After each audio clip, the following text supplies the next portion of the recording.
When Black Snake heard this, a flash of deep thought flashed in his eyes. He suddenly remembered what Queen Yuji said. Could this young man be the one they have been looking for so long? It would be better to kill thousands of people by mistake than to let one person go. Thinking of this, Black Snake immediately waved his hands. A very excited look flashed in his eyes. You go back now, don't alert the enemy. I will lead people to capture that Manlita. When the Nine-Nether Black Snake said this, he laughed wildly. When Xiaoqiu heard this, she knew that today's events were in the past and nodded quickly. After Xiaoqiu left here, Black Snake summoned the octopus monster and other sea tribesmen during the day. Tell me what the person you saw during the day looked like and what happened. The Nine-Nether Black Snake set its sights on the octopus monster. Speaking of this matter, the octopus monster felt very aggrieved. He thought he could easily bring that Mengyong back. But who would have thought that Cheng Yaojin would show up halfway, losing his wife and losing his troops? Several of the octopus monster's tentacles were broken, and its face was bruised and swollen. Now it was deliberately showing a flattering smile, and its facial features were all twisted together. Seeing his appearance, Shenshi couldn't help but feel a little disgusted, but thinking about Queen Yuji's promise to him, she could only endure it. Sir, you don't know that the stranger is too arrogant, with several beautiful women around him, and his cultivation is also very advanced. He doesn't feel like one of us here. When the octopus monster said this, a look of salivation flashed in his eyes. After all, any one of those beauties is stunning, not to mention there are so many of them. It would be great if you could give him one. Speaking of women, Shenshi didn't care much. After all, he had already seen stunning beauties. Although Queen Yuji had thunderous methods, her appearance was unparalleled and rare in the world. What's more, Queen Yuji also promised him that if he could catch the man with the dragon spirit, he could take him to the fairy world in the future. That is the fairy world, a place where you may not be able to set foot even if you work hard enough to run out of life and die. Thinking of this, the expression on Xuanqi's face was very coveted, and she wished she could snatch that mysterious man away on the spot. I haven't seen that man take action very often, but he looks like a pretty boy. The women around him are so advanced that I can't detect them at all. The octopus thought for a moment and couldn't help but add. When Shenshi heard this, he immediately felt relieved, but he still didn't feel that those people were that capable. After all, the octopus monster only looks bluffing and is relatively difficult to deal with, but in fact its cultivation level is not very high. Thinking of this, Shenshi couldn't wait to think that as long as he caught all these people, he might ascend to the fairy world. He waved his hand and said to the shrimp soldiers and crab generals behind him, Let's go and kill all those people now. When the octopus monster thought that he could take revenge, his tentacles kept moving with excitement, which looked particularly funny. At this moment, the barbarian's banquet has come to an end, and Chen plans to return to his residence to rest. The fire has also burned out, leaving only dots of firelight and a few scattered people walking back and forth. Seeing that it was over, Chen didn't stay any longer, so he turned around and planned to go back to the tent. As soon as he entered the tent, he saw a bulge under the quilt. Chen Subconsciously thought that someone had gone wrong, and saw a head sticking out from inside. Master, you haven't loved me for several days? Should you give me a chance? Isn't this Xiaoxian, or who is it? Chen laughed dumbly and couldn't help but come to Xiaoxian and pulled her into his arms. Xiaoxian was still a little aggrieved, and her voice was delicate. When she was hiding under the quilt just now, her hair was messed up with 2 strands of stupid hair standing on top. Master, have you forgotten about Xiaoxian? Sure enough, men are all heartless, and heartless people. Having said this, Xiaoxian Yangzhuang patted Chen's chest angrily. Chen sighed softly, touched Xiaoxian's hair, and then said, It's not that. I have been busy traveling recently. Xiaoxian is so cute. How could I forget? You. Xiaoxian couldn't help but raise the corners of her mouth, and her brows were instantly happy, but her face was still stiff. Don't think I don't know. The other sisters have said that you are the best at talking sweet words. Su Chen quickly raised his hand and said pitifully, You are wronged, Xiaoxian. My sincerity towards you can be seen from the heavens. You are so unfairly accused of being my husband, so I am so disappointed. Xiaoxian was originally lacking in brains, but now that Su Chen said this, she still couldn't react. How could it be you, I? Seeing Xiaoxian talking incoherently and blushing, Su Chen pulled Xiaoxian into his arms with satisfaction. Okay, I know you don't mean this. How about letting me love and care for you tonight? Su Chen's voice was gentle and somewhat comforting. Xiaoxian nodded, and the little bird leaned in his arms. No, the nine-nether black snake is here. Meng Hua's voice came from outside the tent and stopped abruptly when he reached the door. He just shouted at the top of his lungs. When Su Chen heard this, he couldn't help but raise his eyebrows. Xiaoxian felt unwilling, but also knew that the matter was important, so he could only reluctantly get out of Su Chen's arms, push open the tent, and saw the anxious Meng Hua. Lord Meng, don't worry. Tell me slowly. What happened? Su Chen came to Meng Hua and handed him a spiritual fruit, motioning him to moisten his throat and speak slowly.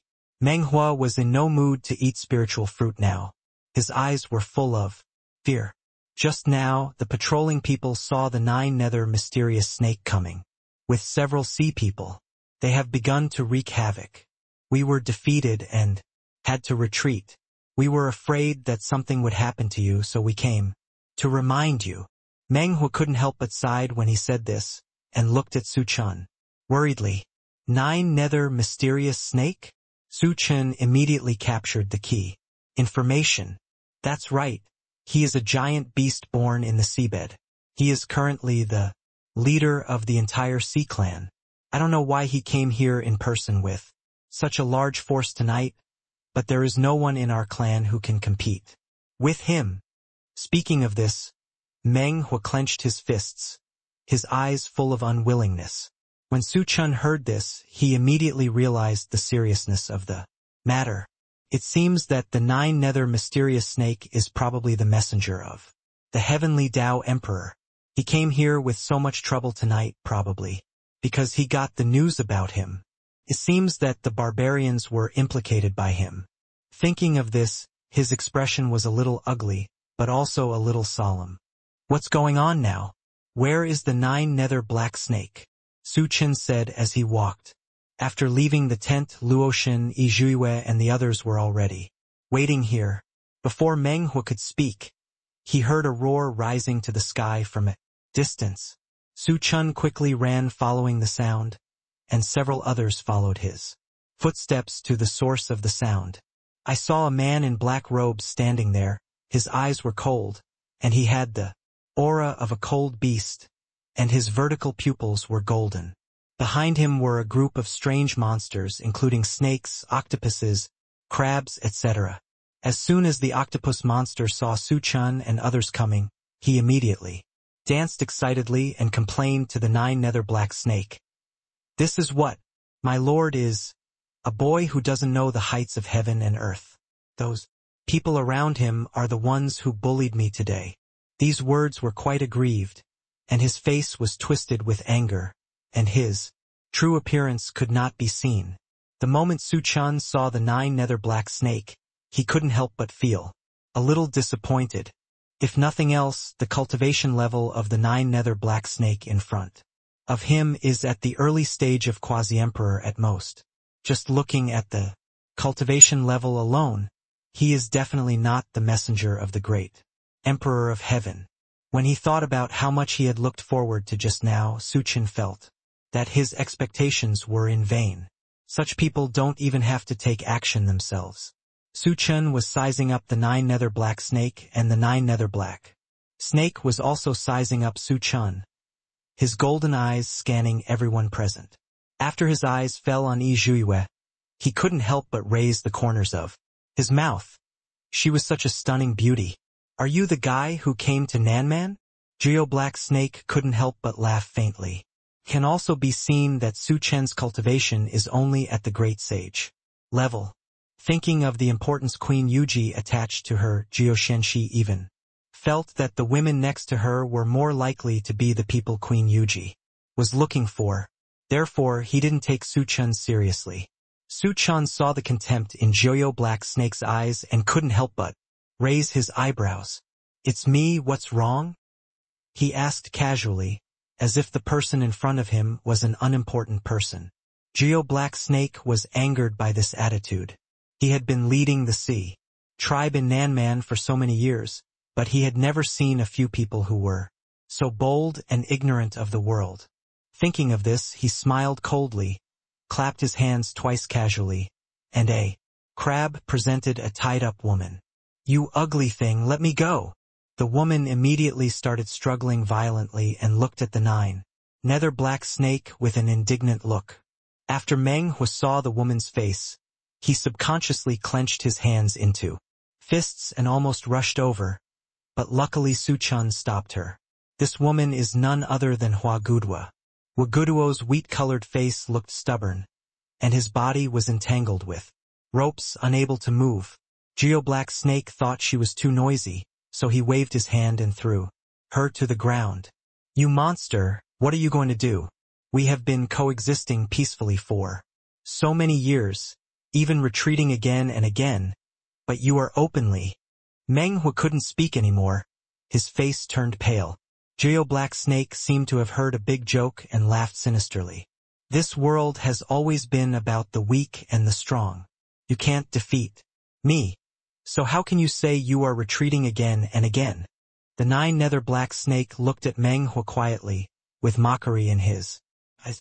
Meng Hu choked, and for a moment he didn't know how to refute. The weak eat the strong? Su Chen asked with a smile.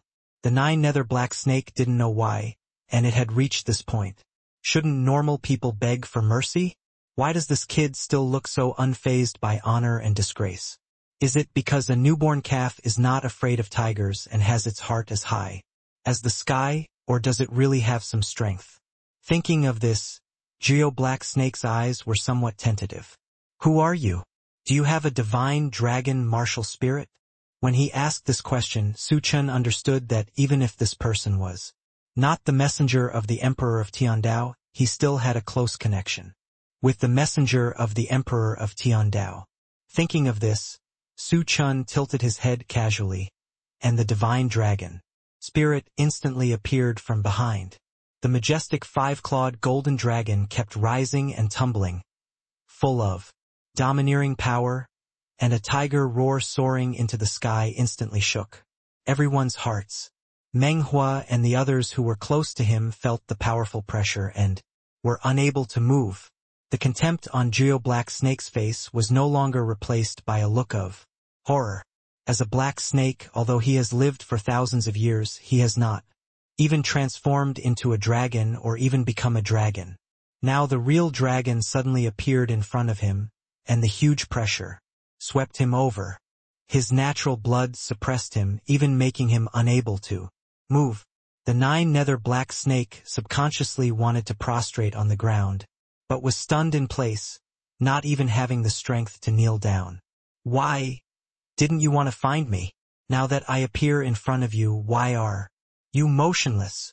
Su Chen withdrew the Shenlong Wuhuan with a smile and looked at the nine nether black snake casually. Geo Black Snake gritted his teeth and began to regret that he had brought so few people with him. Now I am afraid that defeating even Su Chen would be a problem, but fortunately they still have hostages. Thinking of this, Geo Black Snake quickly winked at the people around him. Hua Guduo struggled desperately, but she couldn't break free from the restraints. Instead, she became entangled tighter and tighter. I'm warning you, Hua Guduo is still in my hands. If you want me to let him go, just come here obediently and don't play any tricks. Geo Black Snake gritted its teeth and said angrily. He looked at Su Chen as if he saw his ticket to the fairyland, with a bit of greed in his eyes. Su Chen was so disgusted by his look that he couldn't say anything. At this point, he didn't expect the 9 nether mysterious snake to be so whimsical. Thinking of this, Su Chen walked in front of the 9 nether mysterious snake, casually, and tilted his head. "Are you saying this? What can you do if I come to you now?" Su Chen asked, with a smile. Meng Hua saw Su Chen coming over and subconsciously wanted to pull Su Chen back, although he had just seen the power of Su Chen's Shenlong martial spirit. In his eyes, the 9 nether mysterious snake and Su Chen were both very powerful people, and he couldn't tell the depth.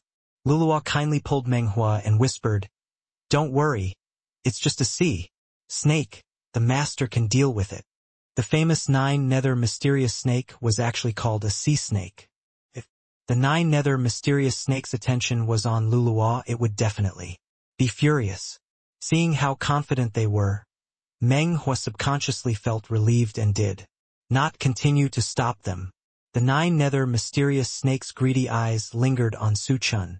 He rubbed his hands, as if he had seen the gate of immortality opening to him. Su Chen slowly raised his hand. The 9 nether mysterious snake was still a little confused, and saw a deep blue flame burning on Su Chen's hand. The flame was so hot that it seemed to be able to melt a person in an instant. End of this chapter. The 9 nether mysterious snake is a cold-blooded animal that lives in the deep sea all year round. When it saw the flame, its face turned pale. He subconsciously took 2 steps back. Su Chen was not polite to him and threw the flame out directly. The 9 nether mysterious snake was so scared that he immediately pushed the octopus monster out in a panic. The moment the dark blue flame touched the octopus monster, it instantly burned up and swallowed the octopus monster in a blink of an eye. "Ah! It hurts! Help!" The air was filled with the screams of the octopus monster. The people next to them were so scared that they couldn't move.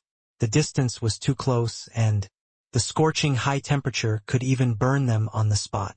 The 9 nether mysterious snake's face was even more gloomy. He stared at Su Chen intently, wishing to cut him into pieces. "I just threw a small flame casually. How could you scare you like this?" The famous 9 nether mysterious snake looks just like this. Su Chen is still adding fuel to the fire here, smiling. But in the eyes of the 9 nether mysterious snake, he is like a Rakshasa from hell. The 9 nether mysterious snake was really angry and immediately turned into its original form. The huge black python swallowed the sky and blocked the sun. The few people were very small in his eyes. He roared angrily, and with his movements, the dark blue aura surrounded him, and the air seemed to become moist and sticky. Su Chen, who was closest to him, took 2 steps back unexpectedly, so he was not crushed into meat paste by him. Its skin is very hard, and its obsidian-like scales shine with a strange luster in the air, and the sound of rubbing against the ground is creaking. Yizhuiwei watched quietly, and couldn't help waving her hand, trying to fan away the strong fishy smell in the air. Meng Hua was already scared out of his wits. It was the first time he saw the prototype of the 9 nether mysterious snake which covered the sky and the sun. The distance was too close, and Waguduo could even see the 9 nether mysterious snake's golden vertical pupils, which were cold and ruthless. Because of anger, the 9 nether mysterious snake's tail kept swinging, and from time to time it looked at the ground, leaving a collapsed pit on the ground in an instant. "You tiny human, you are so ungrateful. Then I will kill this person first, today, and then swallow you into my stomach." The 9 nether mysterious snake laughed wildly, looking at Waguduo with no emotion in its golden pupils, as if looking at a dead object. Waguduo subconsciously wanted to escape, but the crab monster shot left and right and blocked her. Waguduo gritted her teeth, watching the 9 nether mysterious snake's big tail fall down, and if she was hit hard like this, she would be beaten into meat paste if she didn't die. Seeing that the situation was not good, Su Chen was afraid that he would accidentally hurt Waguduo, so he subconsciously drew his sword and chopped at the 9 nether mysterious snake's tail. But the scales were so hard that Su Chen only made a slight cut with his sword. This scene completely enraged the nine nether mysterious snake. It kept roaring, swaying its tail violently, and making a hissing sound. Shu. Chen subconsciously dodged and stepped back several steps. In this way, it was impossible to save Waguduo in a short time. Waguduo had given up resistance. She only regretted that she didn't run faster at that time, and now she became a burden to others. She clenched her fists tightly and closed her eyes, as if she had accepted her fate. Meng Hua was also very distressed. He subconsciously rushed forward to rescue Waguduo, but before he even got to the front, Luluo grabbed him with vines. Lord, it's too dangerous. Don't go over there. Luluo couldn't help but say. With Meng Hua's cultivation, if he went over now, he would not only fail to save the person but also be crushed into meat paste. This is my daughter. Meng Hua struggled for a long time, but couldn't move. He couldn't help but collapse to the ground. His eyes were bloodshot and he felt that he was too incompetent and he didn't even have the strength to protect his daughter. At this critical moment, Meng Yong suddenly held a sharp blade, split the two crabs, rushed towards Waguduo, and hugged her tightly in his arms. Waguduo opened her eyes and saw Meng Yong covered with scars. She subconsciously reached out to touch Meng Yong's bleeding neck, her voice trembling, and she was already crying. Fool, why did you come to save me? Just let me die, you are bleeding. Meng Yong was panting heavily. His body was full of dense wounds, and even the clothes made of animal skins were dyed bright red. I'm not a fool. What's wrong with saving the woman I love? Meng Yong breathed heavily, and every time he said a word, it seemed as if he was suffering from the pain of thousands of arrows piercing his heart. Waguduo cried in pain, and she hugged Meng Yong tightly, as if the person in front of her was his most precious treasure. Don't cry. If we can survive, will you marry me? Meng Yong wiped away Waguduo's tears and tried to smile.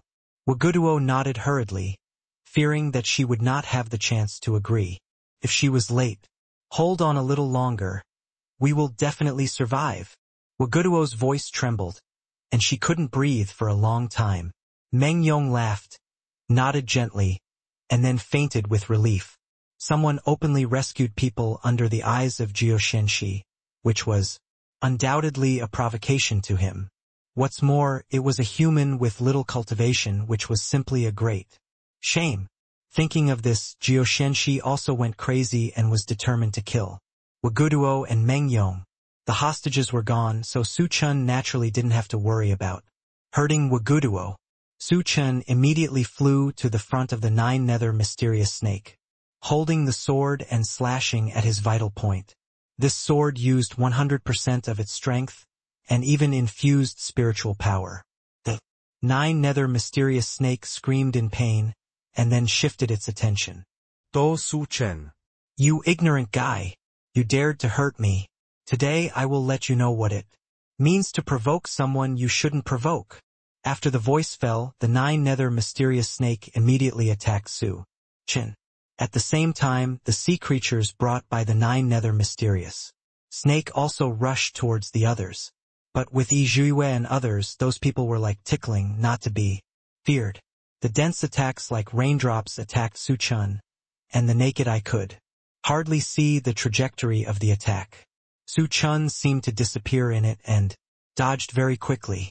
In the end, Su Chen finally got tired of this cat and mouse game and threw it directly at the blue emerald spirit fire. But the old man was still shrewd. The nine nether mysterious snake had already seen his intention and immediately let his crab soldiers block the damage. The two crab soldiers turned into ashes in an instant. The nine nether mysterious snake knew that it was doomed, but it was still unwilling to give up. Seeing that Su Chen was about to throw out the blue tempered spirit fire again, it could only shrink its original form and escape. Su Chen watched the nine nether mysterious snake leave here. Master, aren't we going to chase it? Green Rose couldn't help asking. And of this chapter, we've caught him. Who's going to tip that person off? Su Chen laughed carelessly and stretched his waist. This person is naturally referring to the messenger of the Emperor of Heaven. When Meng Huo saw the 9-nether black snake leaving in a panic, he was still a little unable to react. It took a long time before they were sure that the 9-nether black snake had really been driven away by them. Meng Huo quickly stepped forward to support Meng Yong and Hua Gudwa. "How are you two doing?" His voice was anxious. One was his biological son and the other was his daughter who he had raised since childhood and is now more of a biological child than a biological child. Every injury made him worried. Meng Yong had fainted. Hua Gudwa used his body to support Meng Yong. Took him a long time to hold on and planned to go find the witch doctor. But her body was already weak and she had been injured just now. She was staggering and refused to give up. Thanks to Meng Huo's arrival, she took Meng Yong over. Only then could Hua Gudwa see Meng Yong's condition. His exposed skin was covered with dense scars, and his animal skin skirt was dyed deep red. Her eyes couldn't help but turn red, and she didn't even dare to look into Meng Huo's eyes. "It's all my fault. If I had been more careful, I wouldn't have been caught by the 9-nether black snake." When she said this, her voice was choked up and her voice was hoarse. "Kid, how can I blame you? You were also trying to protect others, and that's why you were caught. You are a hero." Meng Huo was worried about Meng Yong, but he also knew that Hua Gudwa was not to blame. It showed a smile that was uglier than crying. He is the lord of a tribe, and he cannot fall if anyone falls. Su Chen and others couldn't bear it. Natasha was usually the most kind-hearted. Seeing this scene, she couldn't help but blush. She stepped forward, took out some of the best healing medicine from her storage ring and handed it to Hua Gudwa, and then took out some and handed it to Meng Huo. These healing medicines are very effective and may be able to save Meng Yong. As for the others, let's share them with the injured tribesmen. Natasha's voice was gentle. Meng Huo had seen the effects of these holy medicines long ago. With their ability, they would be lucky to get one in this life. Not to mention so many. Meng Huo waved his hands repeatedly with a look of horror on his face. "No, no, no. You have already helped us a lot.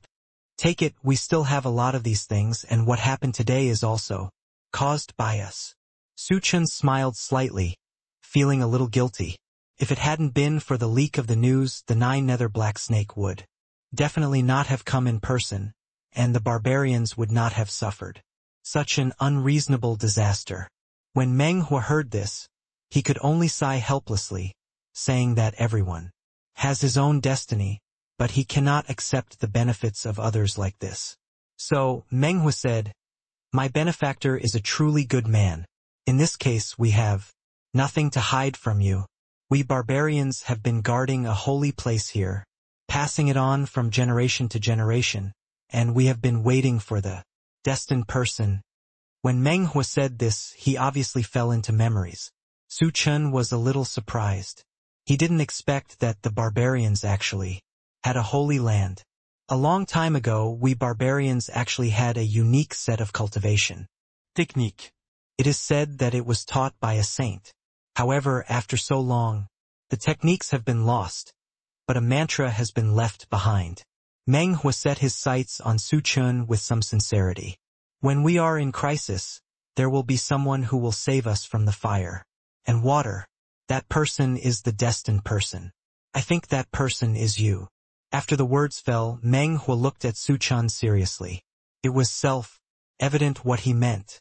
It is obvious that Su Chen is the destined person in the holy word. It's just that the holy land is already filled with countless poisonous barriers and beasts. The turning point of all this is because of the 9-nether black snake. Meng Huo said slowly and couldn't help but sigh. "Perhaps if we kill the 9-nether black snake, everything will be solved." Naturally. Su Chen pondered for a while and said quietly, "Although on the surface, Geo Black Snake is the leader of the Sea Clan, from what he said today, it is obvious that there is someone behind the scenes." Luoshan didn't think so. Moreover, the Sea Clan is complex and the 9-nether black snake may not be able to rule all the Sea Clan. "You are right. Our top priority is to quickly protect the clan members to a safe place. If the 9 nether black snake doesn't catch me, it will not give up easily. Su Chen nodded. Although he had just released the news that he was the reincarnation of the Tiandao Emperor, it would definitely arouse the vigilance of the envoy of the heavenly Dao Emperor. If she brought people here, these weak barbarians would definitely be implicated. Chief, there will definitely be a hard battle to be fought next. I can ask them to help explain and teach the secrets and techniques that I taught you before. Although it won't be a big success for a short period of time, it may allow the tribesmen to have their own experience. The power of protection. After Su Chen finished speaking, he turned his eyes to Fairy Ziwei and Luo Shen. One of the two has been in charge of the huge Ziwei pavilion, so he must have relevant experience. As for Luo Shen Bingshua's cleverness, she can definitely answer questions and resolve doubts. Meng Hua felt more and more that Su Chen was the legendary destined person, and the gratitude in his eyes was even greater. He wished he could kneel down to Su Chen on the spot. He is simply a benefactor, a great benefactor. Without further ado, Su Chen took a few people to teach the barbarians training techniques the next day. However, the 9 nether snake fled back to the Sea clan. Before he could even see Queen Yuji, he was blocked by someone. Brother Snake, where have you been? You're in such a mess. The man's eyes were shrewd and he had a sarcastic smile. It was obvious that he was asking questions knowingly. Geo Black Snake went there with great fanfare, but he never expected that he would suffer such a huge loss. Now he can't hide it even if he wants to. The man in front of him calls himself Turtle Immortal, and he is a subordinate of Queen Yuji like himself, but he is in charge of the Sea clan. Because of its strong defense, Kame Sanin can almost ignore the poisonous barriers in the forest, so it is mostly in charge of the mountain lakes and streams connected to the sea. Even many raptors and amphibians in the forest are under the command of Kame Immortal. The 9 nether black snake is good at fighting in the sea, and its strength is undoubted, but compared to the Kame Immortal, who has a very strong defense, it is helpless for a while. Geo Black Snake snorted coldly, looked at the Turtle Immortal with side eyes and said, "It's just a failure. It's better than some people hiding in the dark and not even daring to fight." This is a mockery of Turtle Immortal being a turtle with a shrunken head. Turtle Immortal changed his expression. Their nobles have never been good at fighting. There is no doubt about it, but it was not Geo Xuanche's turn to say anything. So what? Turtle Immortal laughed coldly, with a different kind of light shining in his eyes. End of chapter. You and I are now serving Queen Yuji, so who is more noble than the other? You have to think of a way to explain today's matter to Queen Yuji. After all, Queen Yuji never keeps idle people. After saying this, Turtle Hermit laughed coldly. When the 9 nether mysterious snake heard the name of Queen Yuji, he became afraid belatedly. This Queen Yuji used thundering means to blow all those who disobeyed her into blood foam. These creatures living in the seabed have lived for at least hundreds of thousands of years. Although their cultivation is worse than that of other places, it is not an exaggeration to say that they are strong in the sea. But Queen Yuji, who is obviously a human, has no obstacles in the seabed, and even openly took all of their sea people under her command.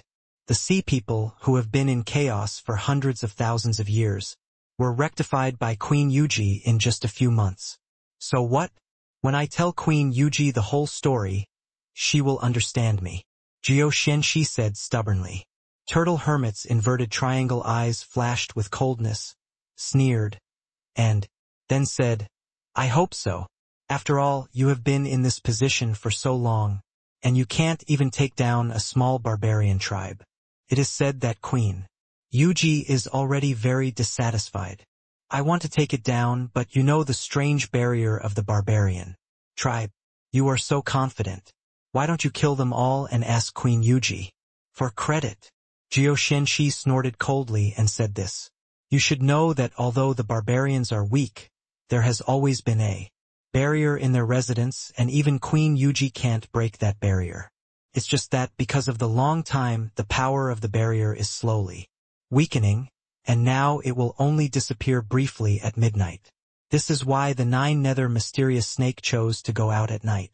The situation was urgent at the time. If it did not leave here in time, it would probably be caught by the barbarians. Turtle Hermit naturally did not have this ability. He said it purely to disgust the nine-nether mysterious snake. Suddenly, the surrounding atmosphere became cold and gloomy. The originally deep-sea water turned black in an instant. The originally dim seabed was now without any light. The faces of the two changed drastically at the same time, and Turtle Hermit was even worse. He said leisurely, "Your trouble is coming, I will not bother you." As soon as the voice fell, he immediately turned into a turtle shell and was about to leave here. But before he took 2 steps, a spiritual power surrounded him. Turtle Hermit struggled for a long time, but it was useless. Only a very charming female voice was heard. "Where are you going? You don't salute me when you see me." As the voice fell, a woman's figure slowly appeared. The woman in front of him was all black. Even her face was covered with a black scarf, but her dark eyes seemed like the dark night that never brightened, making people immersed in it. Under the black veil, the bright red lips were faintly visible, like deadly and poisonous cherries, but with unparalleled temptation. The woman was wearing a black long skirt, which was densely covered with dense patterns, and even the red nail polish was black. Her skin was born as white as snow, black and white outlining a sharp contrast, and her curvy figure looked mysterious and charming under the black cloth. Without looking at her face, she was definitely a beauty. But Master Kame couldn't have the desire to covet her at all, and quickly transformed into his original form and knelt on the ground with a plop. His voice was trembling, and he no longer had the pride he had just had in front of the nine-nether mysterious snake. "See your gaze, I just wanted to complete the task you assigned to me as soon as possible. I was too absorbed just now, so I didn't notice your breath." Every time he talked to Queen Yuji, Kame felt that he would lose half his life if he didn't die. Just now, he thought he could use this opportunity to leave here, but he didn't expect to be caught by Queen Yuji. Even a 3-year-old child might not believe such words, let alone Queen Yuji. She snorted coldly, her delicate lips slightly raised, and there was a bit of evil taste in her pure black eyes. "You can run so fast, then cut off your legs. It just so happens that you have been too tired recently. Cutting off your legs can give you a break."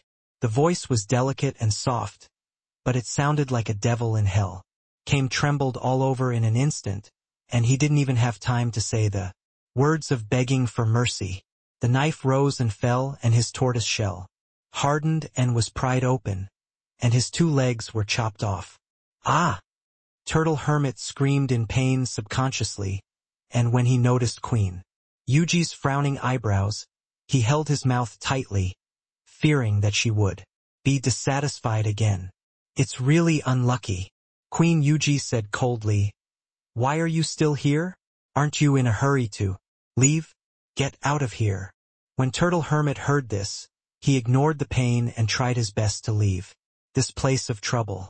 The nine-nether mysterious snake heart, which witnessed everything, fell into a cold pond. After noticing the cold sight of Queen Yuming, he knelt on the ground with a plop. "Greetings, Queen Yuji," he said loudly. Queen Yuming casually conjured a throne and sat on it slowly. The surrounding water was automatically shielded by a shallow membrane. She yawned lazily, crossed her legs, and looked at the pure black nails of her hands carelessly.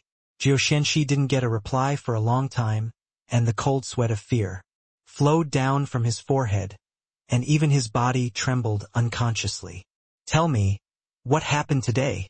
Jioshenshi heard the voice of Queen Yuji, and his tense nerves relaxed a little. He hurriedly said, "A few foreigners came today. You have always told me to pay special attention to people with Shenlong martial arts. Naturally, I took this matter to heart and took them with me tonight. Tell the important point. Empress Yuji impatiently interrupted Jiao Xuanqi's chatter and rubbed her temples. Jiao Xianxi paused, and after noticing her cold gaze, he immediately said, "The new man is carrying the divine dragon spirit. I saw it with my own eyes." "Are you serious?" Queen Yuji suddenly became interested. With a movement of her hand, the 9 nether black snake was instantly dragged to the front by spiritual power. The 9 nether black snake felt the strands of spiritual power wrapped around its neck and was instantly frightened to the point of confusion and nodded hurriedly. "Tell me exactly what happened." Queen Yuji raised her eyebrows, lowered her eyes, and said lazily, "The one who really has the Shenlong martial spirit is a man. He is accompanied by 6 very beautiful women. His cultivation strength cannot be underestimated. I will fall into their hands today." Jiao Xianxi said angrily, "Because the time is coming, I can only be forced to come back here to make the matter clear first and then discuss it in the long term. After all, it's the person he asked me to find. He has some skills, which is normal." Queen Yuji nodded, and her eyes fell on Jiao Black Snake again. "It's just that you are so useless that you came here in such a mess." The 9 nether black snake couldn't express the pain in her heart, and had a resentful expression on her face. "In that case, let's make preparations tomorrow. Let's go and capture that guy. As for the barbarians, there is no need for them to exist anymore." Queen Yuji said lazily, "I didn't know what the queen promised me." After hearing this, Jiao Black Snake immediately couldn't wait to mention his trip to the fairy world. A hint of impatience flashed across Queen Yuji's eyebrows, but in order to make him obedient, she still said, "I will naturally not forget what I promised you. Just be prepared. But the barrier, we can't get in. Even if we go in, it won't be in vain." Jiao Xianxi looked at Queen Yuji with hesitation. Only then did the Nether Queen remember that there was that troublesome barrier. She calculated with her fingers, suddenly smiled and said, "It's okay. I have already calculated it. In 5 days, the barrier will completely lose its original effect. By then, the entire barbarian tribe will no longer exists." When Jiao Xianxi heard this, he quickly nodded in agreement. "Yes, Su Chun has led the barbarians to practice the exercises these days. Among them, Meng Yong and Hua Gudwa have made the fastest progress. After all, Meng Hua was already old and his energy was not as strong as before. He often felt that his future life was terrible. At the same time, they also felt the loosening of the barrier. The barrier will be completely dissipated soon. When the time comes, the Manchu people will be vulnerable. If the Sea clan takes this opportunity to Kulme. Luoshan checked it with a heavy look on his face. Those barbarian people can still deal with some shrimp soldiers and crab generals, but like the 9 nether black snake, they can't even stop it, and they will probably be wiped out in an instant. There are always more solutions than difficulties. If the soldiers come to block it, the water will come and the earth will cover it," Su Chen said quietly. Meng Hua was quite open to this. The barbarian tribe and the sea tribe have been entangled for so many years. It's time for a result. We are tired of this kind of fearful life. Meng Hua's eyes were deep and he looked into the distance unconsciously. I don't know since when the sea tribe has gradually become unparalleledly powerful. Even the forest has been occupied by raptors and poisonous barriers. Their living space has been shrinking. Now they can only survive. Su Chen nodded when he heard this. Fortunately, during his travels during this period, he had a lot of treasures. These treasures might not be worth much to him in ordinary times, but for these barbarians, they might be the last life-saving talisman. Thinking of this, Su Chen took out his storage ring, handed it to Meng Hua, and said, "There are some protective weapons in here which should be helpful to you." After Meng Hua heard this, he looked horrified and waved his hands repeatedly. They had received so much favor from Su Chen. How could they dare to continue? To ask for Su Chen's things? Su Chen slightly raised the corners of his mouth and said, "Didn't you say that I am the legendary destined person? Besides, I don't give this to you in vain. You are not just fighting for yourself but also for the entire human race." After hearing this, Meng Huo was so moved that he didn't know why. "I, Meng Huo, hereby make an oath of inner demons. From now on I will be loyal to Su Chen forever and ever. I will never have a hint of betrayal. If I do anything to betray Su Chen, I will be struck by 5 thunders on the spot and die suddenly. Never be reincarnated." His voice was so loud that it almost spread throughout the entire barbarian tribe. Meng Yong also quickly raised his fist and repeated Meng Huo's words. "I, Meng Yong, make an oath of inner demons here. From now on I will be loyal to Su Chen forever and ever. If there is any betrayal I will be struck by 5 thunders and you will not die a good death." Others also took notice of Su Chen's recent actions. Now that the Lord had taken the oath of the inner demon, they were unequivocal and immediately took the oath of the inner demon. Suddenly, the heavenly Tao formation of the heart demon's oath instantly illuminated the world, and everyone looked at Su Chen with firm eyes. They swore to be loyal to Su Chen from now on, and even death could not stop them. When Xiao Qiu, who was lurking in the crowd, saw this situation, veins popped up on his forehead, and he couldn't help but think that these stupid humans had inexplicably pledged their allegiance to a foreigner. Seeing that people around him started to take the oath of the inner demon one after another, Xiao Qiu, who was reluctant to take the oath, seemed to be an anomaly. If you don't swear, you will definitely be suspected, but if you swear, you will probably be punished by heaven on the spot for the actions you have done. Xiao Qiu hesitated for a long time, not knowing what to do. 36 strategies. Walking is the best strategy. Can't you afford to hide if you can't offend him? Thinking of this, Xiao Qiu subconsciously wanted to run while no one was paying attention, but before he could take 2 steps, a voice suddenly appeared from behind his ear. "Where are you going?" Xiao Qiu immediately turned her head and saw Su Chen's smiling face. He pretended to be calm, tried his best to show a kind smile and said, "I'll go over there to see if there's anyone who needs help." "Yeah." Su Chen raised his eyebrows and walked to Xiao Qiu step by step. Every step seemed like a heavy blow, which scared Xiao Qiu to the point of confusion. Su Chenren was already in front of him. He looked down at Xiao Qiu. Xiao Qiu was shaking like a sieve, pretending to be calm. Su Chen's palm struck. Xiao Qiu couldn't dodge, vomited blood, and immediately turned into a turtle. The people around were shocked for a moment. They never expected that the people who lived together day and night would actually become the Sea Clan. Meng Yong stepped forward and stepped on Xiao Qiu's turtle shell. "Who are you? Where is Xiao Qiu? Where have you gone?" Seeing that he was exposed, Xiao Qiu stopped pretending. He showed a sinister smile and said, "Of course he was eaten by us." After hearing this, Meng Yong could no longer restrain his murderous intention. His eyes were so wet that he wanted to kill Xiao Qiu on the spot. Fortunately, Su Chen stopped him in time. He said, "This Xiao Qiu has been lying in wait here for so long, maybe he can get some clues." Xiao Qiu couldn't help but snorted coldly. "You were allowed to eat our kind when you were strong before, but we were not allowed to eat you." As soon as the words came out, everyone else's expressions turned ugly. They live by the sea and naturally they can fish and seafood, but they have no intelligence. Since their positions are different, they naturally don't know how to refute. You don't have to be too happy. The adults will be here soon and the barrier will disappear soon. When the time comes, you will all be buried with me and with the thousands of compatriots who died for my Sea Clan. Xiao Qiu couldn't help laughing wildly, looking crazy, like a madman.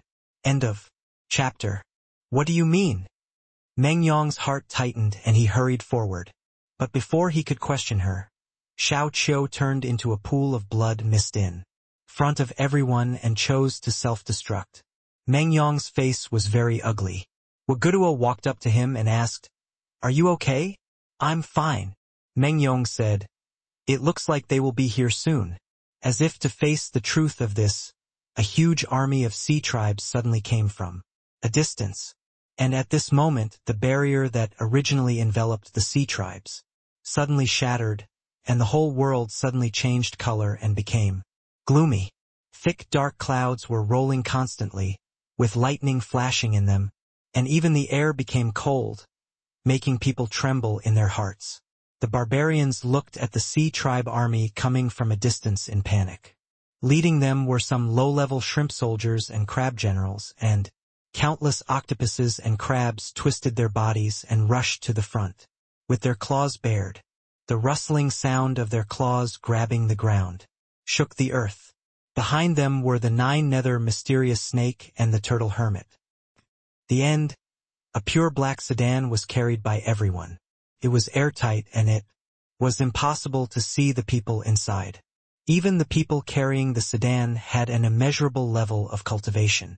The sedan was very exquisite, made of the finest black stone, and carved with countless exquisite and complex patterns, which made it look mysterious and elegant. On the top of the sedan, the sky and the earth changed color, and the thick, dark clouds formed a small tornado, which continued to gather on the sedan. Meng Hu took the lead in issuing an order: set up the formation and follow the previous drill. Many barbarians immediately took out shields and weapons and took a defensive posture. The crazy sea tribesmen in front suddenly stopped, and they all prostrated on the ground in unison, with a respectful look on their faces. The sea tribesmen carrying the sedan put the sedan in the front with a solemn look on their faces and knelt down like everyone else. None of them even raised their heads, and they even had to prostrate themselves on the ground. The curtain of the sedan chair was slowly lifted, and a white and smooth finger appeared in front of everyone. Then, a black-robed beauty appeared.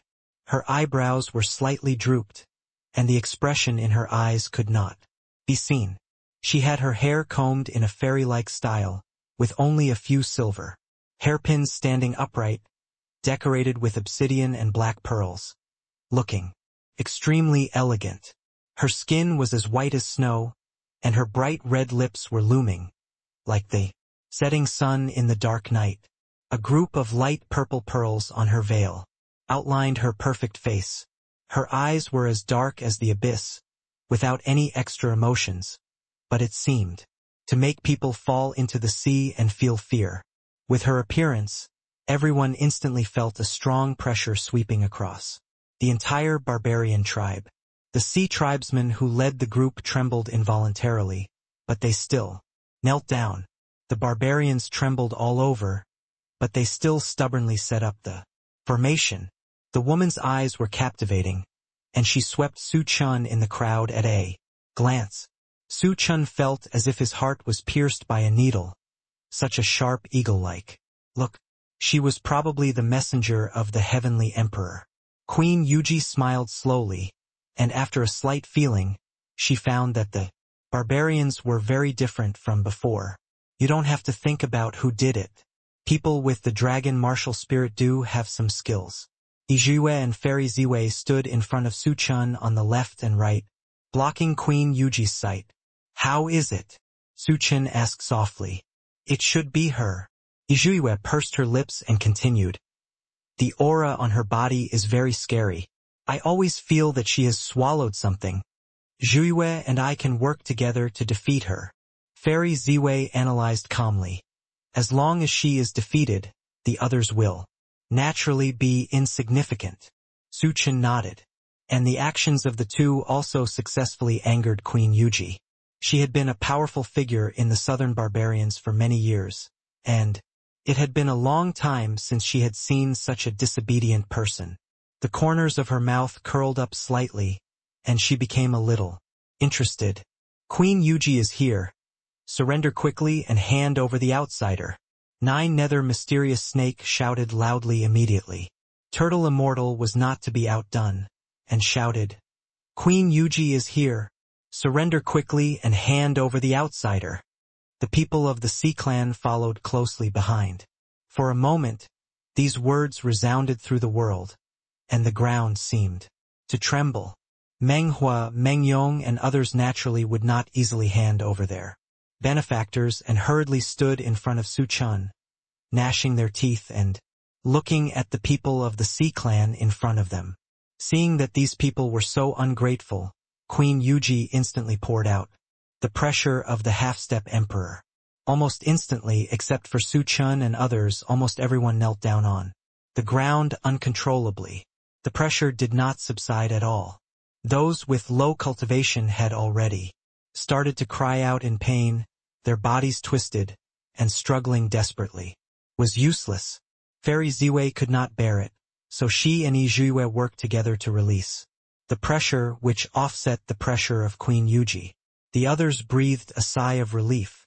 Queen Yuming also set her sights on Fairy Ziwei and Izhuiwe. She knew very well that the only people who could compete with her were the other three who were also messengers of Emperor Tiandao. Queen Yuming flashed, leaving a cloud of black mist in the place, and came in front of Fairy Ziwei and Izhuiwe. The speed was so fast that the others did not even notice that she moved, and Meng Hua and the others who were originally blocking in front were instantly bounced away. You two, are you going to be my enemy too? Empress Yuji said slowly, and looked meaningfully at Su Chen behind them. I have never been a mean person. Since you found it in advance, I will not hide the credit for your contribution after returning it to the fairyland. Empress Yuji said casually. Her voice was ethereal, like the deep pool of water in the forest. She subconsciously thought that her two colleagues had found Su Chen first, and she was afraid that she would take the credit alone, so she did this. We will not hand Su Chen over to you. Izhuiwe gritted her teeth and stared at Empress Yuji. She could feel the decayed breath on Empress Yuji. Fairy Ziwei was still somewhat rational, knowing that blind refusal would only anger her. She looked at Queen Yuji and said, Yuji, we have been in Tianxian continent for so long, can we really go back? Queen Yuji was stunned. When she came here, she did not find a way to return to the fairyland. She did not think much about it. For so many years, she has been concentrating on finding the person with the dragon spirit, so she did not pay attention to this matter later. Now that Fairy Ziwei mentioned it, Queen Yuji found something wrong. But she was not shaken by Fairy Ziwei, and her expression remained unchanged. Queen Yuji sneered, and then said casually, So what? The time has not yet come. You and I both enjoy endless lifespan. Do you care about this little time? What's more, as long as you catch that person and return to the fairy world, just around the corner. Have you tried to contact the Emperor of Heaven? Fairy Ziwei pursed her lips and asked. I tried, but basically can't get in. Touch. Fairy Ziwei and Queen Yuji are known as twins in the fairy world. Both. Because of their intelligence and beauty. It's just that Queen Yuji never shows her true face to others, and her ideas are extreme. Even though she is stronger than Fairy Ziwei, the outside world still respects Fairy Ziwei more.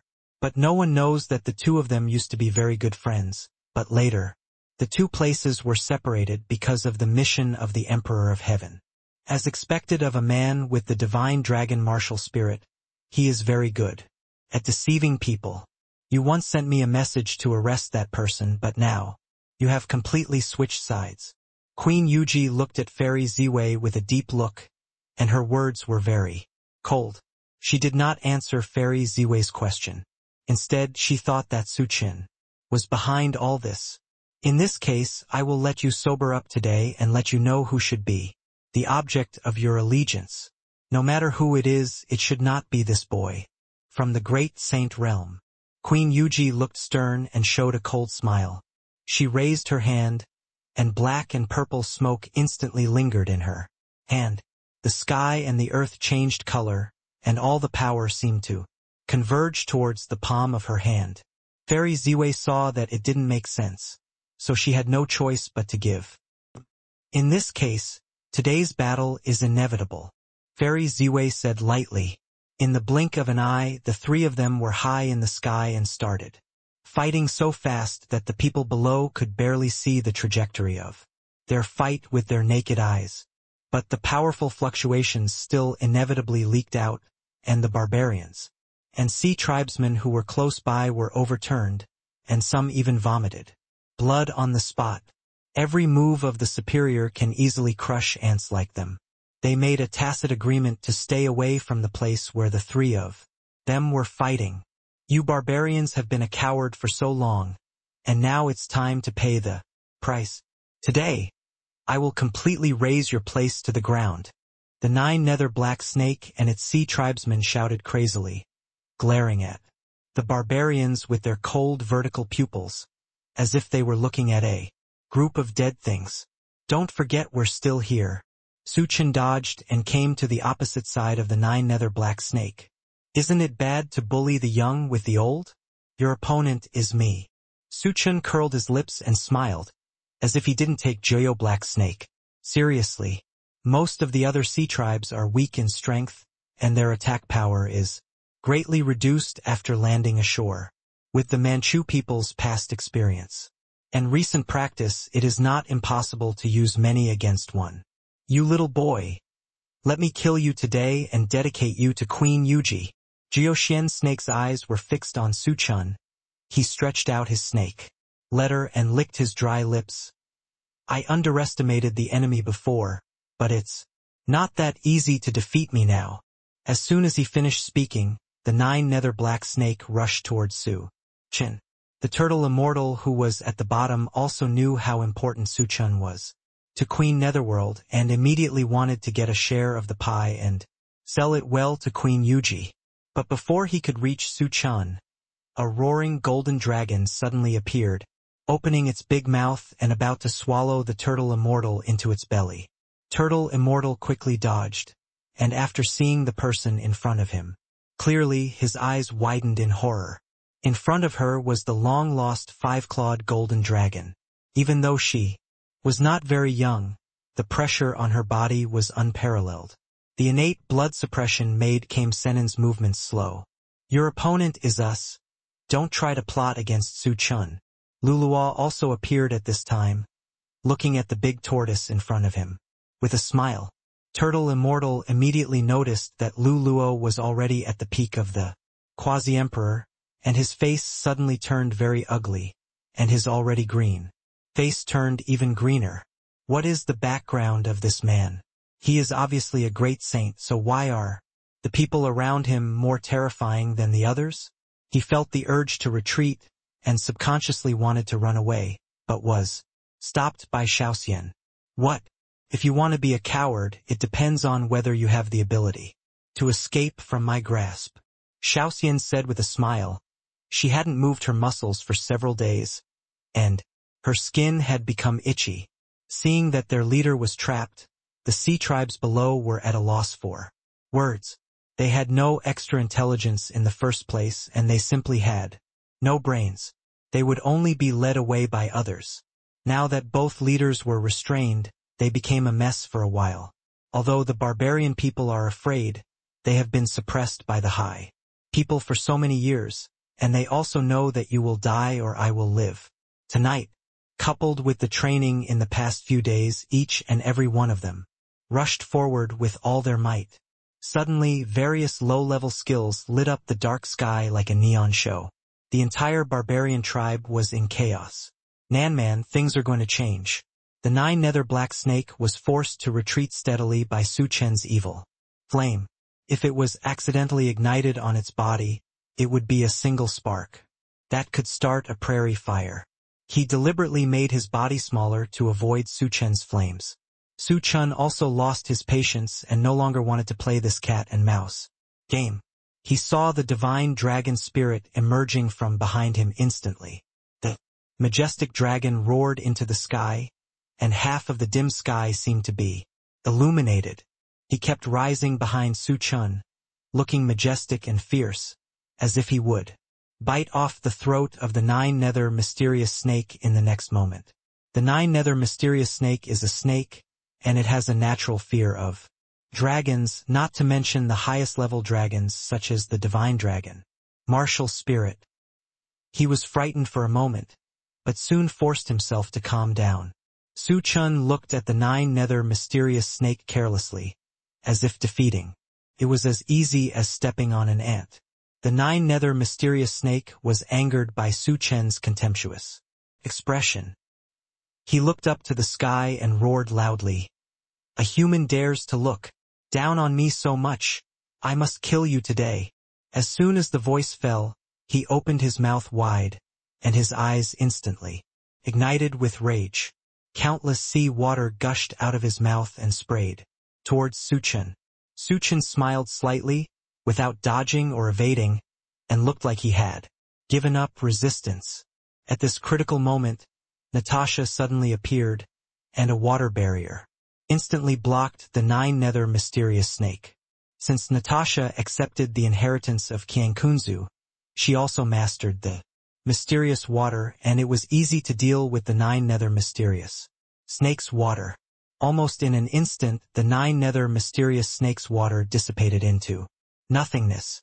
The 9 nether mysterious snake's pupils shrank slightly, and it immediately recognized that this was the mysterious water. The 9 nether mysterious snake was horrified. He never expected that this plain-looking woman could master such a thing. Su Chen did not give him a chance. With a wave of his hand, the divine dragon, martial spirit, instantly attacked the 9 nether mysterious snake. At the same time, the blazing blue quenching spiritual fire also swept over. The 9 nether mysterious snake wanted to escape, but his whole body was covered by the mysterious water. If he took another step outside, his flesh and blood would be gone.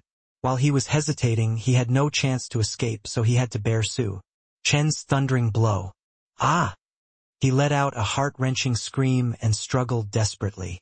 His original form was almost twisted together. The spiritual fire burned more and more vigorously at this time, and finally almost swallowed him up. The 9 nether mysterious snake, which was originally located on one side, completely dissipated into nothingness. At the same time, on the other side, green ivy directly used vines, and while Turtle Immortal stretched out his head, tied up his limbs, making him unable to move. At this time, Xiaoxian also spit out dragon flames, which burned along the limbs of Turtle Hermit, and finally burned it into a pile of ashes. In the sky, Fairy Ziwei and Yizhiwei joined forces to beat Queen Yuji. Queen Yuji looked ugly. She knew that if she continued like this, she would not be able to hold on for long and would lose sooner or later. Thinking of this, she quickly stepped back to a safe distance and roared, "You betrayed Emperor Tiandao, aren't you afraid of his revenge?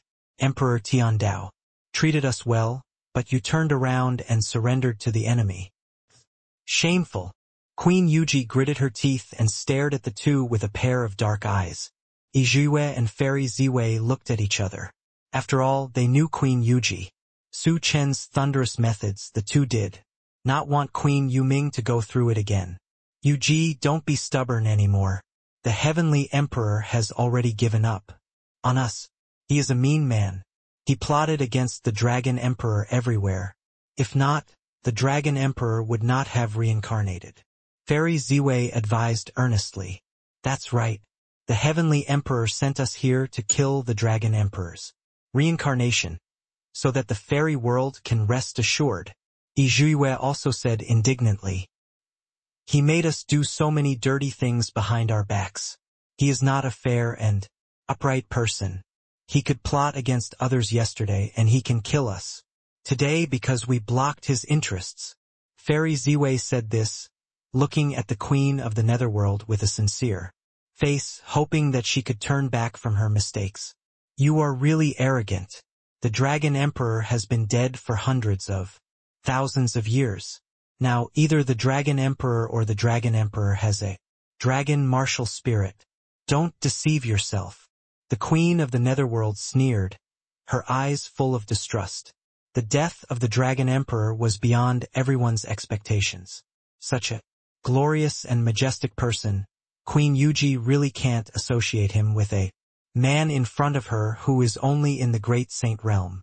Seeing that Queen Yuji was so stubborn, Fairy Ziwei and Izhuwe knew that they had to fight to the death today. The two looked at each other and finally made a decision. A huge bagua plate suddenly appeared in the sky. Fairy Ziwei concentrated her mind and energy and continuously input spiritual power into the bagua plate. Izhuwe also took out a bell at this time, shaking it with her left hand and dancing with a sword with her right hand. Her movements were soft and beautiful, and her every frown and smile were all exotic.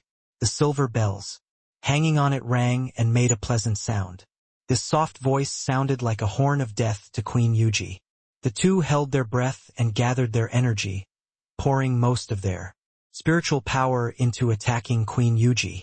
Although Queen Yuji was powerful and had reached the realm of the great Emperor of Dongzhou, she could not withstand the combined attack of two people who were at the realm of the half-step Great Emperor. She mobilized all her spiritual power to resist, but watched her defense break, bit by bit. Finally, she was hit hard and fell directly from midair. The huge crash resounded through the sky, and a big hole was smashed out of the ground where Queen Yuji was. Dust flew everywhere, and the dark sky seemed to clear up at this moment. Fairy Ziwei and Izhuwe fell in front of Queen Yuji. At this point, Queen Yuji still did not intend to surrender. Blood flowed from the corner of her mouth, and even under the black gauze, the bright red could still be seen. There was a hint of anger in her dark eyes, but she still looked at Fairy Ziwei and Izhuwe with an unyielding face. Don't think that if you defeat me, I will be like you and become that man's lackey. Empress Yuji gritted her teeth and said.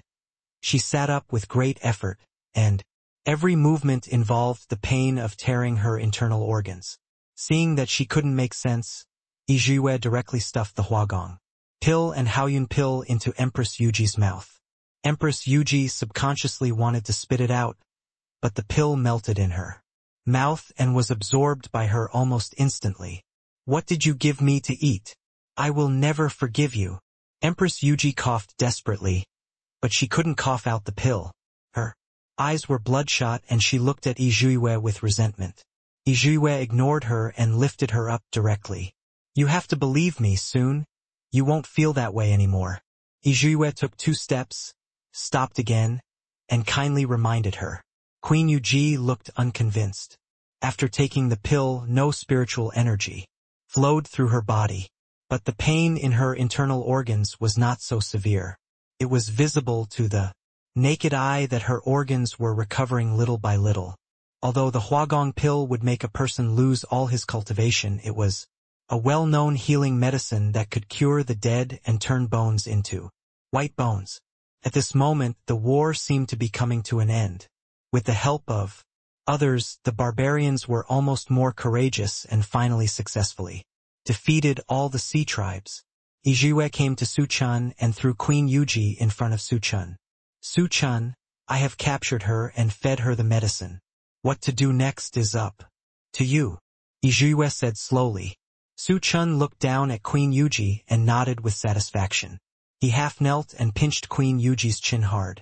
Although there was a layer of black gauze between them, he could still see her stunning beauty under the veil. Suchun pretended to take off the veil. Don't. Empress Yuji's eyes were full of fear. She wasn't afraid just now, but now, she was afraid. Her voice trembled uncontrollably. Don't lift my veil. As long as you don't lift my veil, you can kill me. Oh, Suchun responded softly, looking at Empress Yuji with interest with a bit of evil taste in his eyes. End of this chapter. You really promise me everything? Suchun looked at Queen Yuji with interest and said casually. Empress Yuji's eyes flashed with a strong look of struggle. She bit her lips. Unconsciously, her eyes filled with mist, and she was obviously in extreme tangle. She grasped her hands unconsciously, as if she had made a lot of determination, and closed her eyes gently, her eyelashes trembling slightly, as if they were butterflies about to be destroyed. She nodded. Su Chen instantly became interested. Unexpectedly, the woman who looked as cold as ice was actually afraid of having her veil taken off. Thinking of this, he hugged Queen Yuji horizontally in front of everyone. This was the first time that Queen Yuji had such close contact with a man. She subconsciously put her arms around Su Chen's neck, with a strong, uneasy look in her eyes. "What are you going to do?" Queen Yuji's voice was trembling, but she was pretending to be calm. "If you don't want me to take off your veil in public, you'd better be obedient next time." Su Chen raised the corners of his mouth with interest, and his voice was low, like a devil's whisper. Queen Yuji couldn't help but grit her teeth and looked humiliated. But in the end she did nothing. "I will personally interrogate the Nether Queen, and I will leave the rest of the matter to you." Su Chen looked at the others, and after giving instructions, he took the Netherworld Queen and left. "I advise you not to act rashly, otherwise even if I commit suicide, I will never let you succeed." Queen Yuji gritted her teeth and looked at Su Chen. If looks could kill, Su Chen would have died thousands of times. "You better be honest now, otherwise even if you die, I will take off your veil and hang your body there for strangers to admire your peerless appearance." As Su Chen spoke, he carefully observed the expression on Queen Yuji's face. Visible to the naked eye, Queen Yuji's face gradually turned pale and even her body began to tremble inaudibly. "Not only that, I also want to paint your appearance as a portrait and spread it widely, so that they all know what the legendary Queen Yuji looks like." Su Chen's voice had the scorn unique to young people, and it was deep and pleasant. But in the ears of Queen Yuji, it was like the whisper of a devil. She subconsciously widened her eyes, as if she had already thought of such a scene. Her face was as pale as paper, and she looked pitiful. "No, you absolutely can't do that." Queen Yuji immediately responded, looking at Su Chen unconsciously.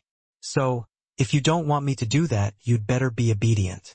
Your life is not decided by you alone." Su Chen raised his lips and smiled.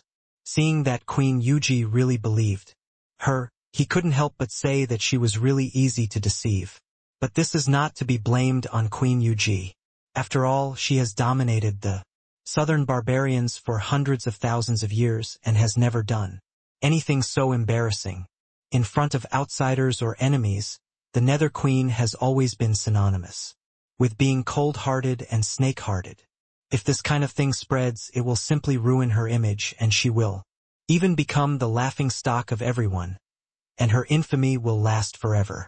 Just thinking about it, Queen Yuji felt a chill in her heart. Just when she was stunned, Su Chen had already brought her into the room and dumped her on the bed mercilessly. "What are you up to?" Although Queen Yuji has never experienced this level of things, she is not an immature girl after all, so she naturally understands. She immediately protected her key parts with her hands and looked at Su Chen warily. When a man and a woman are alone in the same room, it's obvious what to do. Su Chen sat carelessly next to Queen Yuji, looking at her with burning eyes. For some reason, Queen Yuji seemed to be shocked. Although she didn't cause any substantial harm, she felt the heat in Su Chen's eyes.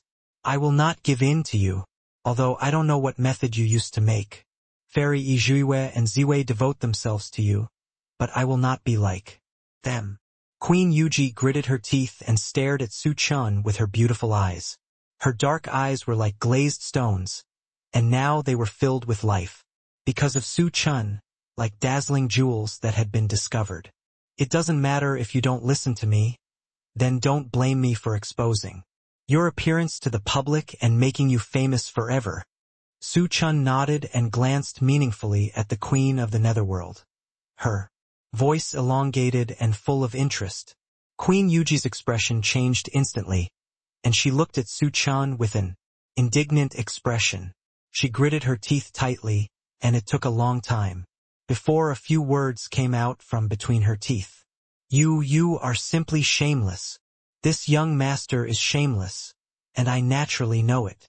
Su Chen stretched lazily and looked at Queen Yuji in front of him with interest, After all, being kind to the enemy is being cruel to oneself. No matter what I do to you, it seems that it is not too much. Frankly speaking, Queen Yuji has nothing to say. If Su Chen fell into her hands, in order to avoid trouble, she would definitely cut off the tendons of Su Chen's hands and feet, destroy his entire cultivation, and finally go to deal with the Emperor of Heaven. Now it seems that Su Chen is particularly kind in comparison, which just gives Queen Yuji a chance to deal with it. It's just relying on Fairy Izhuiwei and Ziwei. If you have the ability, you can compete with me and defeat me openly. Only in this way can I be happy. Empress Yuji sneered, and with a turn of her eyes, she came up with a countermeasure. Such a provocation is naturally useless to Su Chen. This method is only effective for people who value face, but Su Chen is different. Su Chen is born thick-skinned. Even if he says that he relies on women, so what? Su Chen thought of this and couldn't help laughing softly. Empress Yuji was confused by her laughter, and could only stare at Su Chen, with a pair of eyes very vigilant. You are too naive. The fight between the two of us is unfair. You have lived so much longer than me. Although your strength has been squeezed to half a step, Emperor, your true cultivation is very terrifying. Do you think I will be provoked by your provocation? After Su Chen finished speaking, he looked at Empress Yuji with interest. Empress Yuji was touched by her thoughts, and couldn't help but look at Su Chen in anger. Su Chen had lost his patience and came directly to Queen Yuji. He used one hand to forcefully grab Queen Yuji's chin and forced her to look at him. I'm tired of meaningless conversations and have no interest in wasting time with you. Although Su Chen said this with a smile, the faint smile did not reach his eyes. Deep in his eyes, there was a thick vortex. The vortex made people's scalps numb, as if it could suck people in the next second. Queen Yuji looked at Su Chen blankly, and for some reason her scalp felt numb. A sense of fear arose spontaneously, and even his body could not help but tremble. Queen Yuji was frightened by this realization. She knew that she had dominated the southern barbarians for many years, and even the Emperor of Heaven could not bring her such a terrifying sense of oppression. Those eyes were so cold and heartless. Queen Yuji had no doubt that if she didn't follow Su Chen's heart, he would retaliate against her crazily without hesitation. Thinking of this, Queen Yuji looked unnatural. She pursed her lips subconsciously, trying to hide her fear. At this moment, the Nether Queen suddenly thought of what Fairy Ziwei said. Su Chen is the reincarnation of the Dragon Emperor. Could this unattractive man in front of me really be the reincarnation of the Dragon Emperor? Seeing that Queen Yuji was still distracted at this moment, Su Chen couldn't help but laugh. His voice was very low and not much emotion could be heard. Now that things have happened, I am worried about Dongzhou and you are worried about fish and meat. Are you still distracted? Su Chen said thoughtfully. His voice was very soft, as if he was speaking to himself. Before Queen Yuji had time to figure out what he meant, she saw Su Chen suddenly raise his hand. Under the blue sky and white sun, Su Chen moved quickly and unveiled the veil of Queen Yuji with lightning speed. A beautiful face was instantly exposed to the air. The black gauze fell on the back of Su Chen's hand. Her red lips pursed. Unconsciously, her nose was high, and her skin was as white as snow with almost no flaws. The two of them were so close that not even a pore could be seen. A pair of tender eyes like water, with thousands of amorous feelings as the eyes flow, and a mole at the end of the eye, charming all living beings, adding a beautiful color and finishing touch. Her eyes, shining like obsidian, were full of confusion. Her chin was still pinched by Su Chen, and her whole figure seemed to be stunned. Who would have thought that Queen Yuji, who was said to be a snake-hearted woman by outsiders, would actually have such a charming face, half charming, charming yet innocent. Queen Yuji immediately covered her face with her hands. Su Chen also didn't expect that there was such a stunning beauty under the veil. He knew that Queen Yuji was stunning, but he didn't expect that she would look like this. While he was dazed, Queen Yuji took the opportunity to break away from his restraints and shrank back as hard as she could until her back was pressed against the wall, unable to retreat, and then she stopped. Her eyes were panicked, and she covered her face in confusion. Her face was red, and even the tips of her ears were pink. What to do, what to do? A strange man saw his face. Queen Yuji has no master. Su Chen came back to his senses and was very dissatisfied with Queen Yuji's resistance. He grabbed Queen Yuji's chin forcefully and forced her to look at him. As soon as he entered his eyes, he met a pair of affectionate eyes with a few tears still hanging in his eyes, and his white teeth unconsciously biting his bright red lips. He looked half bewildered and half charming, but upon closer inspection, Su Chen actually saw a bit of grievance. It's just that I took off your veil. As for such a big reaction, if you are really unbalanced, I will show you back at worst. Su Chen turned away unnaturally and began to reflect on whether he had gone too far. Queen Yuji couldn't tell her the pain, and her heart was filled with bitterness. It took a long time before she said through gritted teeth, "There are rules in our clan. The first man who sees my true face will be my future Mr. Right." When she said this, she was filled with shame and anger, and her cheeks were even more ashamed. If there was a crack in the ground at this moment, she could not wait to get into it on the spot. When Su Chen heard this, he was happy. He stared directly at Queen Yuji with extremely aggressive eyes and said in a hoarse voice, "So, you are planning to make me responsible? Who wants you, a gangster, to be held responsible?" Queen Yuji was furious, and immediately retorted, "Oh, it seems that you really want others to see your appearance, and you can't wait." Su Chen raised his eyebrows and said casually. When Queen Yuji heard this, she became anxious immediately. She could accept that she could not defeat Su Chen and die, but she could never accept that she would suffer such humiliation after her death. If his ancestors knew about it, he would be completely humiliated. Thinking of this, Queen Yuji looked angrily and said, "You despicable villain, you do have a sharp mouth. No wonder you can convince so many people by pretending to be the Dragon Emperor." When Su Chen heard this, he couldn't help laughing. "How do you know that this young master is pretending to be the Dragon Emperor?" Su Chen suddenly approached Queen Yuji, exhaled unconsciously, and his weak breath fell on Queen Yuji's face. Queen Yuji's face was itchy. From such a close distance, she could even see the fine down on Su Chen's face. The Dragon Emperor is an omnipotent being in the fairy world, and is the dream lover of countless female fairies. He does things openly and above board. How could he be a shameless villain like you who only knows how to play dirty tricks behind his back? Queen Yuji snorted coldly, as if to hide her lust. She spoke tit for tat. "Stereotypes are not good." Su Chen smiled and didn't care about what she said. "I'm just the reincarnation of the Shenlong Emperor, not the previous life's Shenlong Emperor, so naturally it's different." Queen Yuji was speechless for a moment and didn't know how to refute. This is the strength of Su Chen. No matter whether it is reasonable or not, he can turn black into white and white into black.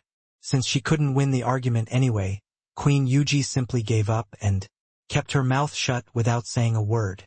But her silence didn't mean Su Chen wouldn't speak.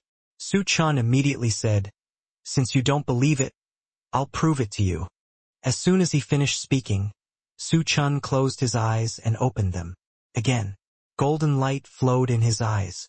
He lost his usual carelessness and became more sacred and solemn.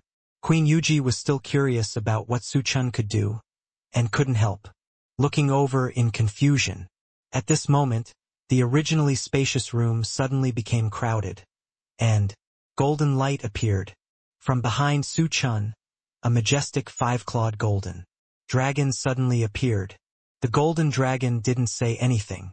Its eyes, as big as copper bells, stared at Queen Yuji steadily, and its tail kept swinging like a real superior, overlooking the ants below. For some reason, the queen of the netherworld even felt her breathing quicken, and her eyes were fixed on the Shenlong martial spirit in front of her. You. She kept saying you for a long time, but couldn't say a single useful word. After all, even though the Shenlong Emperor had fallen for hundreds of thousands of years, some people knew that the one who possessed the Shenlong martial spirit must be the Shenlong Emperor himself or his reincarnation. And of this chapter, Su Chen smiled faintly and was not surprised by the reaction of Queen Yuji.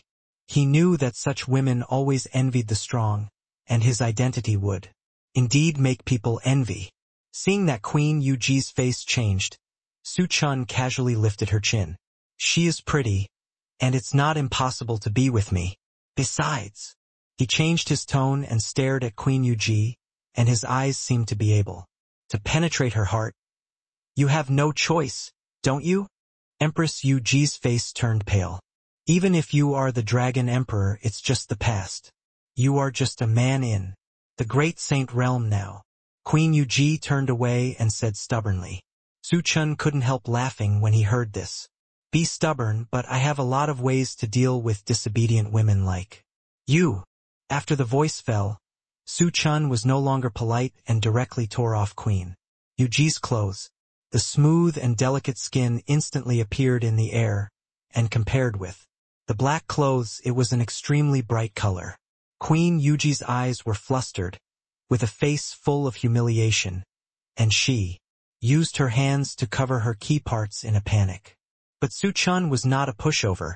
He pulled one of Queen Yuji's hands with one hand and turned it behind his back with the other hand. Queen Yuji's two hands were placed behind her, and Su Chen clamped them with one big hand. Queen Yuji struggled to break free, but it was useless. Su Chen smiled wickedly, looking at Queen Yuji unscrupulously. In addition to the extremely bright peaks, the tip of his nose even lingered, with the faint fragrance of Queen Yuji. I advise you to be obedient, so that you can suffer less otherwise. Su Chen did not continue to speak, and waved his big hand, leaving a bright red slap mark on her pretty face. Queen Yuji cried out in pain, and the place on her pretty face where she was slapped was burning with pain. At the same time, she felt a strong sense of humiliation in her heart. She was a powerful person in the immortal world, but she was bullied by a man in the mortal world. You, hooligan. Queen Yuji gritted her teeth and said, her voice trembling, as if she would collapse in the next second. Su Chen laughed unscrupulously and tore her robe completely, and her slender and straight legs were suddenly exposed in the air. Su Chen rushed forward directly. Queen Yuji could not struggle in time. She was just an ordinary woman without any cultivation, and her strength was not as good as Su Chen. Although she was very unwilling in her heart, she was also a fish on the chopping board at this time, allowing Su Chen to control her. Queen Yuji had lived for so long, and had never been insulted like this before. But she was powerless and could only passively accept it. Her eyes were gently drooping, and 2 tears slid down her eye sockets, wetting her eyelashes and leaving crystal traces on her face. The beauty shed tears, but Su Chen did not show any mercy, but narrowed his eyes slightly, revealing a look of disdain. So what if he is a powerful person in the fairy world? Isn't he lying on the bed obediently, letting him do whatever he wants? Seeing this, Yuji knew what Su Chen was going to do next, and she was so scared that she trembled, and there was a deep fear in her beautiful eyes. She was an untouched virgin. How could she let a mortal man take away her precious essence? Seeing this scene, Su Chen was very satisfied, and laughed softly with a strong sense of evil in his eyes. You were so disobedient before. This young master wants to punish you. Queen Yuji subconsciously said, no. But Su Chen did not give her a chance to react. Ah, you, shameless! Queen Yuji screamed. As expected of a powerful person in the fairy world, he is different. In such a situation, it was incredible that she didn't even make a sound of begging for mercy. Queen Yuji grabbed the bed sheet tightly, and her white neck shook with her head involuntarily, as if to express her unwillingness. She clenched her teeth tightly, not letting herself make a sound. It was dissatisfaction with Su Chen. Unfortunately, who is Su Chen? The supervillain of Tianxian continent doesn't care about these at all. In his eyes, women are animals against their will. They say no with their mouths, but their bodies are really honest. As time went by, Yuji was shocked to find that the spiritual power seemed to be constantly repairing her body and widening her meridians. The man in front of her turned out to be the legendary Yenyang Saint Body. Queen Yuji's eyes flashed with surprise. You must know that she has been in this realm for a long time and has not made any breakthroughs. Although she has no cultivation at all now, she can vaguely feel that the shackles of her cultivation that shackled her are slowly loosening. Inexplicably, she thought of the meaningful looks of Fairy Ziwei and Zhuiwei. Queen Yuji didn't know whether this was a blessing or a curse, and soon immersed herself in the dual cultivation. In the end, Queen Yuji had completely lost her mind, completely immersed in the dual cultivation, and fully cooperated with Su Chen. Until the daybreak, the two people barely fell asleep. It was not until the afternoon that Su Chen woke up slowly, and Queen Yuji, next to him, was obviously sleeping very restlessly. Su Chen couldn't help but touch a strand of Queen Yuji's hair. After all, she was his woman and she was different from before. Su Chen also had a little more love and compassion. Empress Yuji obviously slept very uneasy. Her survival habits over the years did not allow her to be defenseless when she slept. Therefore, Su Chen's small movements immediately woke her up. But realizing where she was, Empress Yuji subconsciously did not want to face. Her eyelashes trembled slightly, and she wanted to pretend to sleep.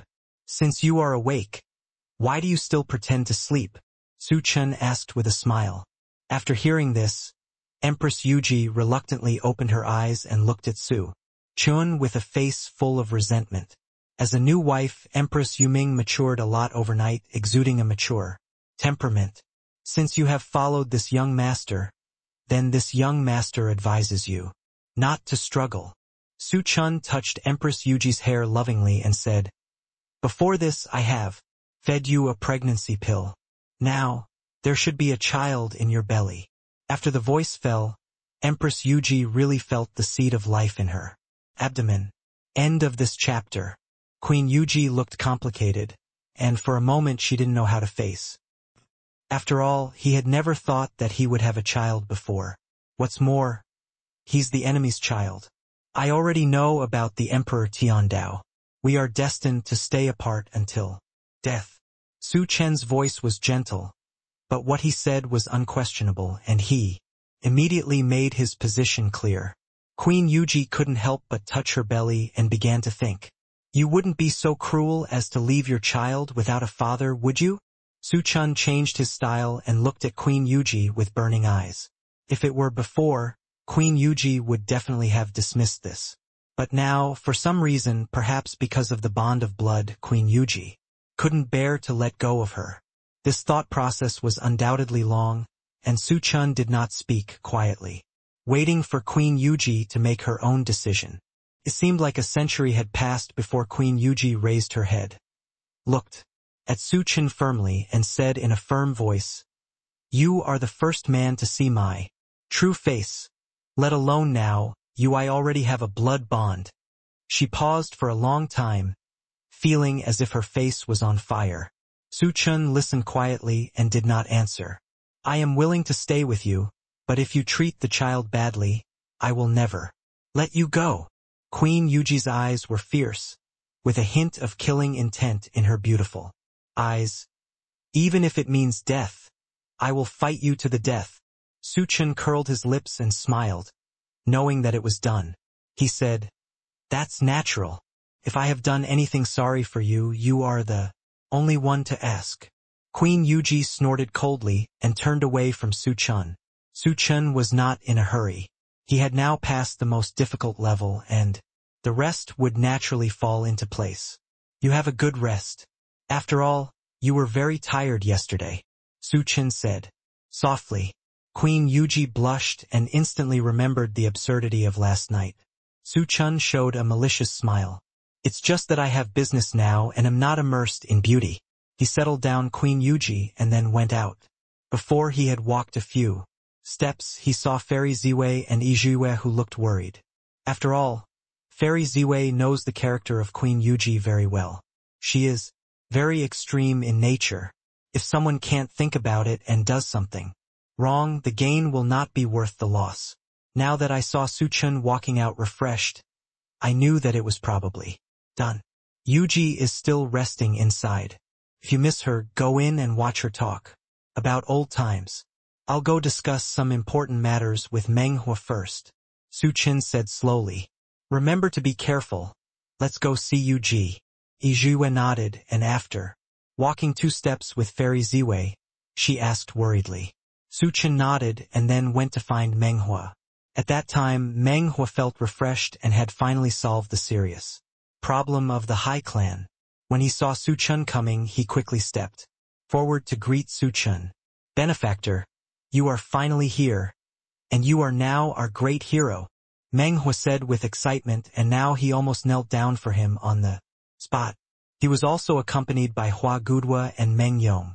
After the Battle of Queen Yuji, they were a blessing in disguise. They recognized each other's hearts. Now is the time to mix honey with oil. The two of them held hands tightly together and looked at Su Chen with grateful expressions, as if Su Chen was the elder of the world. Seeing Su Chen sit down, Hua Gudwa walked forward quickly and knelt on the ground with a plop. Benefactor, thank you for saving our lives at that time. If he dies, I will definitely follow him. Hua Gudwa's eyes were serious, with strong gratitude. Meng Yong also walked forward quickly and knelt next to Hua Gudwa. Thank you, sir. We will go up to the Sword Mountain or the Sea of Fire for you in the future without hesitation. Menghua looked at the two of them and just nodded slightly with a smile on his face. The burden that had been accumulated in his heart for a long time was finally relieved, and Menghua seemed to be 10 years younger. It's okay. We are all human beings. Critical moments, we just have to unite as one. Su Chen felt a little embarrassed. It was the first time he saw such obvious kindness. He walked forward quickly and helped the two of them up. They couldn't get up, even though they said nothing. Su Chen tried hard to help the two of them up. By the way, my benefactor is here today, so I will take you to the Holy Land of our barbarians. Menghua couldn't hold back the smile on his face and made up his mind. Although Su Chen was not a member of their barbarian tribe, in Menghua's eyes, Su Chen's status was more important than anyone else's, and he was simply a savior. This aroused Su Chen's interest. After all, the barbarians looked very weak, but they were able to compete with the Hai clan for so many years. There must be something special about them. Thinking of this, Su Chen nodded, but going to the Holy Land was a solemn matter anyway, and Menghua had to prepare a lot of things, so the two made an appointment to go there in the afternoon. This Holy Land is extremely sacred to us. Barbarians rarely go there. Almost only lords and human beings who have made great achievements can go there. For thousands of years, outsiders have been prohibited from entering. When Menghua said this, he looked embarrassed and looked at Su Chen cautiously. Although he knew that the people around Su Chen had contributed a lot, the ancient teachings were there after all, and Menghua was in a dilemma. After hearing this, Su Chen didn't make it difficult for Menghua. He said, "It's okay. I can go alone this afternoon. I won't make it difficult for you." Menghua felt a little embarrassed. After all, Su Chen and the people around him did a lot for them. "It's okay, Lord Meng. The ancestral precepts must have their reasons." Su Chen saw that Menghua's face was not very good, so he couldn't help but comfort him. "Although it's so, it makes me feel uncomfortable after all." Menghua couldn't help but sigh, and suddenly thought of taking out a crystal stone from his sleeve. "If I'm not wrong, that girl Natasha should be a mermaid," Menghua said, and handed the crystal stone in his hand to Su Chen. Su Chen took the crystal stone and took a closer look. It was crystal clear, and the whole was sapphire blue. Even in the dim tent it still emitted a faint light. The spiritual power contained in it is very rich. Even Chen, who has seen many treasures, couldn't help but praise it. The spiritual power of this spiritual stone is very different, like being in the deep sea, peaceful and distant. This is. Chen looked at Meng Huo with some curiosity. Before this, he had never said that Natasha was a mermaid. Since Natasha successfully transformed, she has almost no mermaid characteristics. End of this chapter. Meng Huo nodded seriously. Chen was a little curious. How did Meng Huo know that Natasha was from the mermaid tribe? After all, in his impression, the barbarians in this land were very barren and few even had spiritual contact. To be honest, Hua Gudua's mother was once a mermaid, and his father was a member of our barbarian tribe. When he died, he left this crystal behind. Meng Huo said leisurely, and his memories were brought back when he talked about the past. When Chen heard this, he instantly felt that the crystal in his hand was like a hot potato. Although this thing was a rare treasure, it was reserved for Hua Gudua after all. A gentleman does not take away what others like. Thinking of this, Chen immediately wanted to return the crystal, but was stopped by Meng Huo. This is what Hua Gudua means.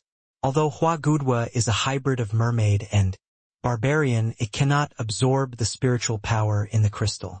If it stays here, it will only be coveted by others. Meng Huo looked at the direction Hua Gudua left, with a kind smile on his face. When Chen heard this, he originally wanted to refuse, but then he thought, if the barbarians were allowed to be so grateful all the time, they would feel uncomfortable. After all, the barbarians are a hospitable people. Thinking of this, Chen smiled slightly, accepted it politely, and said, seriously, since it is their kindness, I will naturally not refuse it. I will thank them for me later. Meng Huo nodded gently, with a bit of joy in his kind eyes. The two talked about some trivial matters, then said goodbye to Meng Huo and returned to their residence. At this moment, Fairy Ziwei and Yizhuiwei have not left yet. They are gathered around Queen Yuji's bed. The three of them are talking non-stop with very excited expressions on their faces. From a long distance, Chen heard the Queen of the Netherworld say, in the future, the three of us will serve the Shenlong Emperor together. You and I, sisters, can at least take care of each other. Chen is actually very good, with strong leadership skills and extremely high talent. Although he is only at the Great Saint realm now, it has not been more than a few years since he started practicing. This is Yizhui's voice. You must know that before this, Queen Yuji had always thought that Chen, at his age, could barely be called a genius because he had practiced since childhood to reach this level. But after hearing what Yizhui said today, I realized that Chen was not a genius but a monster. His cultivation speed was unmatched in the entire Tianshan continent, and even in the fairy world it was rare in the world. He is worthy of being the Dragon Emperor. Moreover, he is a dragon, a tiger, and a flaming sun holy body. The next voice was spoken by Fairy Ziwei. Before she could finish her words, Chen had already pushed the door open and entered.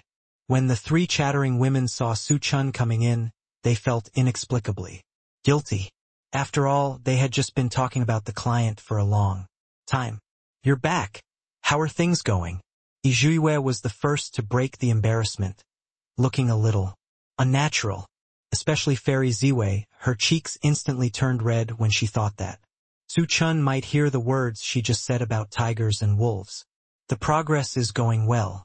This afternoon I plan to go to the Holy Land with the Dream Spirit Master to find out. Chen smiled slightly and did not talk about what he heard just now. Seeing that this matter was taken over, the three of them secretly breathed a sigh of relief. My intuition tells me that there must be some unknown secret hidden among this barbarian tribe.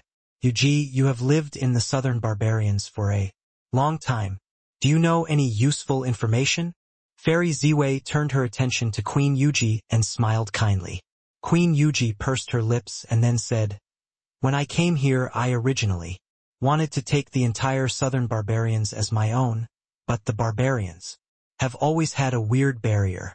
Even as a half-step emperor I can't get even closer." Speaking of this, Su Chen and others have naturally heard about it. This must be the ancient inheritance of the barbarians. But among the Sea Clan, there are some weird ruins in the deep sea. I went to explore them before, but I found nothing, but I can feel the strong spiritual energy fluctuations inside. When Queen Yuji said this, she couldn't help but sigh. You must know that at the level of the Queen of Netherworld, she has few opponents in Tianxian continent, but it has made her feel afraid again and again. It is really unpredictable. When you were sent down by the Tiandao Emperor, what did he say to you? Su Chen said softly. To the immortal world, Tianxian continent is just an insignificant small world. There are thousands of small worlds of this size, but this is the only one that he attaches great importance to. Yue thought about it and felt something was wrong. I used to think that he went to such great lengths to send the four of us, because he was afraid of the reincarnation of the Shenlong Emperor, but then I always felt that something was wrong. Fairy Ziwei couldn't help but say, after all, although the reincarnation of the Shenlong Emperor is important, hundreds of thousands of years have passed since then. Why is the Tiandao Emperor so sure that Su Chen was reincarnated here? And the tokens he left for them respectively, are they hiding any secrets? Thinking of this, several people's expressions were very serious.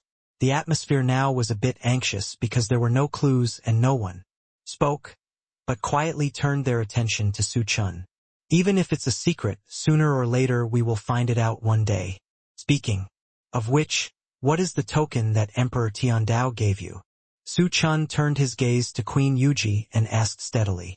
This reminded Queen Yuji, and a sheepskin scroll instantly appeared in her hand.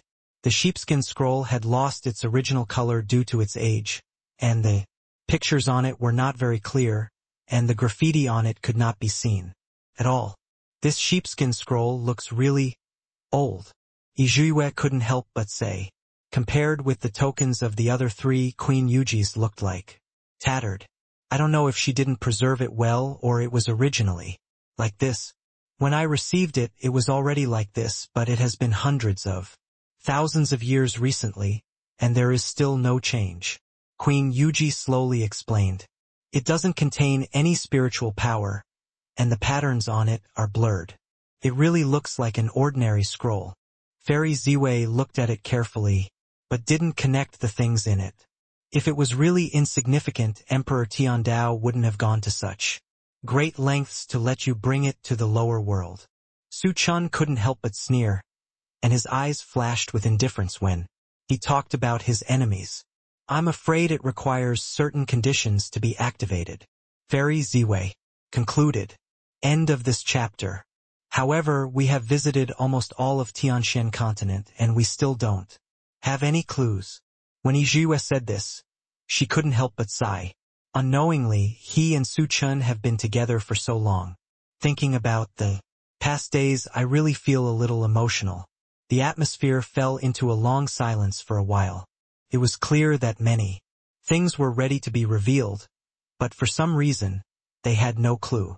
Perhaps the great emperor of Tiandao cannot understand the magical powers of these four things, but in order to find these things without letting people in, the immortal world noticed them, he gave them to us and let us take them to Tianxian continent.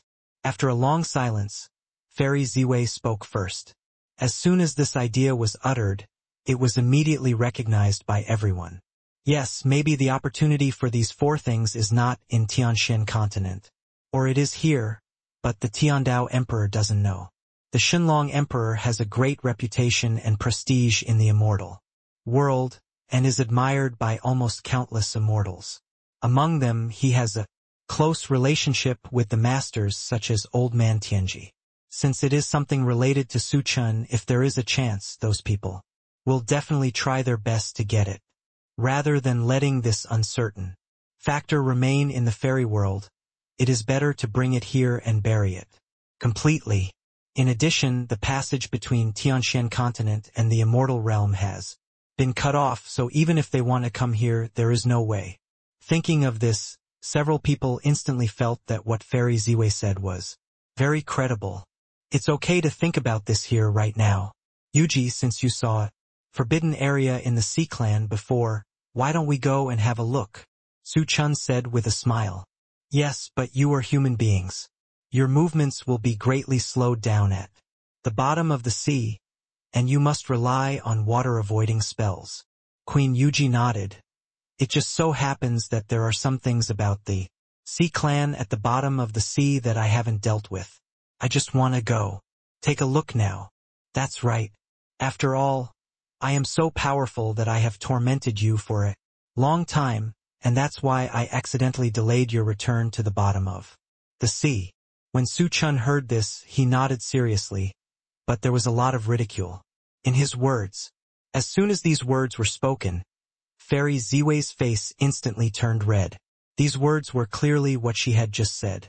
I originally thought that this matter would be over, but I didn't expect that Su Chun would be waiting for her here.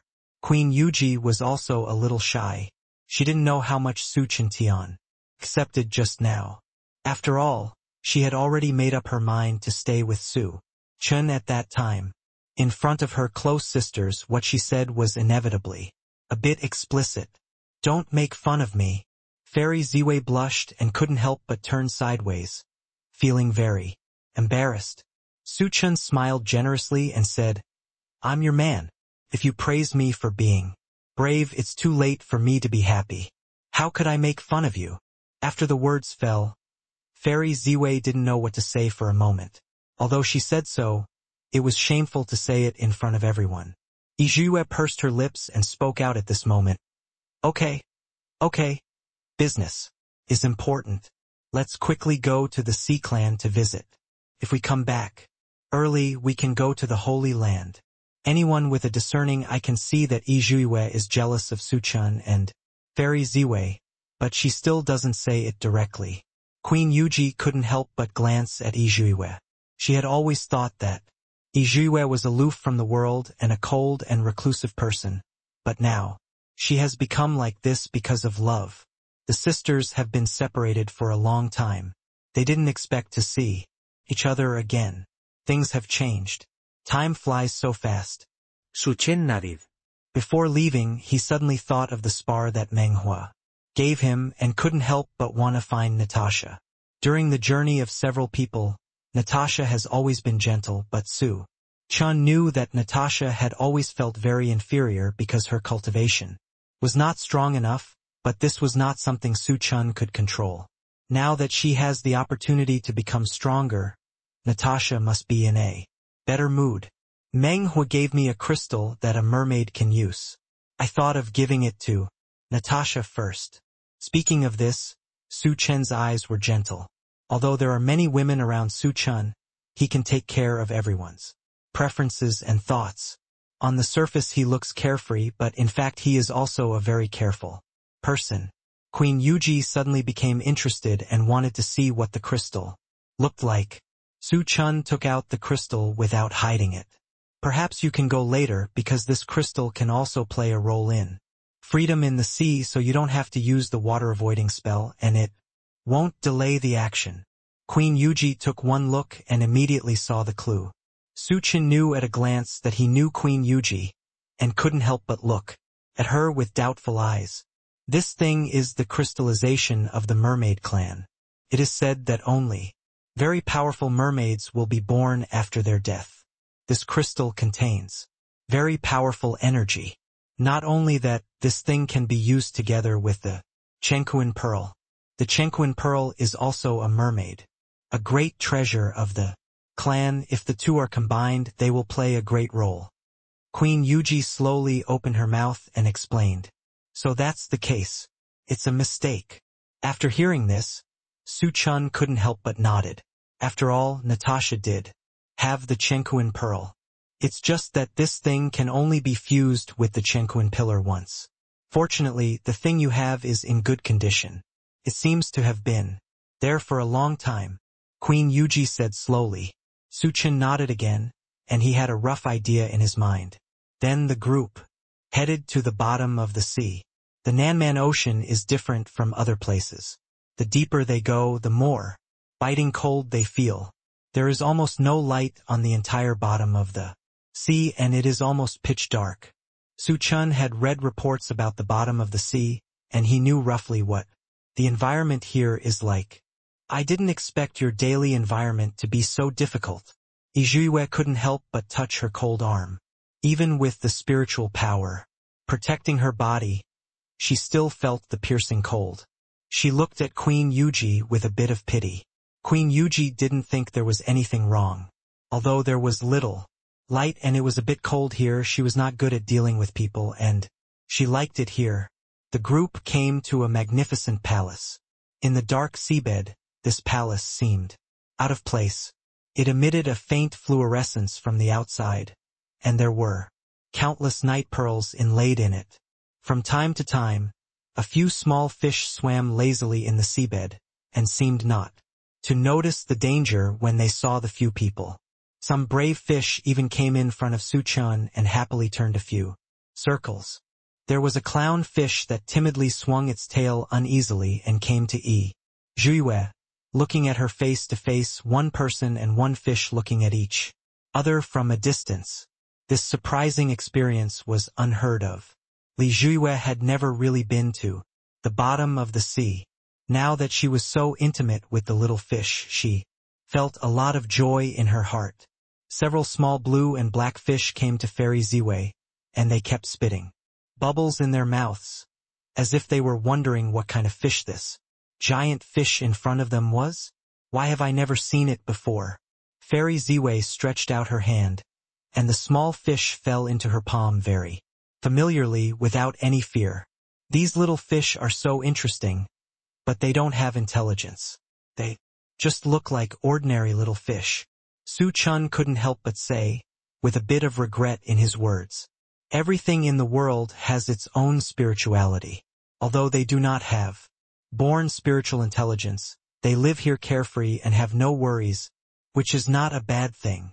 Queen Yuji's face was soft, and even though she was covered by a black veil, it could still be seen that the corners of her mouth were slightly curled at the moment. Unexpectedly, Queen Yuji, who looked cold and ruthless on the outside, had such a warm heart on the inside. Su Chen couldn't help but glance at her. Several people came to the magnificent palace, which was deserted with only a few sea tribes here and there. Seeing that Queen Yuji was back, they looked excited. Your Majesty the Queen, you are finally back. The sea tribes outside are saying that you were captured by the southern barbarians, which scares me to death. A small fish came to Queen Yuji in an instant, puffing bubbles with excitement on his face. I just went out for a while, but those children couldn't wait to spread such rumors, wanting to take my place. When Queen Yuji heard this, she couldn't help but sneer. Although these sea tribes are not strong in strength, they have been ambitious over the years. Although they have submitted because of his thunderous methods, they will provoke a strong counterattack as long as they have the opportunity. The other little fish had a look of resentment on his face. Although he was not a human being, he could feel his anger. The queen is so nice, but they are too dissatisfied. Now that you are back, you can slap them hard in the face.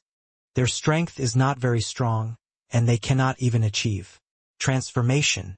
They only have spiritual intelligence and can speak. In that case, I will send someone to call them all here now. I want to see what kind of medicine they are selling in their gourds. The Nether Queen sneered and looked into the distance with burning eyes. After hearing this, several small fishes became extremely excited and quickly went to summon the remaining sea tribe. Within half an hour after learning that Queen Yuji was back, almost all the sea tribe came here in a dusty state. I didn't expect that Queen Yuji, who looks cold and ruthless on the surface, is also a kind girl secretly. Yue couldn't help but joked with a smile. Most of the sea people in this palace are children, or they are physically handicapped and their cultivation level is not high. If you were in other places, you would definitely be ostracized. This palace was originally the territory of the 9 nether black snakes. Since I came here, they have voluntarily given it up.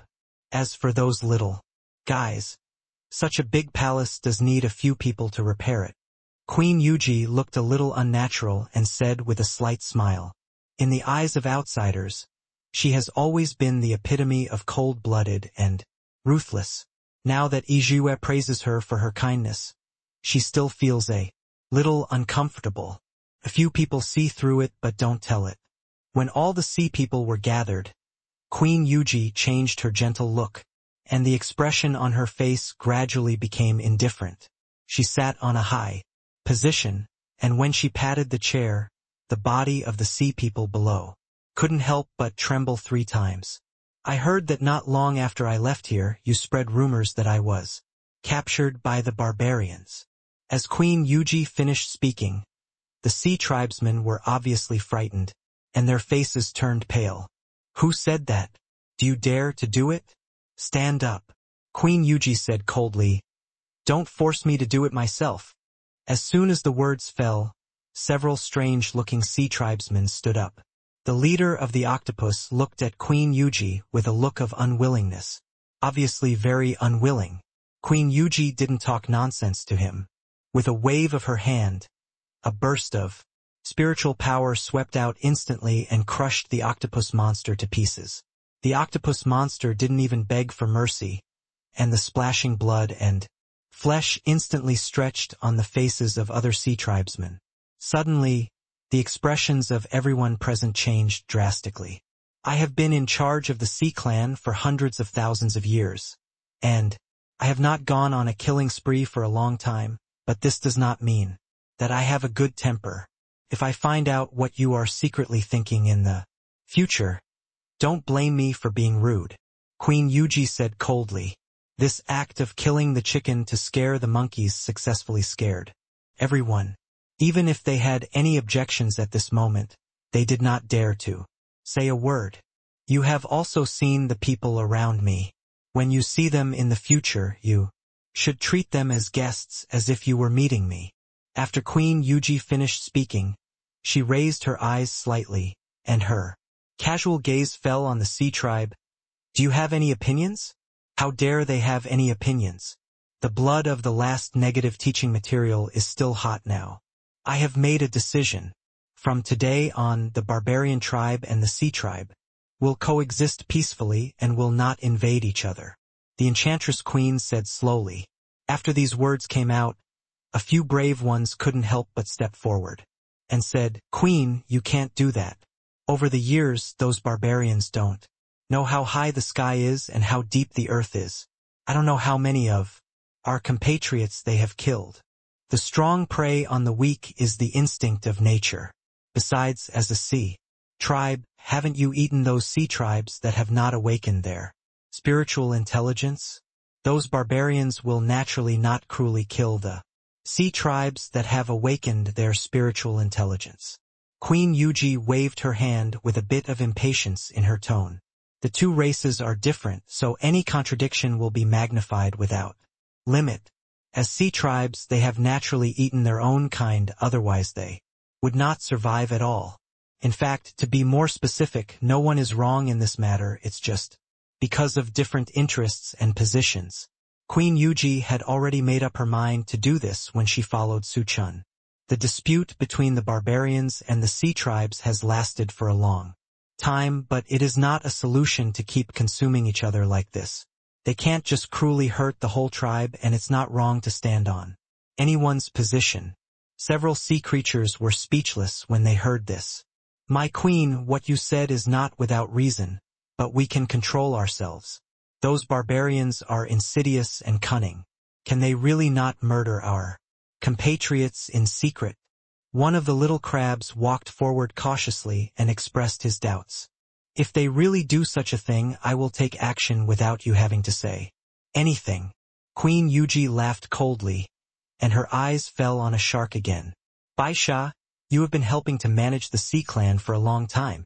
Now that Jiao Shenxi and others have died, I will not be in Nanman all the time. In the future, from now on, all the matters of the Sea clan will be left to you. Are you confident that you can manage everything well? As soon as the words fell, Bai Sha knelt down with a respectful look on his face and said in a sonorous and powerful voice, I will definitely live up to Her Majesty the Queen's mission. On the surface, Queen Yuji asked Bai Sha to handle all matters on her behalf, but in fact she gave him the power to control the Sea clan. For so many years, the fact that the actual person in charge of the Sea clan is a human matter has been a thorn in the hearts of many Sea clan. Anyone who is not of my race will be punished. If it weren't for the Nether Queen's powerful strength, they wouldn't be willing to be loyal. Now that they are their own clan, the Sea clan will surely be more united in the future. Queen Yuji nodded with satisfaction, nodded a few more names, and then continued, I see the abilities of you people. You must assist Bai Sha. If there is a problem, you can blow the whistle. I will appear. This is also quite a promise. When the Sea clan encounters a powerful crisis, in the future they can blow the whistle and seek shelter. The Sea tribes have heard a lot of rumors in the past few days, and naturally, they know that Queen Yuji was conquered by an outsider, and she will definitely not stay in Nanman in the future. To say this now is actually to entrust the funeral affairs. The fairy queen didn't just throw them away, but instead showed such great kindness. Suddenly, all the Sea people looked at Queen Yuji with admiration. They have simple minds and well-developed limbs, but they also have extremely sincere feelings. They will do their best to repay those who have helped them. This time, many Sea people already have sincerity in their hearts. Thank you, Queen Yuji. We will always be loyal to you and go through fire and water for you, no matter what. Thank you, Queen Yuji. We will always be loyal to you and go through fire and water for you, no matter what. In the empty hall, the voices of the Sea clansmen shook the heaven and earth. Queen Yuji nodded with satisfaction before dismissing everyone. Chen couldn't help but cast his gaze at her and asked with a smile, How did you come up with the idea that you suddenly want the two races to coexist peacefully? I have thought about it before. If they keep fighting against each other, the southern barbarians will always be separated. War will eventually cause casualties. It is not impossible for the two to coexist peacefully. Queen Yuji smiled slowly. After staying here for so many years, she also developed several feelings. My lady queen, are you leaving? The original little fish came forward hesitantly and looked at Queen Yuji. With tears in his eyes, his face full of reluctance. I am originally from the human race and cannot last long. It is normal to stay here. Separation is human nature. You must grow up well. Queen Yuji touched Xiaoyu's head, with a hint of gentleness in her voice. Xiaoyu looked reluctant to give up, but he also knew that Queen Yuji did not belong here. After finishing all the affairs of the Sea clan, they unexpectedly arrived at the forbidden area that Queen Yuji mentioned. Just by being in front of them, a few people can see the separation between this place and other places. As soon as they arrived, they felt a powerful wave of spiritual power, and a gloomy and biting cold instantly swept over everyone. Not only that, the spiritual power in front of him was so strong that it even caused a small whirlpool. The dark black whirlpool was bottomless and seemed to be flowing very slowly, but as soon as the surrounding objects came close, they were sucked in instantly. This is it. When I came here before, I originally planned to forcefully break the restrictions outside, but I failed. Queen Yuji briefly explained the situation and then turned her attention to the restriction. This small whirlpool is inexplicably like a black hole with no way in or out. Chen was helpless for a moment. After all, no one knew what was deep in the whirlpool. I have tried injecting spiritual power into the whirlpool before to explore, but unfortunately it seems to have disappeared and I found nothing. Seemingly seeing that Chen wanted to attack the whirlpool, the enchantress Queen slowly said, It would be too risky to risk yourself. No one knows what is in the depths. This was true. Several people hesitated, but no one took any further action. While they were in a stalemate, a huge light suddenly appeared from the whirlpool, and the surrounding seawater seemed to feel this call and swept towards the whirlpool in an instant. They were in a panic and wanted to leave here quickly, but the strong suction force made it impossible for them to escape, and in the end they could only be sucked in forcibly. The world was spinning, and the sound of water dripping on the ground was particularly clear in the silent room. Chen rubbed his head in pain and stood up. Only then did he have time to look at the surrounding environment. This place is obviously a cave because it has just been irrigated by sea water, and it looks extremely humid. It is constantly dripping and dripping with water. As for the other people, it was as if they had evaporated without a trace. Zhuiwei, Ziwei, Yuji? Chen tentatively called out a few times. In the empty cave he could only hear his own echo. Strange. Could it be that they were washed away just now? Chen couldn't help but murmured softly. But the whole cave was obviously closed. Chen walked for a long time and didn't see any way to go. This was very strange. After all, there were countless seawater just now.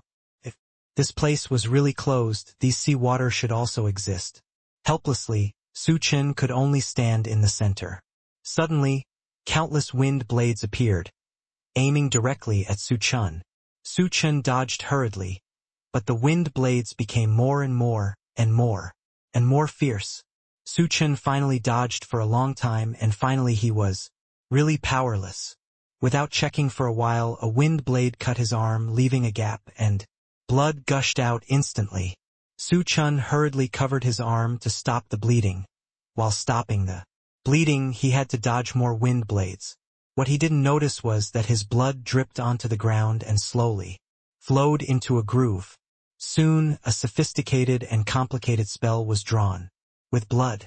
In an instant, a strong light burst out from the entire cave, and the ground in the center continued to collapse, and a huge stone pillar followed. The original wind blade also disappeared at this time. The stone pillar was carved with a majestic 5-clawed golden dragon, and a book was placed on it. End of this chapter. The book was suspended above the stone pillar platform. It seemed to sense Chen's arrival and was shaking up and down uneasily. Chen took a deep breath and slowly walked to the book. The book emitted a faint fluorescence, but there were no words on it. There were only some maps drawn by pictures, and there was a shining light spot on. Chen soon discovered that this was a map of Tianxian continent, and the light spot was Donghuazhou. Donghuazhou was the place where he was born. What secrets were hidden there? Chen tried to find other traces, but found nothing. For some reason, Chen's heart trembled inexplicably. As if by some strange coincidence, he took out the parchment scroll given to him by Queen Yuji from the storage ring. The parchment scroll suddenly broke free from Chen's palm, and the whole person floated up, trembling and coming to the book. Then, a dazzling light appeared. Chen subconsciously closed his eyes, and when the strong light completely disappeared, when he opened his eyes again, the book that was originally suspended on the cylindrical platform had disappeared. At this time, the parchment scroll that originally looked tattered has now been completely renewed. The parchment scroll is engraved with a map. However, the geographical location of this map is also very different from the current Tianxian continent. When Chen looked at it just now, he could only roughly distinguish the location of the map, which is Donghuazhou. It seems that this map is the map of Tianxian continent, but the specific location is unknown. What Emperor Tiandao gave to Queen Yuji was actually a half-finished map. Now it seems that by chance, the two have also merged into one. I am afraid that Emperor Tiandao would never dream that the map he tried his best to hide was just a half-finished product, and he brought it to Tianxian continent in order to prevent the people in the fairy world from finding it. But the real opportunity happened to be here. Chen's heart was surging. For some reason, he always felt that the things on his body were related to it.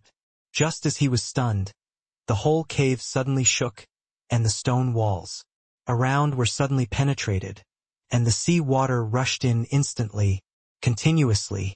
At the same time, the space of the whole cave also became distorted at this time, as if it could no longer bear it, and it shattered with a bang.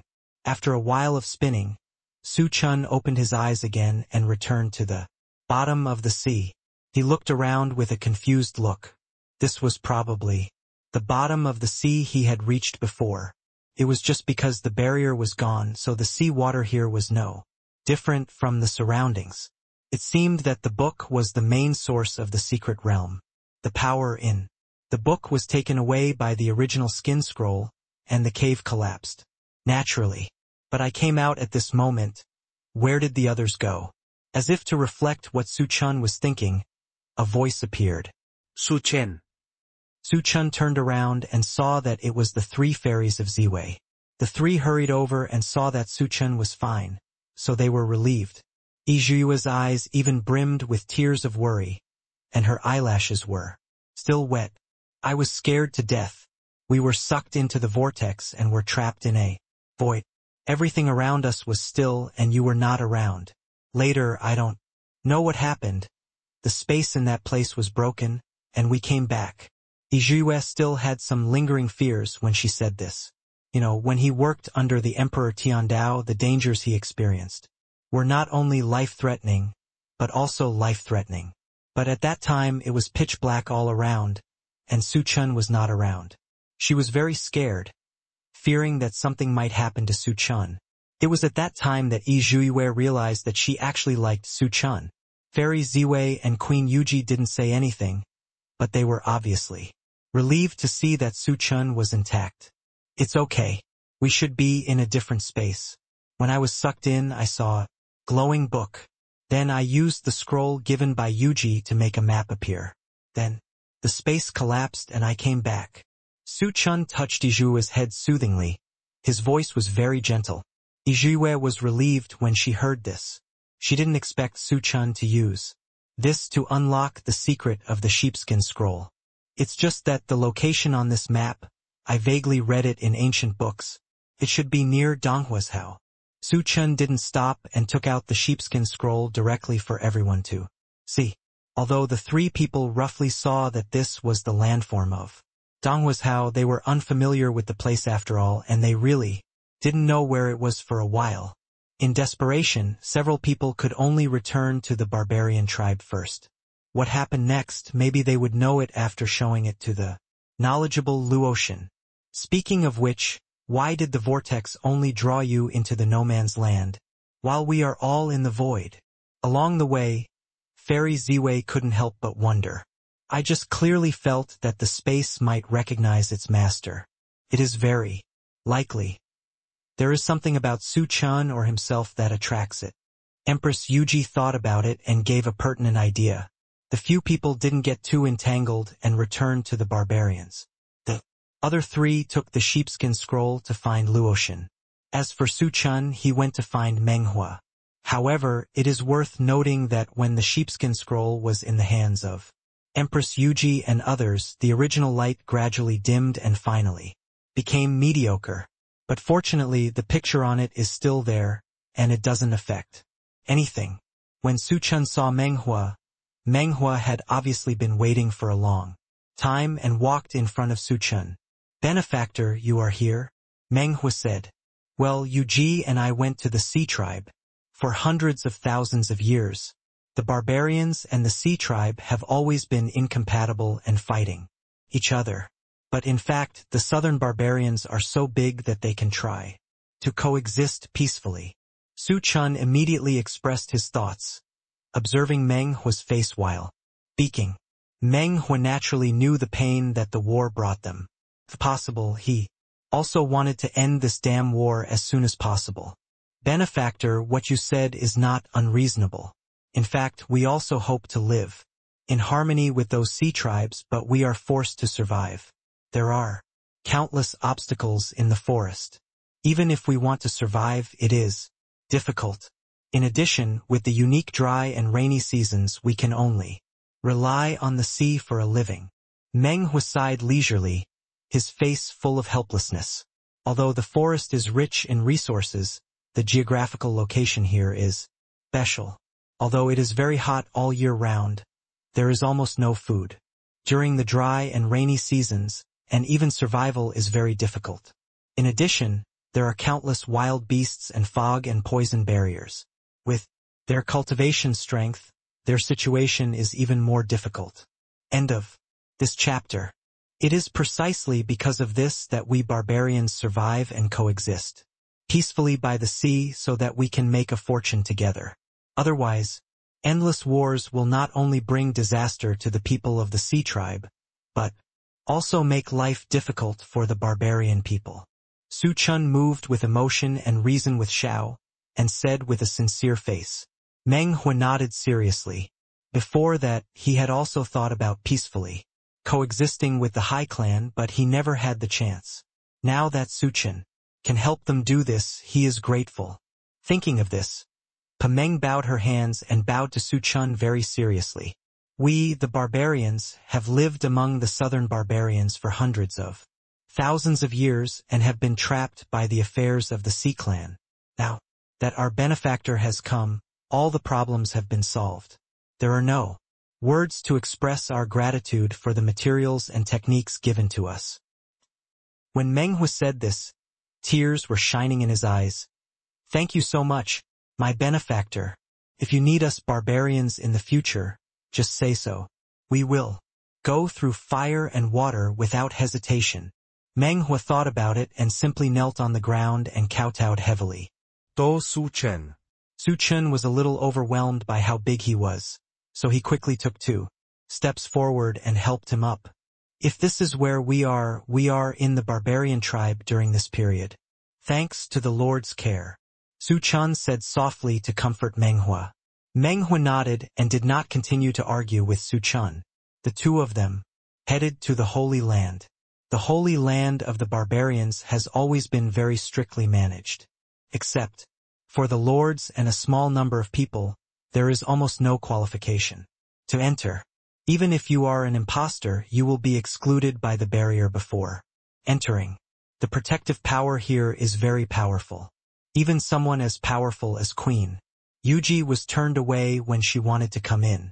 Meng Hu was seen standing there with his hands clasped together, his eyes piously looking into the distance, and his mouth talking plausibly, speaking incomprehensible ancient words.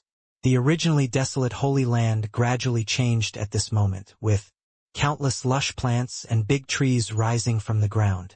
With Su Chen and Meng Hu as the center, they were surrounded by dense trees. An oval-shaped light suddenly appeared in front of the two of them. Meng Hu was breathing heavily, with sweat still hanging on his forehead. His face was a little ferocious, and he looked at Su Chen as kindly as possible. Benefactor, this is the Holy Land of my clan. You can just go in, I will be right here. Keep it. As soon as he finished speaking, he knelt down in front of Guangmin with a pious look on his face and kept chattering. Su Chen carefully looked at the scenery in front of him, and after making sure there was nothing wrong, he walked in. As soon as he entered, a wave of spiritual power swept over Su Chen. Su Chen subconsciously raised his hand to apply spiritual power to resist, but the spiritual power did not seem to have killing intent, so he gave up. A golden wave of light appeared and instantly surrounded Su Chen. Su Chen looked puzzled. The scenery inside looked no different from the outside. There was an endless forest all around except for the largest altar. In the center, after the golden light wave surrounded Su Chen, he kept moving in one direction, eager to try, but when he saw that Su Chen didn't move, he turned around anxiously. Su Chen was also a little confused for a moment. He tentatively asked, "Do you want me to follow you?" The golden light waves trembled happily twice, seeming to praise Su Chen for his intelligence. Su Chen smiled helplessly and followed the light wave to the altar in the center. He put his hand in front of the cup-shaped vessel in the center. Suddenly, the entire space became distorted and the world spun. The huge suction force made Su Chen unsteady, and he quickly used his spiritual power to resist, but the suction force seemed to be immune to spiritual attacks and sucked him into the vessel. When Su Chen opened his eyes again, he was shocked to find that his body had turned into the shape of a spirit body. A group of people dressed in wild clothes suddenly rushed towards Su Chen. They were menacing and holding spears. Some of them even rode tigers and cheetahs. They were dressed primitively, not much different from the Manchus today. The muscles all over their bodies were as straight as a fully drawn bow, and everyone was full of strength. The entire ground was shattered by their trampling, as if an army was pressing down on the territory, and there was a strong sense of oppression. Su Chen subconsciously wanted to dodge, but before he could hide to the side, those people seemed not to notice Su Chen's figure and passed straight through his body. Su Chen was stunned subconsciously, and immediately realized that he was probably in a soul state now, so those people couldn't see him. The scenery here is no different from that of the barbarians, but it is obviously not the barbarian Holy Land now. It is probably the barbarian Holy Land long ago. Su Chen clenched his fists subconsciously, and after hesitation he followed the group of Manchu people to the center of the Holy Land. The Holy Land here is more glorious and powerful than it is now. The surrounding stone pillars are all painted with different patterns, including animals and humans. Taken together, it is the history of the development of the barbarians. Such a magnificent scene cannot allow people to unite with the barbarians who are now in decline. All the barbarians suddenly knelt on the ground neatly and buried their heads deeply in the ground, showing their piety and respect. And high up on the altar, a man wrapped in a robe held up a cane and looked down at all the barbarians present. On the white robe, the hot silver patterns are lifelike, and the stars and the moon are lifelike, printed on it, as if yin and yang are in harmony, and all things are surging.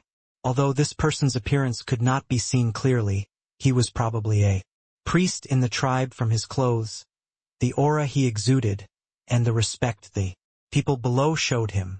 Everyone was lying on the ground, and Su Chen stood there blankly, which was very obvious, but fortunately those people could not see him. Su Chen subconsciously walked to the high platform, and the gentle breeze blew through his hair. The high priest who was standing still suddenly looked in the direction of Su Chen. At the same time, a huge pressure instantly swept in the direction of Su Chen, containing the vast power of the stars, which subconsciously made people stiff all over. Su Chen was stunned, thinking that the high priest had discovered him. But the high priest just stared at Su Chen. His eyes were empty and unfocused. After looking for a long time and making sure that there was no one in front of him, he retracted his gaze. The high priest frowned, and he clearly felt the breath of people, but there was nothing in front of him.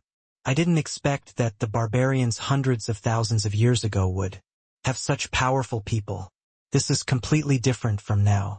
Although he knew that these people couldn't see him, the reaction of the high priest just now still scared Su Chen. Su Chen didn't come here to cause trouble. It would be bad if he was discovered by others. End of this chapter. Although no one in this place can see Su Chen, it is hard to guarantee that a person with strong strength will not notice anything. Cautiously, Su Chen did not act rashly, but stood still and watched everything that happened next. Although he did not know why the ancestors of the barbarians let him come to the past, they must have done so for a certain purpose. I saw a barbarian soldier respectfully come to the high priest, plopped on the ground, and said with full energy, "High priest, the auspicious time has come. Shall we start now?" The high priest retracted his gaze from Su Chen, and the expression on his face was majestic without anger, and the ceramic white mask covered his expression. He nodded and said lightly, "The auspicious time has come, the dragon god has come, and you have carefully done what I told you before. If there is any mistake, the consequences will be at your own risk." The light words made all the barbarians present pay great attention. After hearing this, the barbarian soldiers nodded heavily, and then walked down the platform and notified every Manchu in a unique way of communication. The sound of drums soared into the sky, and the strong and fluctuating drums shook the earth. At the same time, countless trumpets rushed in, forming a different symphony. Countless barbarians stood together in a well-trained manner, making incomprehensible gestures.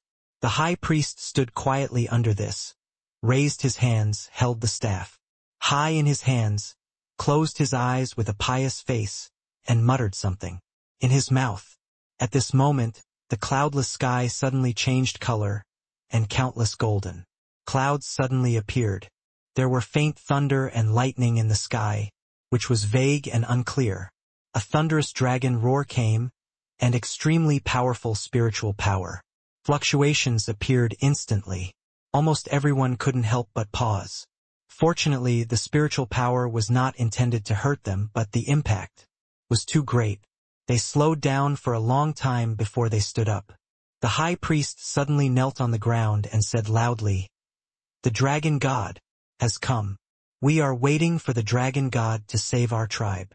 At the same time, all the barbarians knelt on the ground in unison and repeated the words of the high priest in unison. Dragon god? Su Chen's eyes were confused. Could this be his past life? Otherwise, he didn't know who could bear the title of dragon god. Perhaps it was really the blood of the five-clawed golden dragon, or perhaps it was not a human.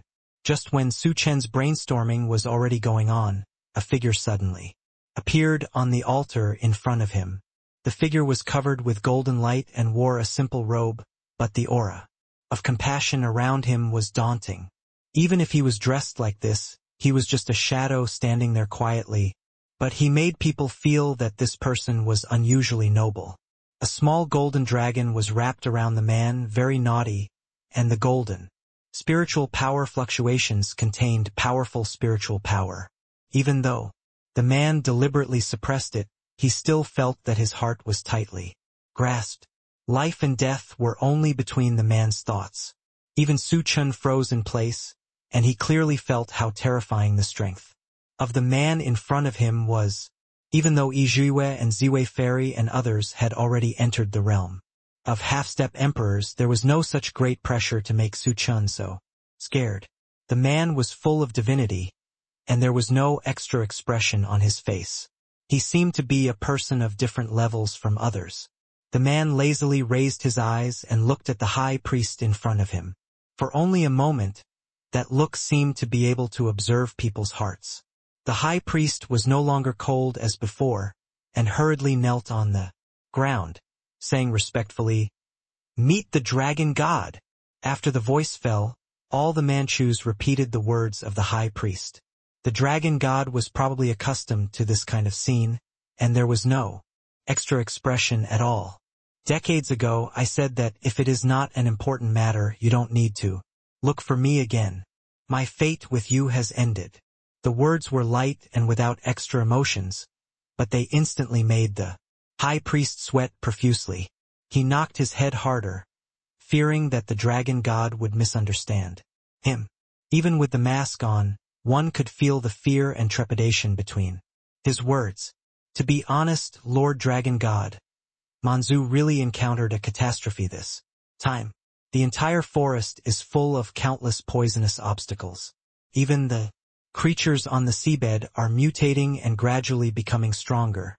But the descendants of our barbarians are becoming less and less talented in cultivation. At this point, the high priest's eyes were red, and he looked at the dragon god seriously. We have no choice. If this continues, the entire barbarian tribe will no longer exist. The voice was not loud, but it fell heavily on everyone's heart. Some barbarian women and children had already sobbed softly. They all placed their hopes on the dragon god, looking at him with longing and admiration. Under the watchful eyes of the crowd, the dragon god did not respond. For people of his level, birth, aging, sickness and death, the rebirth and destruction of a race are all human nature, and it is destiny. Not to mention the barbarians, the dragon god has witnessed the changes and rebirth of countless nations along the way. Su Chen was also reluctant, and he did not expect that at this time the environment of the southern barbarians had begun to change. His eyes could not help but fall on the dragon god, curious about what the dragon god would do next. For some reason, the dragon god's eyes suddenly fell in the direction of Su Chen. Su Chen's heart tightened, and his heart spasmed, as if it was tightly grasped by an invisible big hand. Life and death were only a thin line between the man in front of him. Could it be that this dragon god discovered him? Just when Su Chen was afraid, the dragon god retracted his gaze, stretched out his hand and helped the high priest up. The high priest stood up in fear, but still bent his waist, not daring to look directly at the dragon god. Forget it, it's fate. I can't do anything about the changes in the Nanman, but in the future the Nanman, which has been closed for a long time, will welcome foreigners. He will be the destined person to save the entire barbarian tribe, the dragon god said slowly. Although this was said to the high priest, for some reason Su Chen always felt that the dragon god was looking at him. I will set up a barrier here to keep you safe. Everything that comes next can only be done by your own efforts. After the dragon god finished speaking, a huge barrier suddenly appeared, surrounding the entire barbarian tribe. This energy was so strong that many creatures that approached the barbarians were instantly driven away. At the same time, the entire land was gradually becoming clean. The high priest knew that everything that happened today was a great blessing, and he knelt down hurriedly to thank the dragon god. You must follow my teachings, the dragon god said slowly. End of this chapter. As soon as the words fell, the whole picture suddenly began to collapse, and the originally clear scene gradually shattered like glass. The world spun around, and Su Chen was busy stabilizing his body, but his eyes were still fixed on the dragon god. He clearly saw the dragon god's lips slightly opened, and the direction of his words was clearly directed at him. Su Chen. Su Chen's pupils shrank slightly, and he subconsciously looked at his lips, opening and closing.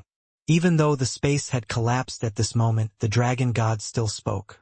Slowly, looking straight in the direction of Su Chen, as if he could see all of Su Chen's disguises clearly. Me? Su Chen couldn't help but point at himself. Somewhat unbelievable. After all, when he returned here, no one should be able to see him, and if the dragon god could really see him, why didn't he say it just now? The dragon god's words continued, and this space had completely collapsed, and only a few scattered words could be seen. I'll wait for you. I'll wait for you? Su Chen subconsciously took 2 steps forward, but this space had completely disappeared. Su Chen walked forward, but he was just standing still. When he opened his eyes again, Su Chen had already arrived at the Holy Land. Everything just now seemed like a dream.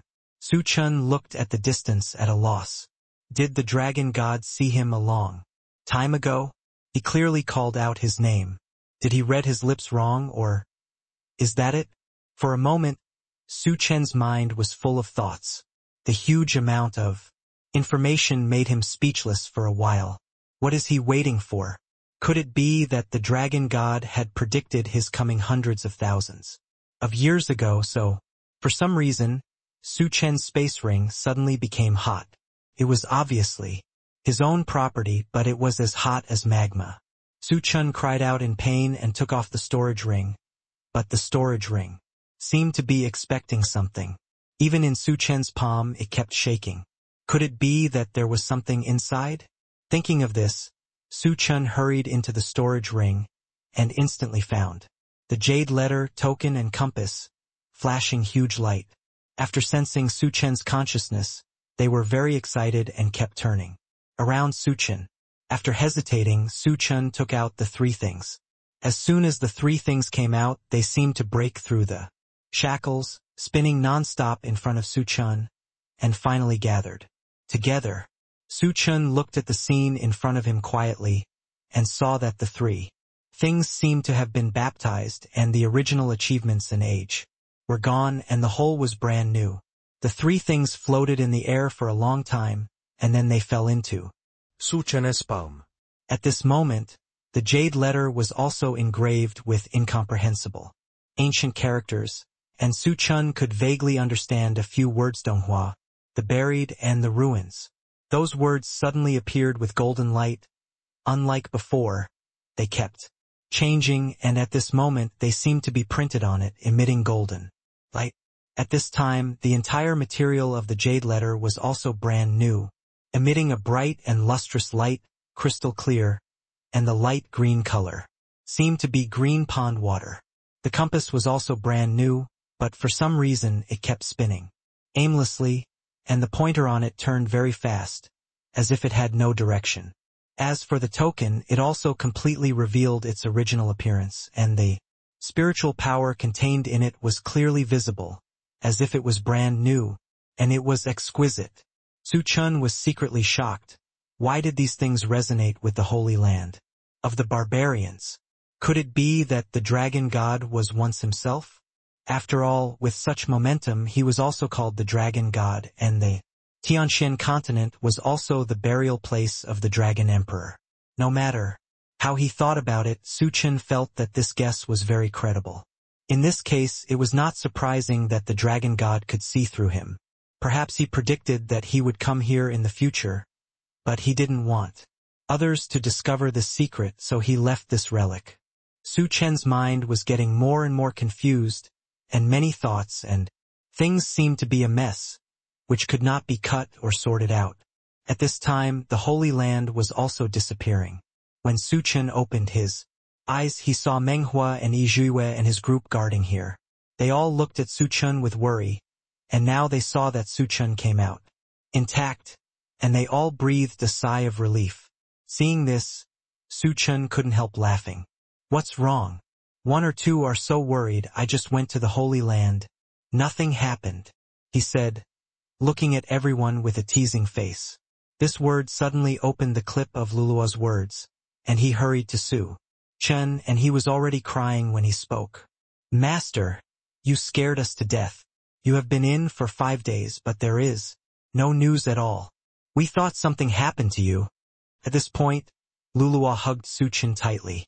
The two round breasts were against Su Chen's chest, which made him, who had abstained from sex for a long time, have a physiological reaction instantly. But now is not the time to do that kind of thing. Su Chen could only suppress the desire in his heart, pinched Lulua's buttocks, and said comfortingly, I'm fine, don't worry.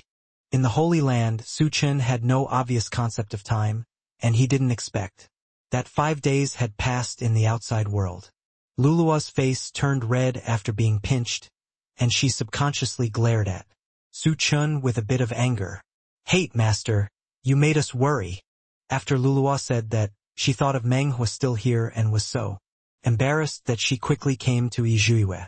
Meng Hua looked pale, and it was obvious that he had not rested well in the past few days. Now that he saw Su Chen come out in good condition, he was relieved. My benefactor, it's a good thing that nothing happened to you, otherwise I would have given my life here today. Meng Hua looked weak, and his voice was intermittent. Don't worry, Lord Meng, I'm fine. But you look a little uncomfortable. Now, Su Chen subconsciously wanted to say that Meng Hua was as weak as a skeleton, but he immediately held back and changed his words. It takes a huge amount of energy to open the Holy Land. My current cultivation is a bit overwhelmed, but it will be fine slowly. My benefactor doesn't need to worry about these. Meng Hua smiled, and then said, Have you found anything? After saying this, Su Chen looked strange, and for a moment he didn't know where to start. After all, there were too many experiences here. Meng Hua thought that Su Chen was not convenient to say. He did not force it. After all, the proverbs left behind said that it was God's will for the destined people to enter the Holy Land. It was Su Chen's freedom to say it or not. They had no reason to ask. It's nothing, but I saw some exercises suitable for barbarians to practice in the Holy Land. As for the poisonous pollution in the forest, I think I have a way to solve it, Su Chen said slowly. End of this chapter. As soon as these words were spoken, Meng Huo looked at Su Chen with excitement, and he immediately held Su Chen's hands. My benefactor, is everything you said true?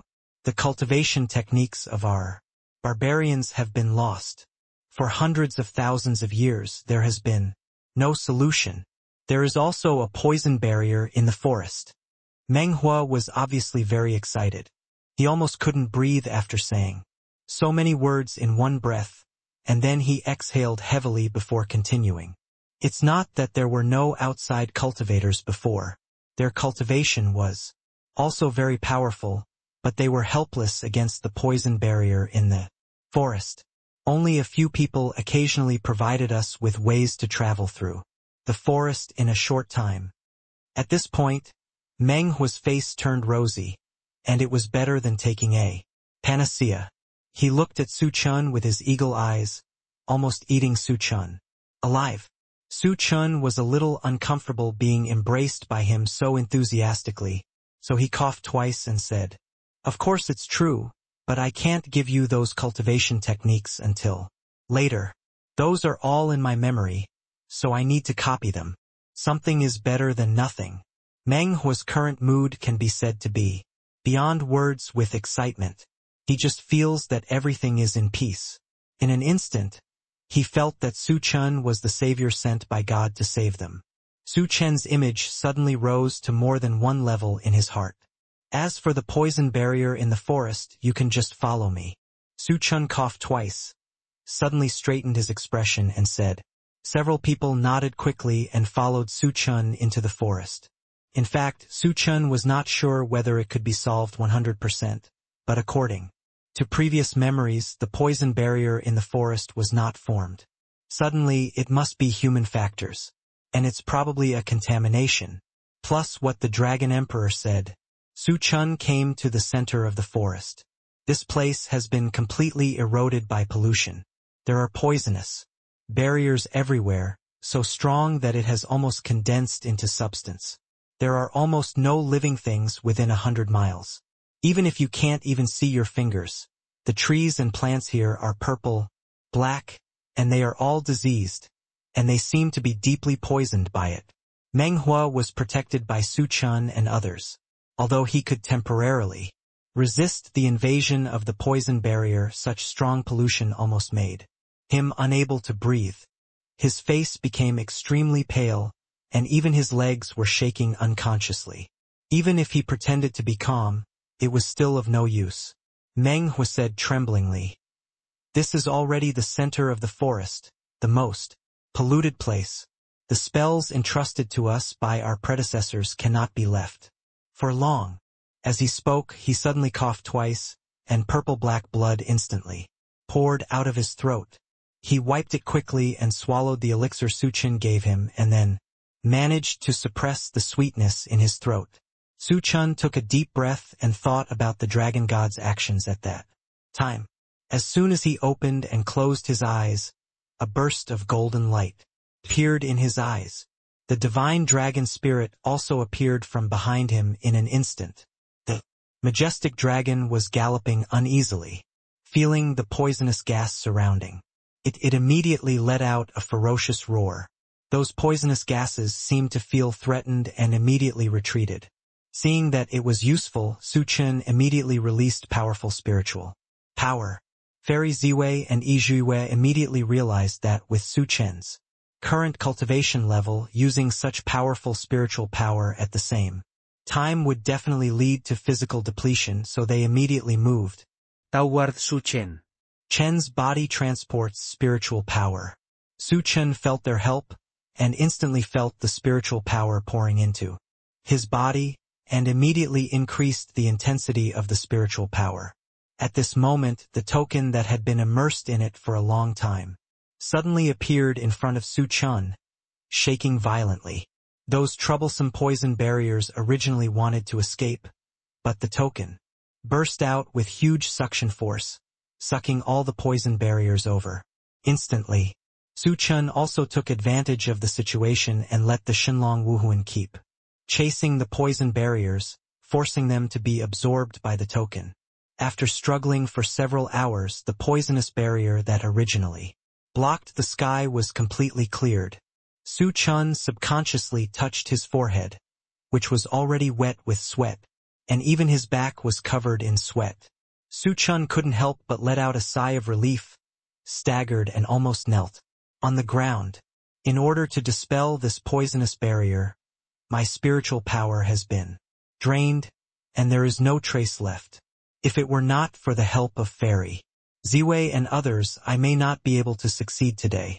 Meng Huo looked at the scene in front of him in disbelief. The forest that used to be gloomy and without sunlight now changed its appearance and was filled with fresh air everywhere. At this moment, a little white rabbit appeared.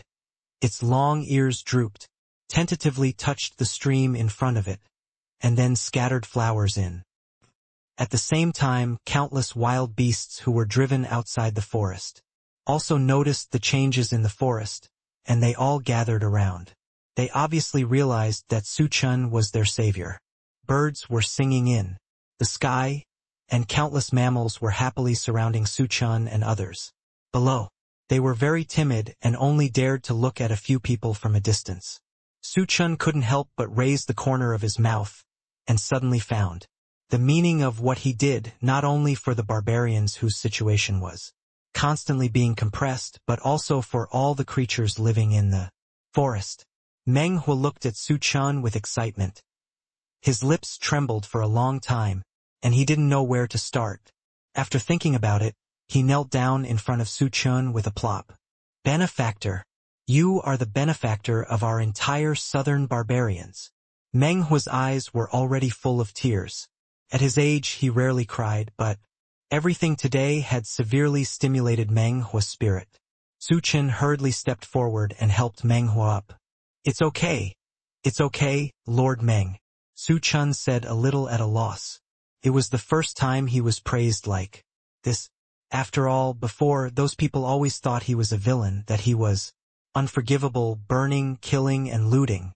Fairy Ziwei couldn't help but curl her lips and said to Su Chen, "You are the hero of the entire Nanman." Su Chen also looked at Fairy Ziwei, feeling very embarrassed. Several people exchanged some polite words, and then bid farewell to Meng Huo. At this time, Meng Huo was so excited that he couldn't wait to tell his people all the good news. As for Su Chen, it was time to tell them what he saw and heard in the Holy Land. He briefly described everything he saw, put forward his own ideas, and took out the token given to them by Emperor Tiandao. Compared to before, those keepsakes have been completely transformed. Unlike the dusty and dirty look before, they now look like well-dressed people. Obviously, there is not much change, but it seems that people can't connect them with the previous ones. End of this chapter. Yi Zhuiyue and the other three were most familiar with these things, and their expressions changed drastically the moment they saw them. Originally, what Su Chen said was very mysterious, and they still had some doubts in their hearts. But now that they saw it, they were completely speechless. By the way, have you read the previous sheepskin scroll Luotian? Did you find anything about it? Su Chen seemed not to notice their surprise and turned his attention to Luo Shen again. When Luotian's name was called, he immediately calmed down and said, "The place on that map is the ancient Donghua continent, yes, but it's too broad, so I can only confirm that it is in the Donghua continent. Now that I see this compass, maybe I can use this to find where the place is." Originally in the Holy Land, the compass seemed to have lost its direction and was spinning wildly. Since leaving here, the compass has been pointing straight in the direction of Donghua continent. It seems that if they want to find that place, they must rely on the compass.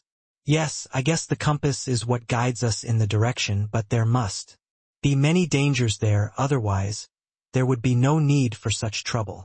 Fairy Ziwei also spoke at this time. The Emperor Tiandao gave us the things at that time. He must have brought them here because he didn't understand the secrets and didn't want others to discover them. But he didn't expect that we would be self-defeating and discover the secrets. Yue paused and then said, things that even Emperor Tiandao can't figure out must be very dangerous. And along the way, most of us have something to do with Emperor Shenlong. Like being pushed along. Lu Luo glanced at Su Chen worriedly. Now, the Shenlong Emperor has died. Although we don't know why such a powerful Shenlong Emperor is buried here. You can imagine how dangerous it is. Even if Yue and others have reached the realm of Half-Step Emperor, this trip may be very dangerous. Su Chen is only in the Great Saint realm now. If he gets there, he will probably escape death. Otherwise, let's not go now. Anyway, we are the only ones who know about it. Now, it won't be too late to go when we are strong. Natasha looked at Su Chen worriedly and tried to persuade him. If something happened to Su Chen, Natasha couldn't imagine how she would live. Next, even so, there are crouching tigers and hidden dragons in Tianshan continent. If others discover it first, it will be too late by the time we go there. Xiaoxian doesn't think so. Risks and opportunities have always coexisted. Besides, the sooner this matter is dealt with, the better. If it is discovered later, it is likely to be targeted by others. When the time comes, it will be easy for thieves to hide, but it will be difficult to prevent. Hidden arrows. Having said this, Xiaoxian turned his attention to Su Chen. It was useless for them to discuss it. The final decision still rested with Su Chen. The specific details still had to wait for Su Chen to make a decision. Most of the words on the jade letter are from ancient tribes. Many of them have been lost in today's records, but I can roughly tell that it is a prophecy. As soon as Luotian's words came out, everyone focused on him. Therefore, Fairy Ziwei and Queen Yuji are also very smart and can even be said to be as smart as Luotian. However, after all, they are not natives of Tianshan continent, and in many aspects they are not as understanding as Luo-shan. You mean? Su Chen looked at Luo-shan thoughtfully. From the words I can read, it probably means that there is a secret hidden in the ancient tomb, a secret that can subvert the world. Luo-shan's voice was soft, but his words were like heavy stones, hitting several people's hearts heavily. Even though Tianshan continent is just one plane among many small worlds, it still has its own rules. This is why when Yue and others came here, their cultivation was forcibly reduced to the realm of a half-step emperor. Even if the Emperor of Heaven comes here in person, he still cannot escape the constraints of the world's laws. This is why the cautious Emperor Tiandao did not come to this plane in person, but sent his own men. But now, this prophecy actually says that there is a secret hidden in the ancient tomb that can subvert the entire world. Thinking of this, the expressions on the faces of several people were very solemn. No one spoke, and the atmosphere suddenly became anxious. Since it's about me, you must go and see it. Finally, Su Chen made a decision. Don't you all say that I am the reincarnation of the Shenlong Emperor? I am so timid and like the Shenlong Emperor. Besides, I don't believe that the Shenlong Emperor can harm me.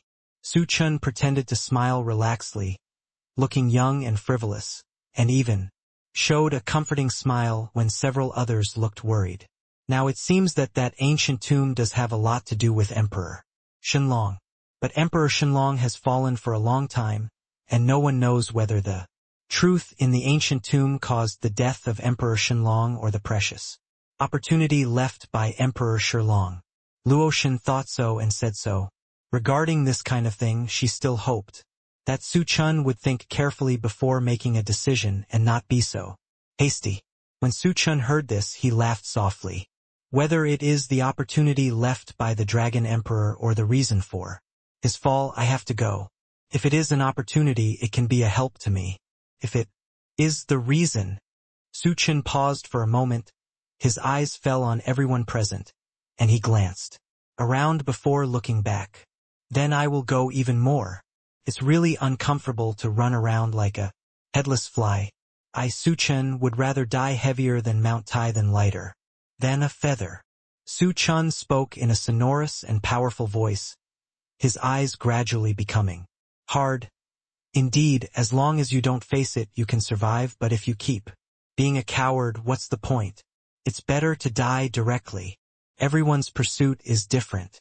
Some people just want to live in disgrace, want to live in peace and stability, and be a fool for life. But Su Chen is different. In order to pursue the so-called belief in his heart, he can burn his life. This is the difference between Su Chen and most ordinary people. Seeing that Su Chen's mind was determined, several people stopped persuading him. After all, they knew Su Chen's character. Once he made up his mind, he would not turn back even if he hit the wall. Luo Shen sighed and finally said nothing more. In this case, let's pack up and go back to Donghuazhou. Luo Shen also agreed with Su Chen's idea. But Luluo wanted to persuade him again. But when she saw Su Chen's eyes, she swallowed what she wanted to say. No matter what, master, Luluo will always be behind you, Luluo said with a firm look in her eyes. End of this chapter. Good. Su Chen smiled and nodded. Seeing that the atmosphere at this moment was still very stiff, Su Chen couldn't help but joke. We haven't gone yet, and all of you have such long faces. If you don't know, you think your husband is dead. You are not allowed to say such depressing words. My master will definitely live a long life. When Xiaoxian heard this, he immediately became anxious, rushed over and covered Su Chen's mouth. Su Chen didn't expect her to react so strongly, so he nodded quickly, and Xiaoxian reluctantly put down his hand. Don't worry, I haven't lived enough yet. I won't die so easily, Su Chen quickly assured. And nothing has happened yet. What are you afraid of? Rest is not that scary. It's just that the person who wrote this prophecy likes to lie. Having said that, the possibility is almost zero. A few people see through it but don't tell it. Seeing that the current atmosphere was gloomy, Natasha pursed her lips and took the initiative to stir up the topic. By the way, master, how do you know that the token can dispel the poison barrier in the forest? You know, Queen Yuji was helpless at that time.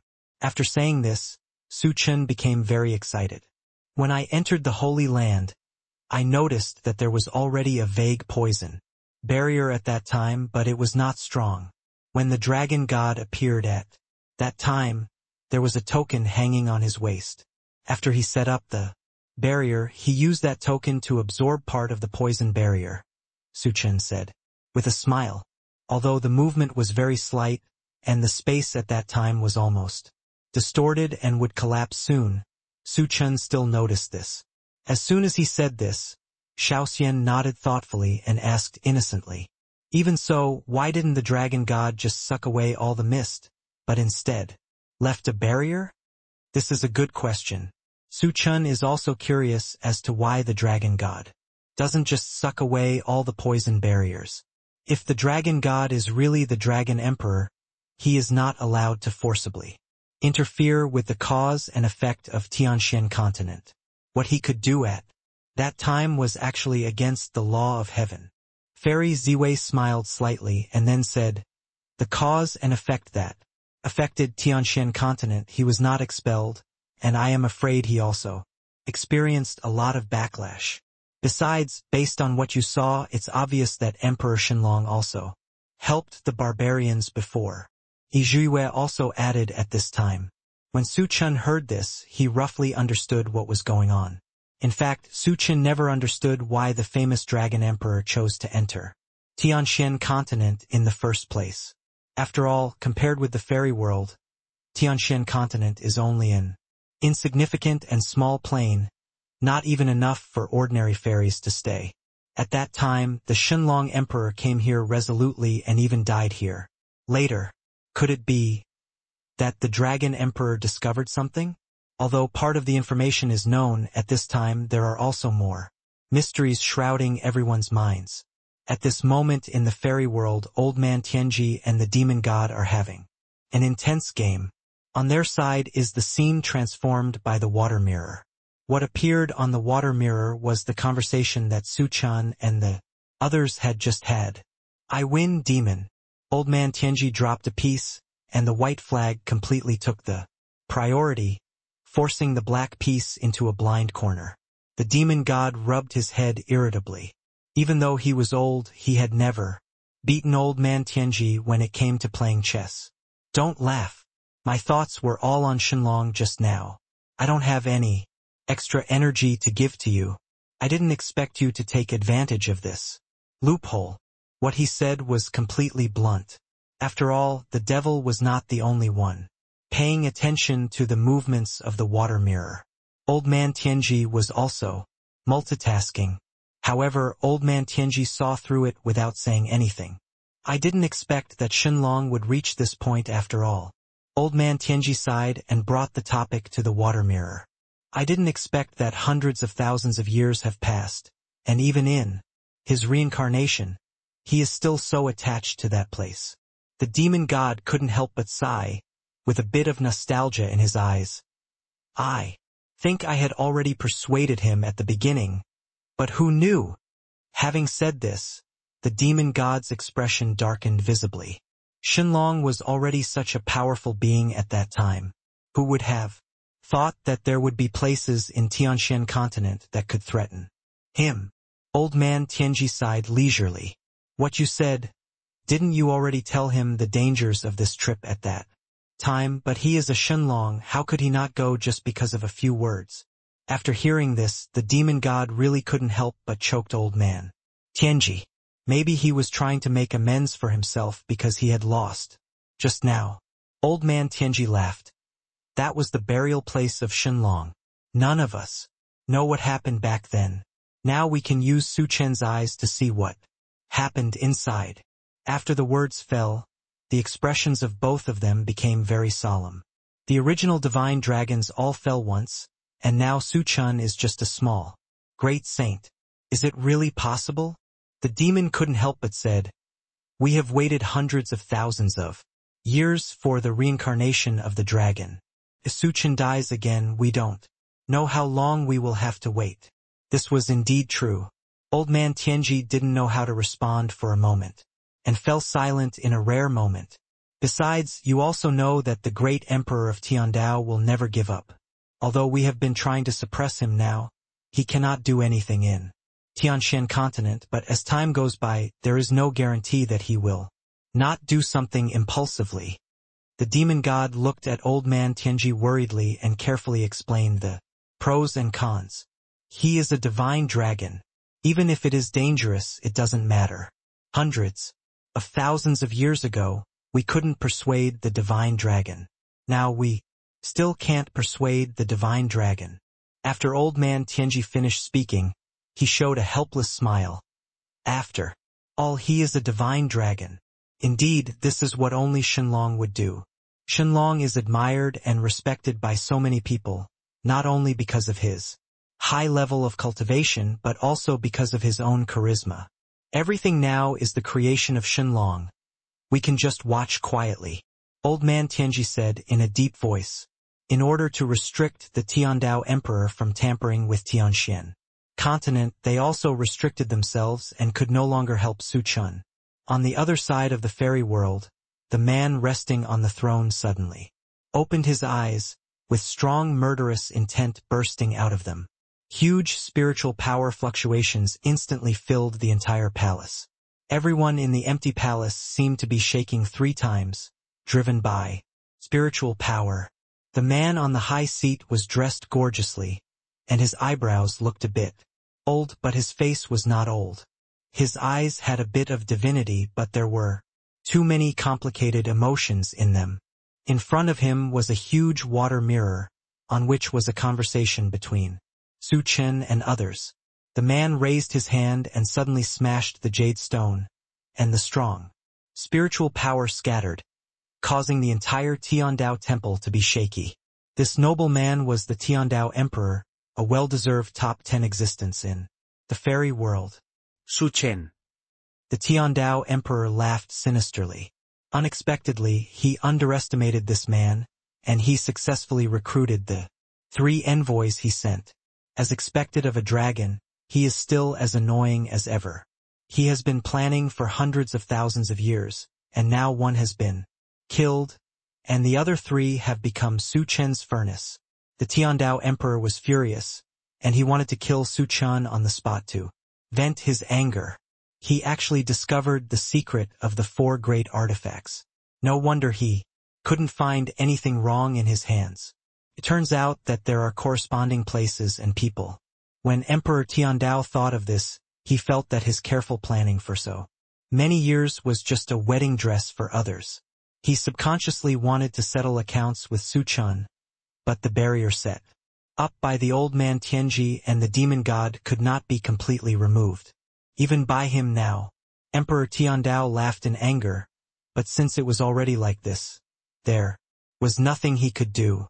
However, the location in the map should be the burial place of the legendary Emperor Shenlong. Although it was a great opportunity for Su Chen at that time, if he was not careful, he would lose everything and die without a burial place. The Emperor Shenlong, who had such a strong spiritual power, fell here, let alone the reincarnation of the Emperor Shenlong, who was only in the Great Saint Realm. What's more, there was a place where even he was afraid and dared not go deep. Thinking of this, Emperor Shenlong laughed sinisterly. Well, he couldn't come out alive, so it didn't matter. It was just a slight change in the plan, and the result was no different. Tianxian continent. Su Chen and his companions finally embarked on the journey back to Donghuazhou. Since leaving the Su family, if you think about it carefully, it has been several months since they separated. Now that they are back in Donghuazhou, Su Chen misses his parents and babies very much.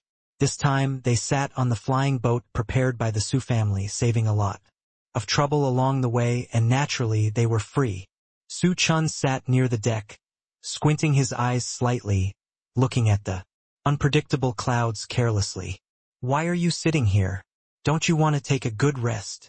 Luoshan came out and sat next to Su Chen, asking very considerately. Su Chen responded subconsciously, and then said, I'm bored alone, so I came out to sit for a while. Why don't you take a rest with them? On the eve of leaving, in order to celebrate the end of the Nanman journey, several people were so unrestrained that they even started a carnival outside. But they didn't expect to set off the next day. No matter how energetic they were, dual cultivation was also mentally exhausting. They were all exhausted and found a place to sleep in the flying boat. I've almost rested. I saw you were not here, so I came to find you first. Luoshan smiled slightly, and her smile was very sweet. At first, she was determined not to join Su Chen and the others in their absurdity, but later she was seduced and couldn't help it, so she half-heartedly participated for a while. It was just because she was reserved and couldn't let go, unlike the others, who felt that their vitality had been drained. Su Chen nodded and didn't speak. After a long time, he raised his head thoughtfully and looked at Luoshan with burning eyes. I always feel that there is something different in Donghuazhou that is calling me, and this thing is very important to me. Luoshan was slightly stunned and didn't know how to respond for a while. After all, Donghuazhou is a very familiar place for Su Chen. After all, the Su family is a family in Donghuazhou. Su Chen grew up in Donghuazhou since he was a child. Has he never had this idea before? Su Chen seemed to have noticed the suspicion in Luoshan's eyes, and he smiled slightly. I never felt it before. Although it is very important to me, I don't know why I am actually very resistant in my heart, as if my heart doesn't want me to go. At this point, Su Chen was also a little confused. There was a bit of helplessness in his eyes, and a rare bit of confusion appeared. Any premonition is not without signs, not to mention that Su Chen, who is fearless, would never have such an idea if nothing happened. But it's not good to pour cold water now. After all, it is a bit dangerous. Risks always coexist with opportunities. Even if you know the danger, what does it matter? After all, you have made up your mind. Thinking of this, Luoshan smiled slightly, patted Su Chen's back comfortingly, and just said, Have you decided to go? Of course, it's something related to my life experience. How can I not go? Su Chen immediately talked about it with a firm face. Even though he knew it was dangerous, he would do it without hesitation. No matter what anyone said, he would not give up. Luotian nodded. If that's the case, why think so much? Just do it. Su Chen thought so too. He thought so much. Although it was possible, the unknown was always full of fear. If you keep thinking about something that has not happened, your fear will continue to amplify in your heart, making you more and more afraid. Thinking of this, Su Chen's eyes became clear and he suddenly became enlightened. Thank you, Luotian, Su Chen said with a smile. Luotian pursed her lips. She felt sweet that she could help Su Chen solve his problems. Now that we've finished talking about the business, let's talk about something interesting together. Su Chen looked at Luotian with a smile and looked at Luotian with malicious. As smart as Luotian, he immediately understood what Su Chen meant. Her face turned red, and she said half coquettishly and half angrily, "It's broad daylight, what are you thinking about? Stop making trouble." On the surface, these words were meant to be reproachful, but Su Chen could hear a sense of grievance in them. Also, Luotian is dignified and elegant after all, at least letting her do those things is already very reluctant. Su Chen chuckled, hugged Luotian in his arms, and then said, "They are not. You good Luotian, I think of you very much now, let me have a good communication with you." Hearing this, Luotian looked shy, and couldn't help but curl up the corners of her mouth. She still said hard, "You have a glib mouth. Isn't it like being self-taught in front of the one you love?" Su Chen lifted Luotian's chin and looked at her affectionately. End of chapter. Listening to Su Chen's words, Luotian didn't know what to say. She just felt as sweet as honey in her heart. She quickly buried her face in Su Chen's chest, moved her fingers tentatively twice, and then carefully pulled Su Chen's little finger. Su Chen immediately understood what she meant, and picked her up and brought her into the room. Soon, an ambiguous voice came from the room. The voice was intermittent and vague. "Before, you were the one who supported me. Today I will let this young master make you happy." Su Chen's mouth corners slightly raised, and he lowered his head. "You." Seeing this, Luotian was shocked. How could Su Chen do this? Although she was the most beautiful woman in ancient times, there were places that all men disliked, but Su Chen was shamelessly happy. At this moment, she was both moved and a little at a loss. She didn't expect that her status in Su Chen's heart was so high. Sweat continued to ooze out of her forehead, and her pearly white skin was covered with shiny sweat, and her cheeks were flushed like an intoxicating sunset. "Su Chen, don't be dirty," Luotian reminded Su Chen with a breath of orchid. Unfortunately, Su Chen ignored her and continued to do his own thing. "As long as it's you, how can it be dirty?" Su Chen was also emotional at this moment, with a bit of evil charm in his voice, like a beast lurking in the dark night. At this time, he also needed a place to vent his deep emotions. Besides, we are also practicing together, and practicing is a serious matter. Su Chen continued. His big hands were already clenched, tightly pinching Luo Shun's slender legs. The legs were straight and white as snow, and the holy light was reflected in the room and exuded a faint fragrance. In a charming room, Su Chen spent another absurd few days. Now that he had collected all the treasures left by the Tiandao Emperor and had also clarified his direction, the few of them had their own leisure time. So these few days were particularly absurd, and Su Chen tried all the postures he wanted to try, not to mention 2 or even more people. After Su Chen's nourishment, these already stunning beauties are now even more radiant. And after so long, Yizhua's belly also had a slight bulge, and it was obvious that she was beginning to show her pregnancy. However, Su Chen also pestered her for several times. After all, they were protected by spiritual power, so it didn't matter as long as they restrained themselves a little. Although Yizhua was pregnant now, she looked more charming, and the previous immaturity faded, and now she was more charming. This posture made people unable to control themselves. Half a month later, the few people finally arrived in Donghuazhou. Qin Shinran heard that her good son had finally returned, and she was ready to go early in the morning. She packed up for a long time, unable to control her excitement, and kept waiting for Su Chen to come back. Xiao Ruoyu, Chu Yanran, Xia Qingxue and others could not hide their excitement when they heard that Su Chen was coming back. However, they missed him, but they were also sensible. They knew that Su Chen had a mission and had to go. Moreover, it was very dangerous. They were pregnant now, so it was not suitable for them to go to those dangerous places. Even Su Hao, the head of the Su family, did not say anything on the surface, but he was actually very excited and very proud of his son. Although they did not have the opportunity to meet, it did not mean that they did not know the truth about Su Chen. Even now, in the entire Tianshan continent, Su Chen's name is very loud, and it is simply a thunderous ear, and the Su family is also, and its status can be said to be rising.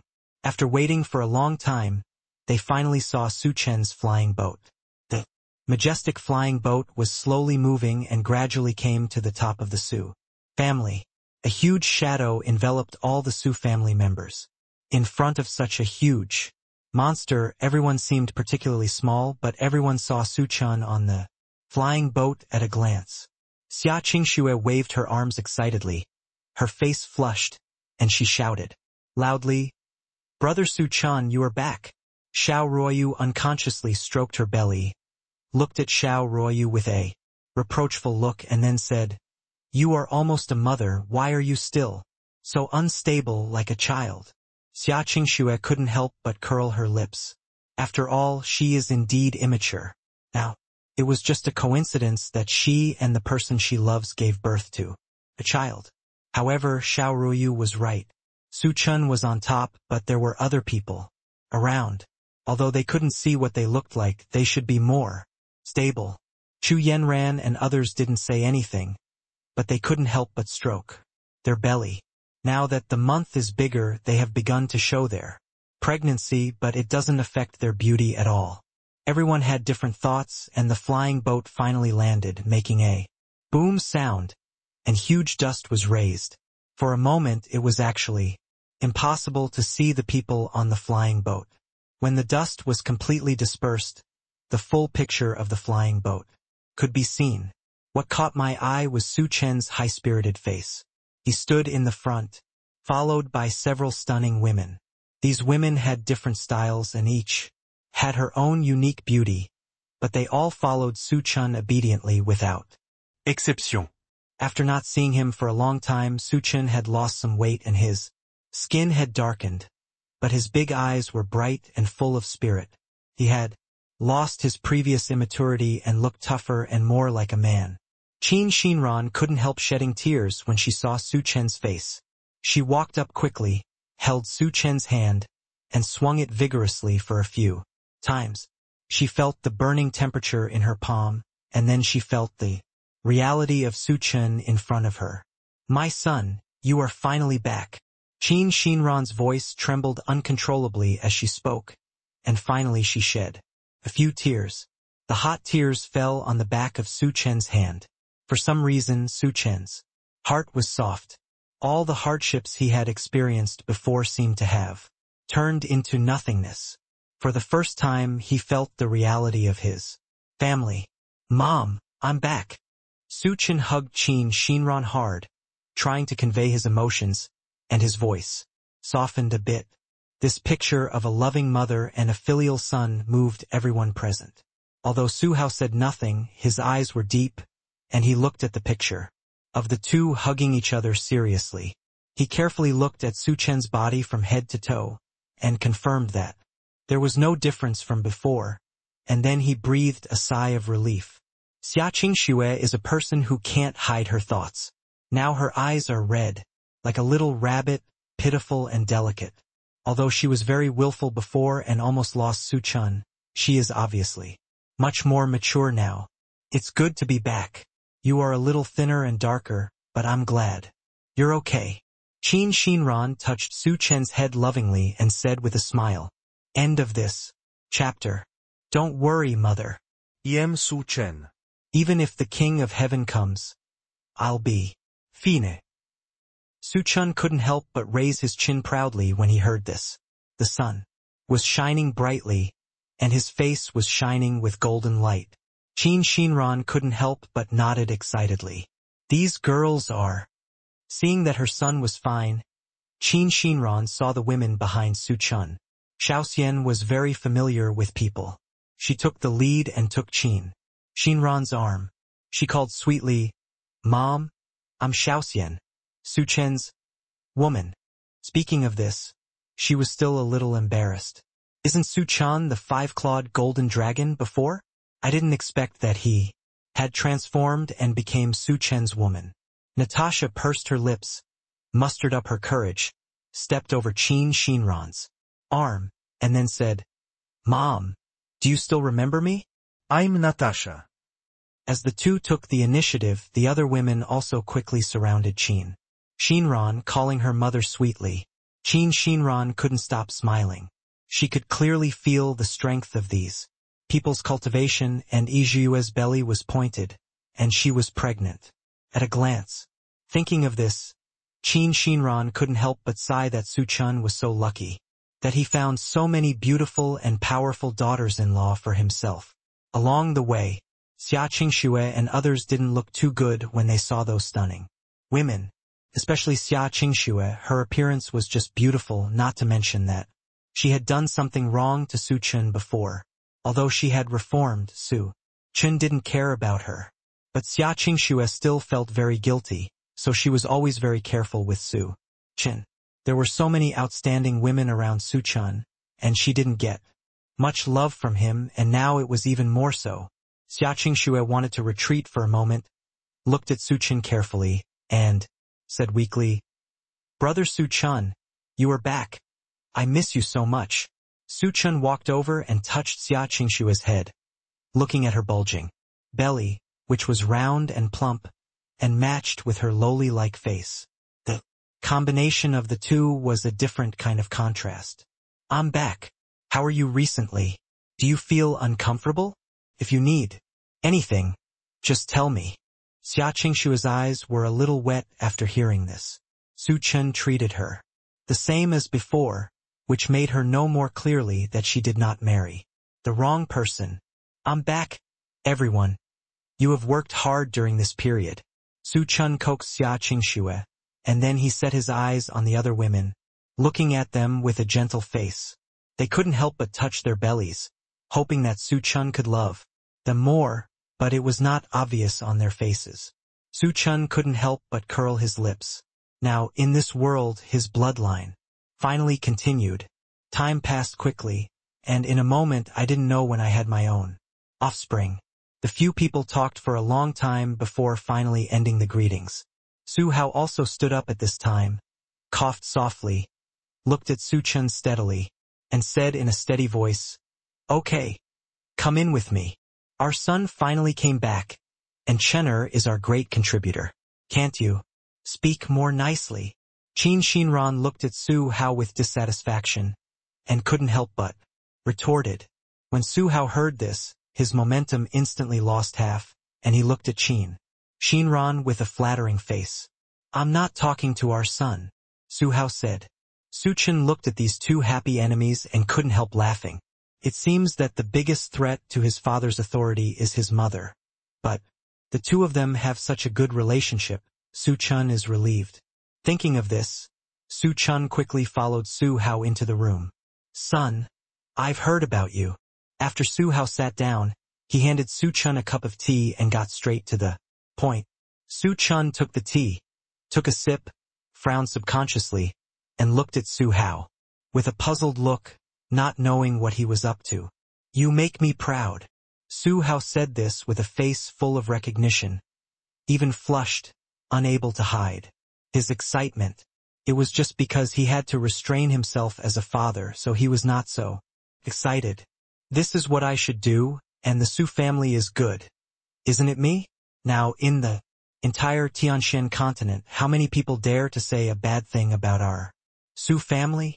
After the voice fell, Su Chen raised his chin proudly, very proud, even with a bit of arrogance and seeking praise.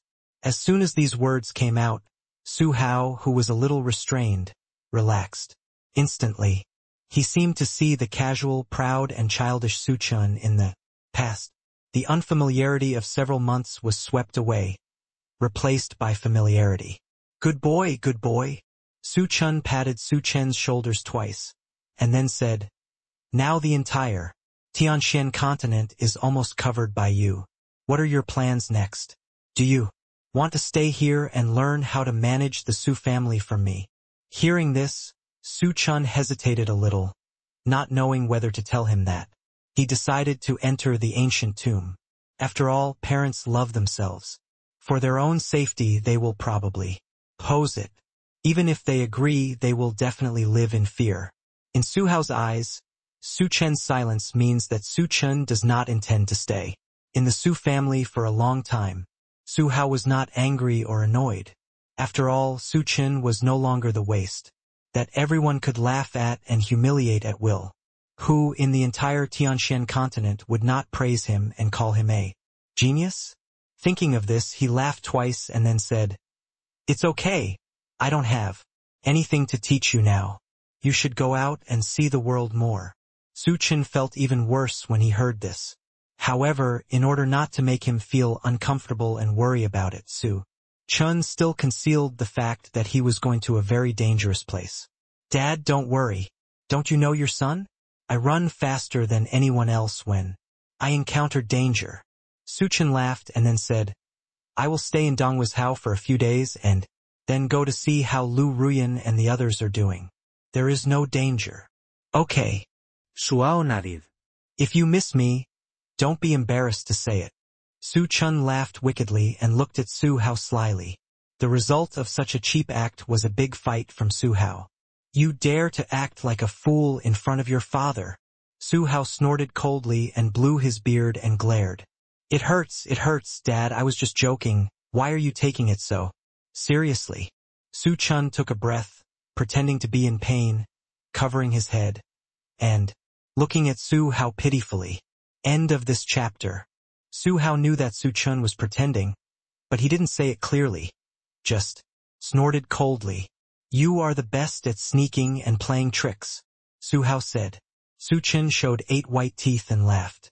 Although you have achieved a lot now, you must know that it is lonely at the top. If you are not careful, you will be doomed. I can't help you now. You have to be careful and cautious in everything. Su Hao sighed, looked at Su Chen with a complicated expression, and said, earnestly. The expression on Su Chen's face became a little serious. He nodded and then said, I know, Dad. I will pay attention. Your mother often misses you at home. If you have time, talk to her more. After all, she only has you as a son. Su Hao showed a loving smile. No matter what, I am proud of you. Yeah. Su Chen responded solemnly. After leaving Su Hao's residence, Su Chen couldn't help but go to find Xiao Ruoyu. At this moment, Xiao Ruoyu was still pregnant and struggling to lift something. Su Chen hurried forward to help her catch it, and after making sure that Xiao Ruoyu was safe, he breathed a sigh of relief. You are all going to be mothers. Why are you still so careless? This little thing can be done with spiritual power. Why do you have to do it yourself? Su Chen held Xiao Ruoyu in his arms. One big hand brushed across her belly, and the other hand pinched Xiao Ruoyu's face as if punishing her. Xiao Ruoyu was a little embarrassed, pursed her lips, and leaned in Su Chen's arms like a little bird. I want to deal with the things in here myself, Xiao Ruoyu said softly. Besides, our child is not that fragile. It's just moving a heavy object. I'm not a porcelain doll that can be broken in 2 strokes. This is the truth, but when Su Chen saw Xiao Ruoyu like this, his heart was pulled up in an instant, fearing that something would happen. Su Chen was furious, but what Xiao Ruoyu said was right. He couldn't find a good reason to refute it, so he could only suffer this loss in silence. I want to see what important thing it is. You are so precious that you have to do it yourself even if you are pregnant, Su Chen said unhappily, and there was obviously a sense of anger in his words. Xiao Ruoyu obviously heard that Su Chen was unhappy, but she rarely explained, just bit her lips lightly. Su Chen saw that she didn't say anything, and felt that the blood was surging. He didn't care so much and opened the box directly. There were several small clothes for babies and even some for adults, which were exactly the same as those for children, and each style was 3 pieces, of different sizes. The embroidery was exquisite, and it was obvious that she had been trained many times. Moreover, this was not an ordinary piece of clothing, but a vestment, although it was not very good to a certain extent. But Xiao Ruoyu, who had never made it before, could make it, which was enough to show how much effort she had put in. Thinking of this, Su Chen looked at Xiao Ruoyu at a loss. Xiao Ruoyu was a little embarrassed, turned his head away, pretending to be angry. The atmosphere fell into a strange anxiety for a while. No one spoke, and the whole room fell into a dead silence. "Did you make this yourself?" Su Chen was still a little unbelievable. The workmanship was so delicate, the pattern was so exquisite, the auspicious dragon pattern embroidered on it, and the brocade flowing clouds, and even the koi and mandarin ducks all symbolized beautiful meanings. For those of them who practice immortality, the mundane traditions are actually not very important. After all, they have seen the real ones and have the ability to conquer those things, so they don't worship them as much as mortals do. And Xiao Ruoyu's embroidery obviously took a lot of effort. Since the material is also very extraordinary, it can be sold at a high price outside, and it was instantly snatched by people. Xiao Ruoyu turned his head away, avoiding Su Chen's gaze, and said nothing. It was obvious that he was still angry with Su Chen just now. Su Chen also knew that what he did just now was inappropriate. He was also worried and confused. Although his original intention was good, it also hurt Xiao Ruoyu's heart invisibly. For himself, if he had worked hard for others for so long and had spent a lot of time learning but was blamed by that person, he would probably be heartbroken on the spot and feel that his efforts were in vain. Thinking of this, Su Chen's face softened immediately. A real man should stand tall and upright, but he must admit his mistakes. He gently hugged Xiao Ruoyu in his arms. "Thank you for your hard work, Ruoyu. I didn't know before, but I was just too worried about your health. I promise that I will never do this again in the future," Su Chen said softly, burying his head in Xiao Ruoyu's neck, and his warm breath sprinkled on it, itchy with a bit of seductive meaning. Xiao Ruoyu's face eased, and she also knew how to stop when she saw the good, and Su Chen could admit his mistakes to her, so her anger had already subsided by half. After all, it belongs to both of us, carries our beautiful hopes, and also symbolizes love. Xiao Ruoyu said softly, "I know that all the mistakes are my fault. You say I'm not good enough. You don't understand the cause and effect of the matter, but blame you like this." Su Chen's words were already tainted with a few hints of coquetry, and his voice was soft. Xiao Ruoyu was no longer angry at all, and finally had a smile on his face. "Don't worry, I'm not angry anymore," Xiao Ruoyu said sweetly. "Man, you should admit your mistakes to me.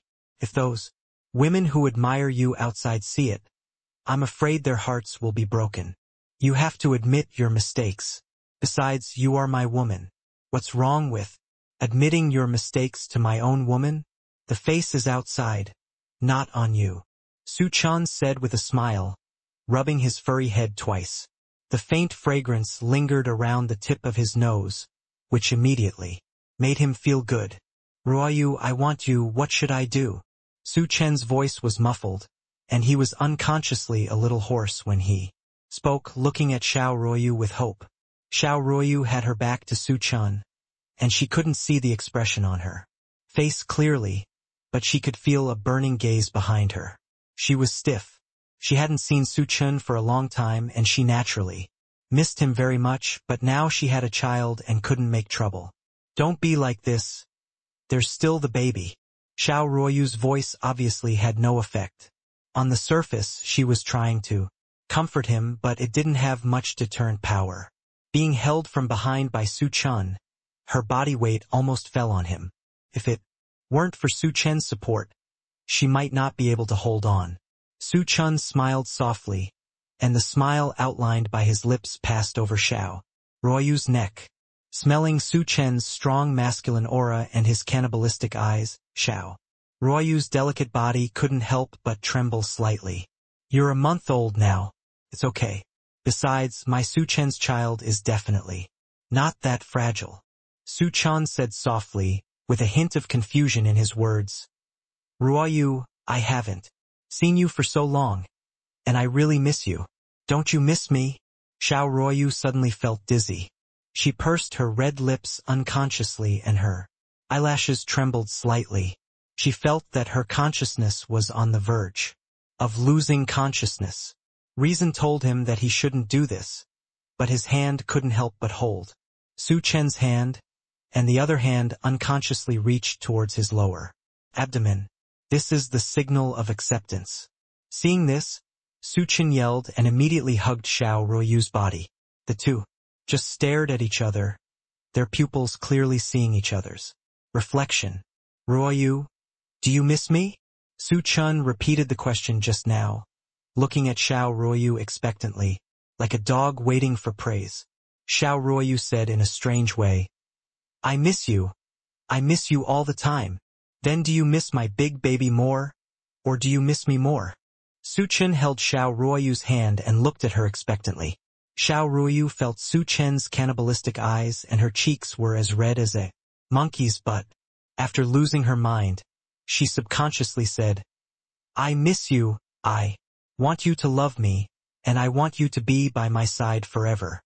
As soon as he finished speaking, Su Chen directly picked up Xiao Ruoyu and placed her on the bed gently. Baby, don't worry. I will protect the little baby in your belly and feel the power of his father in advance. Su Chen smiled evilly and couldn't help but caress Xiao Ruoyu's belly. This kind of prenatal education is unique. My Su Chen's child will definitely be a genius when he is born. Xiao Ruoyu's cheeks turned red and she was overwhelmed by the words of Su Chen. And these bastards. It happened that she had said such shameful words just now, and now she wanted to find a crack in the ground to crawl in. Thinking of this, Xiao Ruoyu closed her eyes, not wanting to face this reality. Close your eyes and you can't see anything. Don't look at Su Chen. Because for her, a lady with a simple personality, this is already the best compromise and concession for Su Chen. Outside the door, Xia Qingshua's cheeks were red. She originally wanted to talk to Xiao Ruoyu, but she didn't expect to encounter such a beautiful scene. She was obviously a pregnant woman, but for some reason she only felt a throbbing in her lower abdomen, and some pictures that she shouldn't have kept popping up in her mind.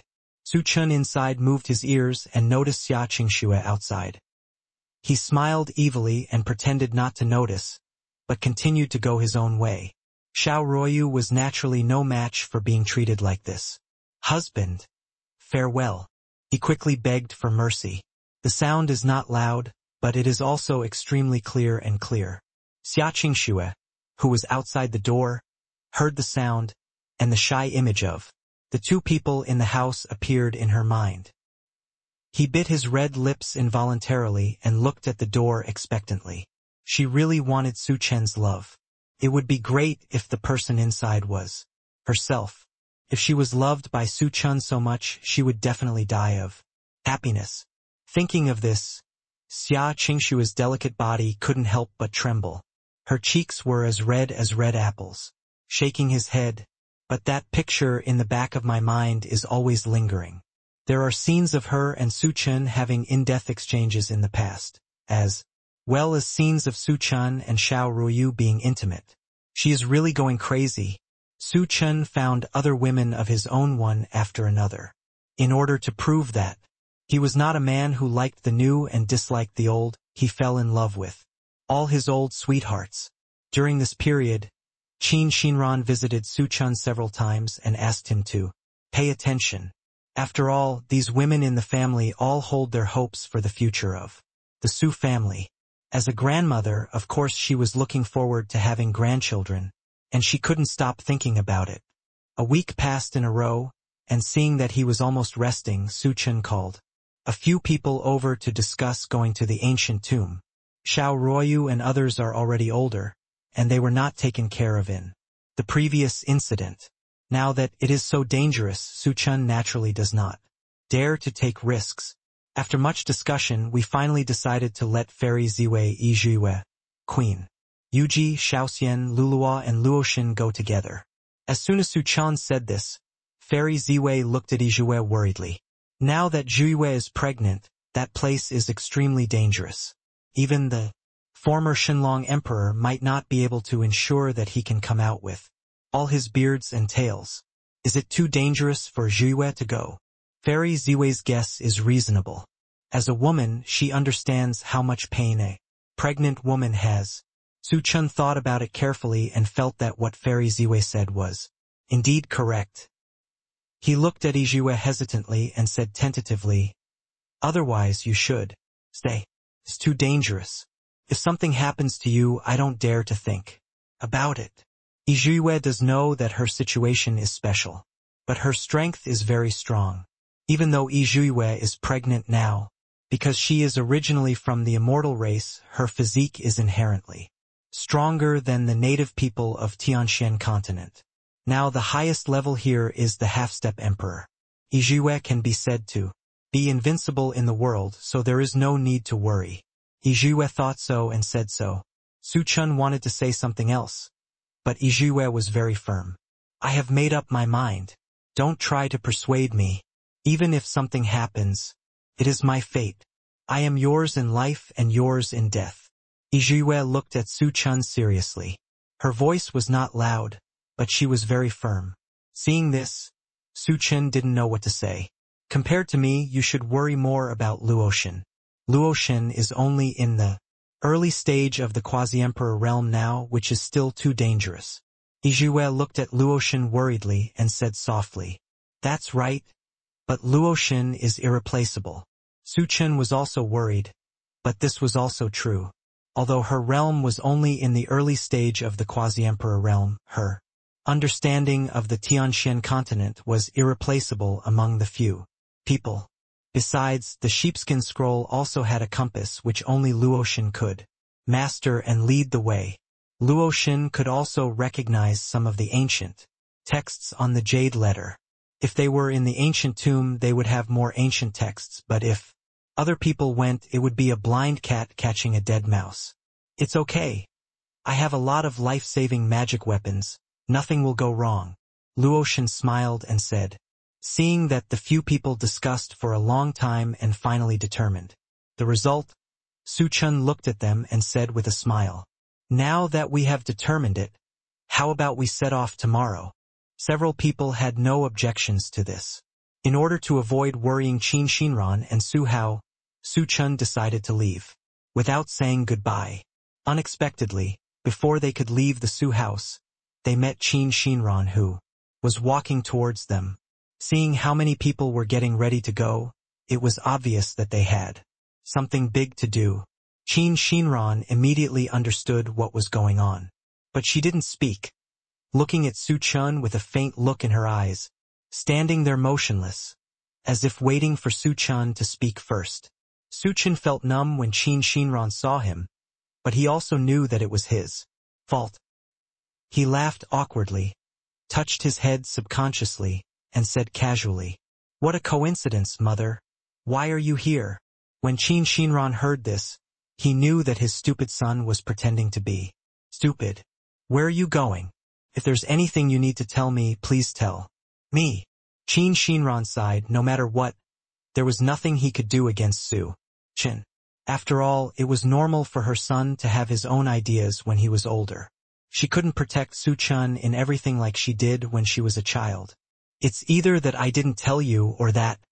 Chen swallowed hard and originally wanted to explain, but when the words came to his lips, he didn't know how to speak.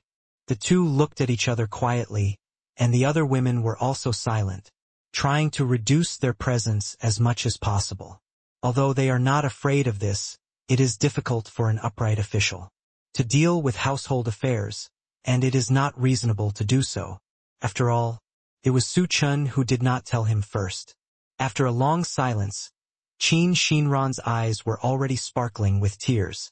Are you going to be like your uncle who left without saying goodbye and didn't know whether he was alive or dead? When Qin Shinran said this, he couldn't help but choke.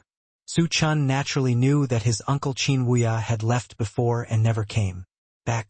For so many years, there has been no trace of him, and it is not known whether he is alive or dead. Even if he is dead, it would be good if he could see his body.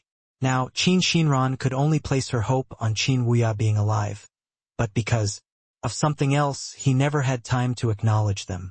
Su Chen felt very guilty when he thought of this. After all, he also knew the importance of Qin Wuya in his mother's heart. At that time, I just wanted to leave without saying goodbye so as not to worry my mother, but I never thought about the difference between myself and Qin Wuya now. If something happens to him, Qin Shinran doesn't know where he went, and you won't be able to find him when the time comes. That is tantamount to receiving a second injury. Thinking of this, Su Chen clenched his fists with a look of guilt on his face. I'm sorry, Mom. I just don't want you to worry. His voice was dull and there was a bit of embarrassment in his eyes. Qin Shinran had mixed feelings in her heart. After all, her son was older and more capable and thoughtful than before. He can't trap him by his side for the rest of his life. These are all things he has to go through. Thinking of this, Qin Shinran sighed and said, I still liked you when I was a child. At that time, you often hung around me and told my mother about everything. Even later, you have no talent for cultivation, which is what my mother loves most. My dear, my mother can protect you for the rest of her life. Speaking of this, Qin Shinran seemed to think of the good times in the past, with a kind and soft smile on his face. Su Chen never had much real feelings for them. He always felt as if he was traveling through a book. Regarding my father and mother, I always feel that they are from the previous body. But as the story progressed, the plot deviated greatly from the book, and things began to become confusing. Only then did Su Chen feel more and more that this place was actually a real world. It was at this moment that Su Chen felt the blood bond between the two. He looked at Qin Shinran with a deep look and said slowly, I'm sorry, Mother. I won't hide it from you now.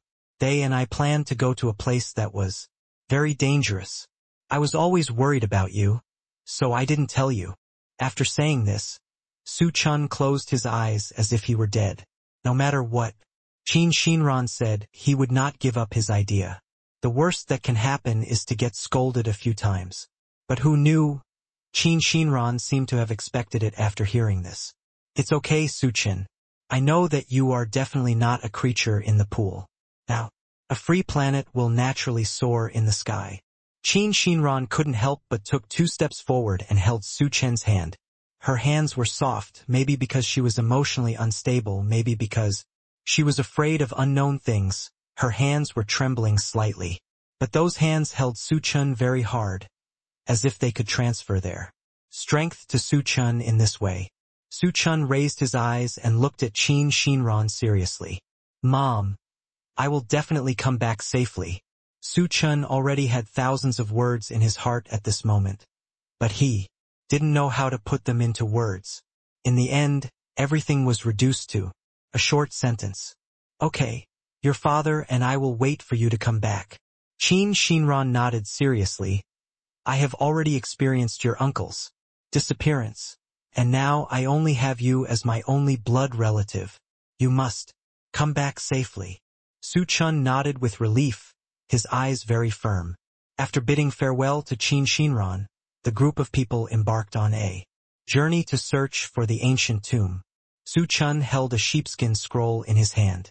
The sheepskin scroll seemed to feel the owner's excitement and glowed faintly at this time. The light was unusually soft and not dazzling, as if it were a human being with its own thoughts. Luo Xin held the compass in his hand, and with seriousness in his beautiful eyes, he began to determine the directions around him. After all, Su Chen grew up in Donghuazhou continent and is very familiar with the terrain here. But under the guidance of the compass, they kept walking towards the mountains. As they went deeper and deeper, the entire forest became denser and denser. There are groups of ancient trees that block out the sky and the sun, making it almost impossible to stay. Birds chirp one after another, and from time to time there is the rustle of animals walking among the trees and shrubs. Several people along the way seemed particularly silent. Perhaps they knew that what happened next was not under their control, so everyone was extremely cautious. As they walked, they came to a fork in the road. The compass also seemed to be hesitant at this time, swaying from side to side, and seemed to be unable to make up its mind. Where should we go next? Luluwa couldn't help but ask. At the moment they have lost their sense of direction, as if they were headless flies. I don't know. It was fine just now, but when I got here the compass seemed to be attracted by something and couldn't point out the direction. Luo Xin twisted his eyebrows and was a little puzzled. Artifacts of this level are rare in the world and will not be easily affected under normal circumstances. End of chapter. But now it is not only affected but also baseless. Did you feel anything was wrong?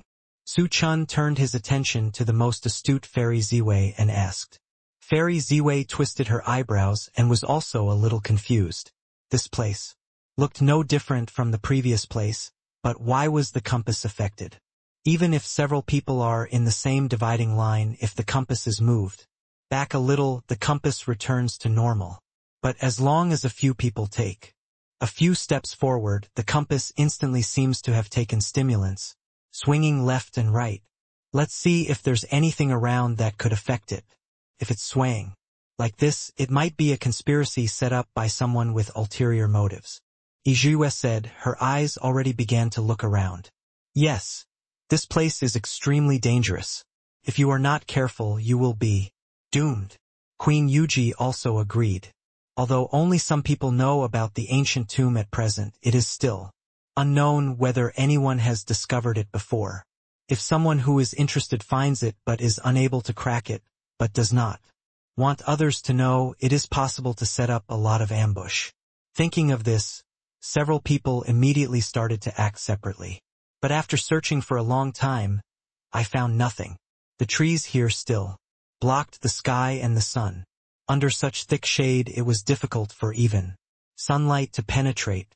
The aroma of flowers and plants came from all around, lingering on the tips of several people's noses, and the chirping of insects came from time to time. Although it was noon, it seemed to be approaching dusk here. Nothing. Luluwa shook her head in annoyance, with a dejected look on her face. More than that, there was almost nothing else she could see here except trees that had been living for thousands of years. Most of the trees here are trees. I originally thought that the growth of these trees was regular, but the places where these trees grow have no correlation with any formation I have ever seen. Fairy Ziwei also spoke at this time. As she spoke, she summoned a huge hexagram plate, closed her eyes slightly, and began to make calculations. Several people had no clue for a while and could only pin their hopes on Fairy Ziwei. After waiting for a long time, Fairy Ziwei suddenly opened her eyes. Her vision fell into confusion for a moment, but soon returned to normal. The hexagrams tell me that the influencing factor for this is life, but everything in the world has spirit, not to mention humans, even animals or plants have life. Fairy Ziwei couldn't help but said. She has made calculations so many times, but this is the first time she has seen such inaccurate results with such a wide range. It's inconvenient to say clearly. Yes, and there are only trees here. Except for a few of us living people, we can't even see any animals. At most, we can hear the sounds of insects, and there is also the annoying smell of flowers. It's so fragrant that I feel like I'm going to fight. Sneeze. As soon as Xiaoxian finished saying this, he couldn't help but sneeze. Everyone couldn't help but raise the corners of their mouths for a moment. And the tense atmosphere eased a little at this time. The floral scent around here is indeed a bit strong. You may not like the smell. Su Qin couldn't help laughing and touched Xiaoxian's head. However, this may also be an allergy to a certain plant. Otherwise, how could a strong dragon feel so uncomfortable because of a small flower? Xiaoxian couldn't understand it, but she just felt very uncomfortable. Now that she heard Su Chen's comfort, she felt a little better. Okay, let's find a way to get out of here quickly. I really can't stay here for a minute, Xiaoxian said dissatisfiedly, and couldn't help but smell her clothes, feeling that they were all contaminated by the strong floral fragrance. Having said that, several people wanted to leave this place, but they really had no direction and couldn't just run around like headless flies. Sitting among the crowd in silence, Luoxin suddenly raised his head, thoughtfully, as if he understood something, with a little smile in his starry eyes. What's wrong, Luoxin? What did you find? Su Chen immediately turned his attention to Luoxin and asked with some curiosity. This is also thanks to Xiaoxian. If it weren't for her, I might not have thought of it. Luoxin did not rush to answer, but looked at Xiaoxian with a smile. As soon as these words came out, everyone's eyes immediately fell on Xiaoxian. Under the gaze of everyone, Xiaoxian felt a little embarrassed. She looked at a few people at a loss, her watery eyes flickering uneasily, and finally her eyes fell on Luoxin. Because of me? What is the specific reason? Please tell me carefully. She had only said a few words in total just now, and she didn't feel that she had said anything useful. How could she have inspired Luoxin? Could it be that annoying floral scent? You mean the fragrance of this flower is weird? Xiaoxian asked, tentatively. Seeing Xiaoxian mention something strange, Luoxin nodded with satisfaction. She turned around and set her sights on Su Chen. As you can see, there are endless trees everywhere, but you can hardly see a few plants. Don't you think it's strange? Luoxin said, which instantly made several people enlightened. Yes, there is something wrong with the scent of a few scattered plants being able to travel so far. Yizhuiyue couldn't help but nodded, quite agreeing with Luoxin's words. That's right. Besides, Xiaoxian is the descendant of a five-clawed golden dragon. The defense of a five-clawed golden dragon is very strong, but now he is troubled by the fragrance of this flower. Speaking of this, Luoxin paused for a moment, and did not continue to speak, but looked at a few people. You mean this flower is weird? So it also affects Xiaoxian. Su Chen couldn't help but touch his chin, with a bit of deep thought in his eyes, and asked tentatively.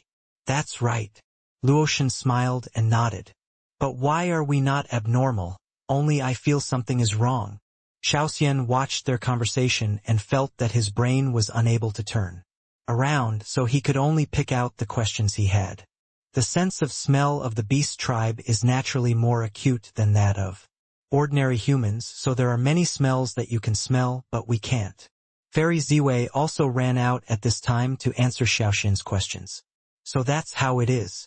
I was wondering why sometimes I can feel something that you can't. When Xiaoxian heard this, she suddenly realized something and couldn't help but touch her head in embarrassment. Since we know the problem is with the flower, the key is where the flower is. Now, we have searched everywhere around here. Fairy Ziwei was still worried about the divination she had just seen, and always felt that things were not that simple. End of this chapter. It's simple. Isn't the pothose transformed from spiritual plants? It should be very simple to find some flowers. Luoxin laughed, knowing where the problem was, and felt particularly relaxed. Luluo, who was named, nodded subconsciously. If you have a specialty in the art and it involves plants, then you have found the right person. In full view of everyone, Luluo took a deep breath, feeling inexplicably nervous. She closed her eyes and felt the direction of the plant with her heart. After a few breaths of humor, Pothose immediately opened her eyes bright, and a little excited. I found it right over here. The direction her finger pointed was exactly to the left of the fork. Several people immediately focused their attention on that side. It might be the real direction, but because of the fragrance of the flowers, the compass was affected, so they hesitated, Thinking of this, a few people instantly stood guard and walked towards the direction pointed by Luluo. After passing this fork in the road, the trees suddenly became less visible to the naked eye, and the sun shone through the gaps between the trees, and some green grass could be vaguely seen hanging there. This road has obviously been abandoned for a long time. When you get to the back, you can hardly tell that it is a road. You can only barely infer how to walk based on the structure of the trees. Do you think this place is weird? Luluo couldn't help but shudder, touched her cold arm, and said tentatively, although this direction was perceived by myself, the further forward I felt, the more strange it became. Fairy Ziwei also noticed something was wrong. The environment just now was very messy, like what a mountain forest should be. But since we walked on this road, the trees next to it have become very neat, as if they deliberately made way for this road. Fairy Ziwei said firmly, with a somewhat deep look in her eyes. That's right, it's as if these trees are leading the way deliberately, guiding us to keep going forward. Queen Yuji nodded and immediately came to a conclusion. This is not a good outcome. They just spent so much effort to find out that the reason why they couldn't move forward was because they were confused by the plants. But after arriving here, it seemed to be pushing them to walk and using trees as a guide. If you really want them to move forward, then why did you spend so much time using plants to confuse their sight? Can't be said that we are challenging them. We see that they have chosen the right path, so we should reward them, reduce the difficulty for them, and guide them in the right direction. Just thinking about it makes me feel sick. Pot hose. Where is the plant you feel? Su Chun set his sights on Luluo. Obviously this is Donghua continent, but since they came here they felt more and more weird, as if the development of things was out of control, which made them more and more frightened. Luluo was also worried. Although she was a tree spirit, she was actually very afraid of those ghostly things. The current situation felt like there was really a ghost controlling everything secretly.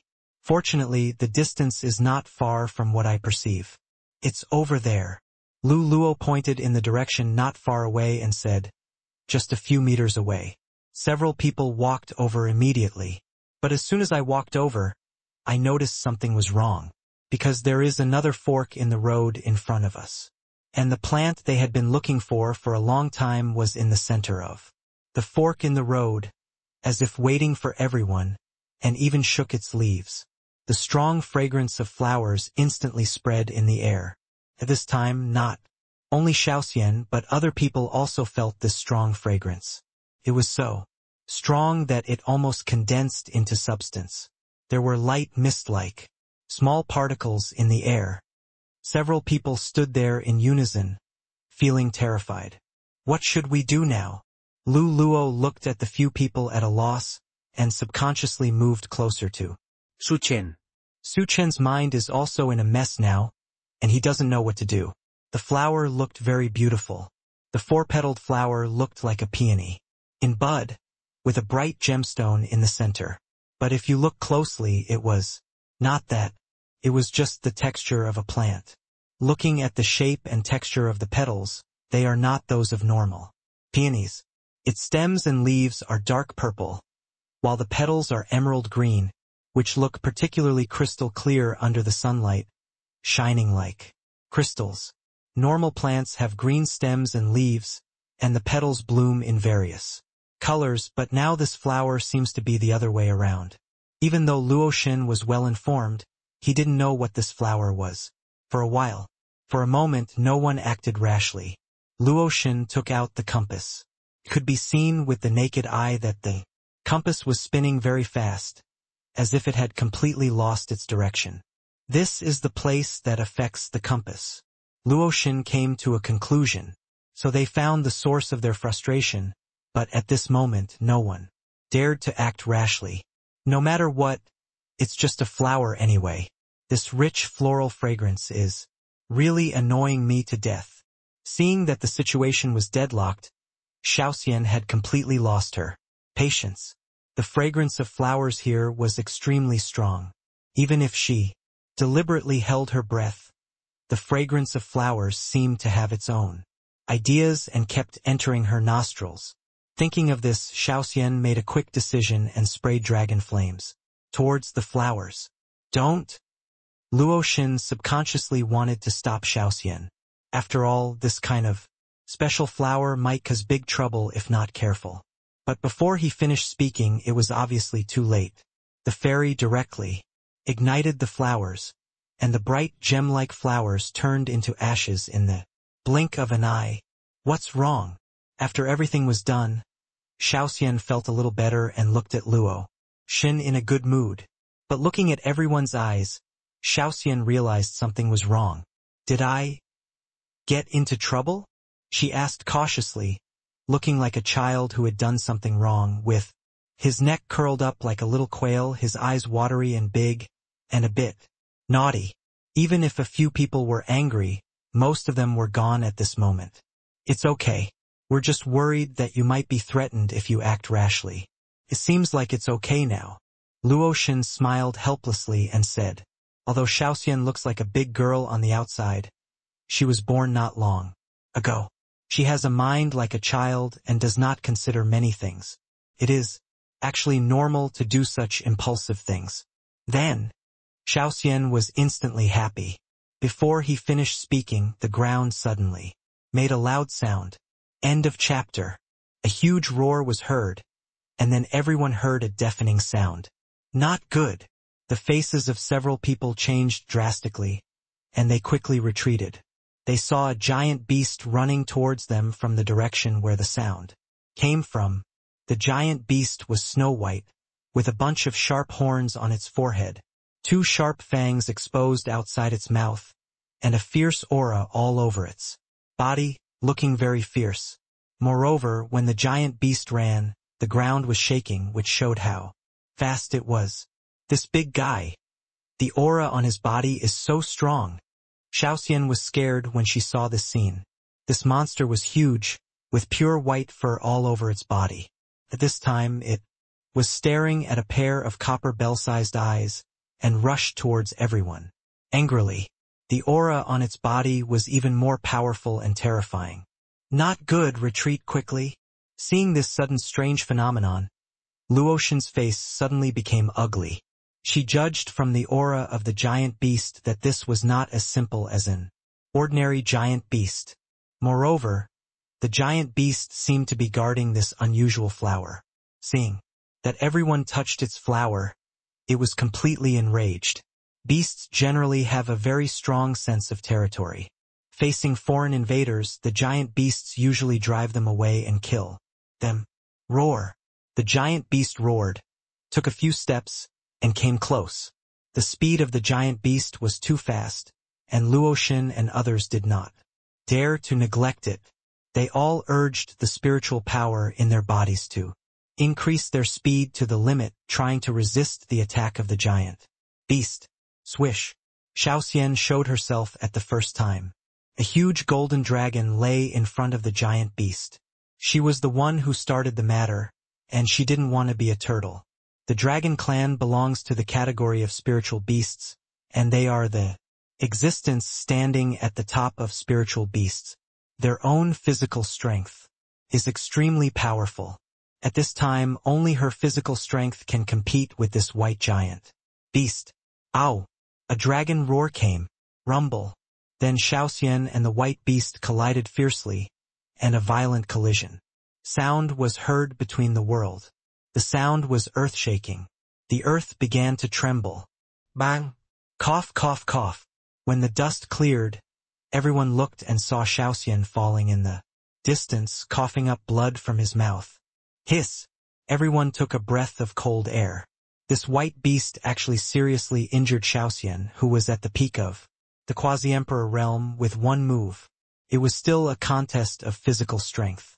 You must know that Xiaoxian is the highest existence among spirit beasts, and his physical strength is comparable to the half-step emperor realm of the human race. Even the powerful Xiaoxian is not the opponent of the giant beast in front of him. You can imagine how terrifying the strength of this giant beast is. This giant beast is weird, at least it has reached the half-step emperor realm.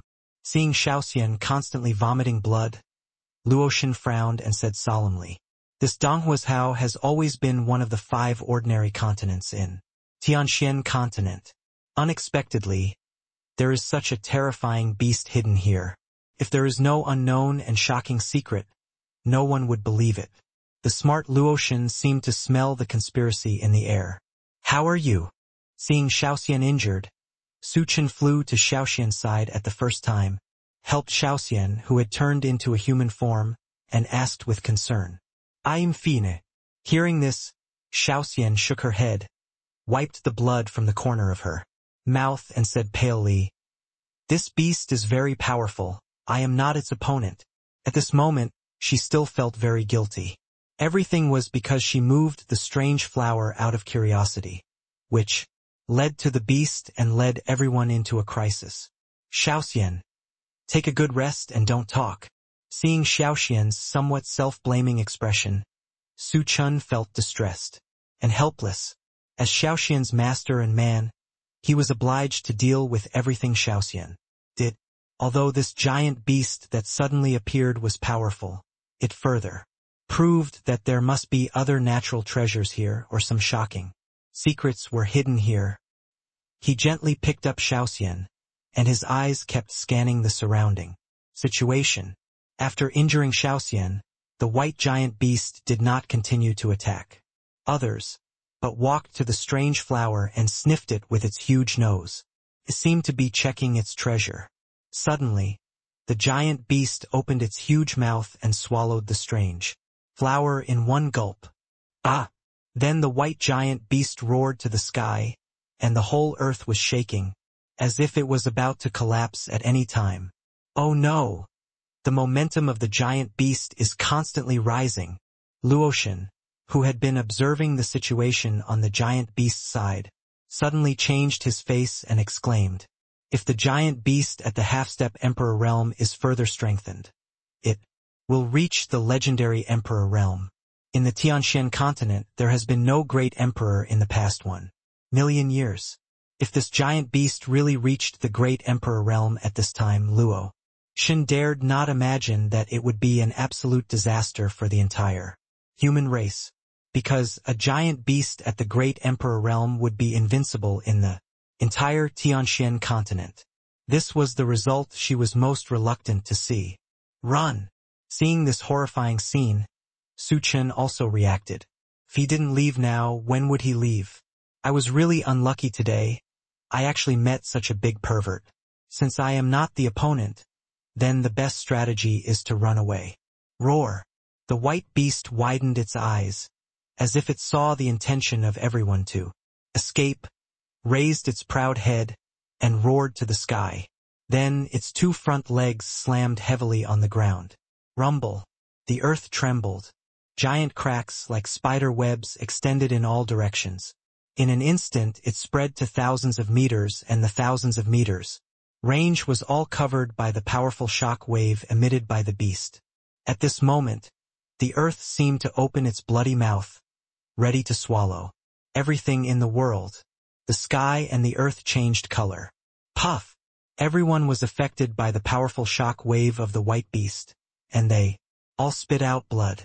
And Su Chen, who was the weakest, was directly injured and fainted. The whole body fell straight into the huge crack like a kite with a broken string. Su Chen. Seeing this scene, Luoxin and other women all trembled and rushed towards the crack where Su Chen fell. Su Chen was their man. At this moment, they didn't want to see Su Chen die in front of them. Even if they died, they were willing to die with Su Chen. Just as the women followed the unconscious Su Chen into the crack, the strange phenomenon happened again. The huge crack above everyone's head began to close quickly. End of this chapter. Emperor. In the blink of an eye, the crack, which was several kilometers long and hundreds of meters wide, had disappeared. The loud noise stopped and the cracks completely disappeared. It was as if everything that had just happened was just an illusion. Su Chen.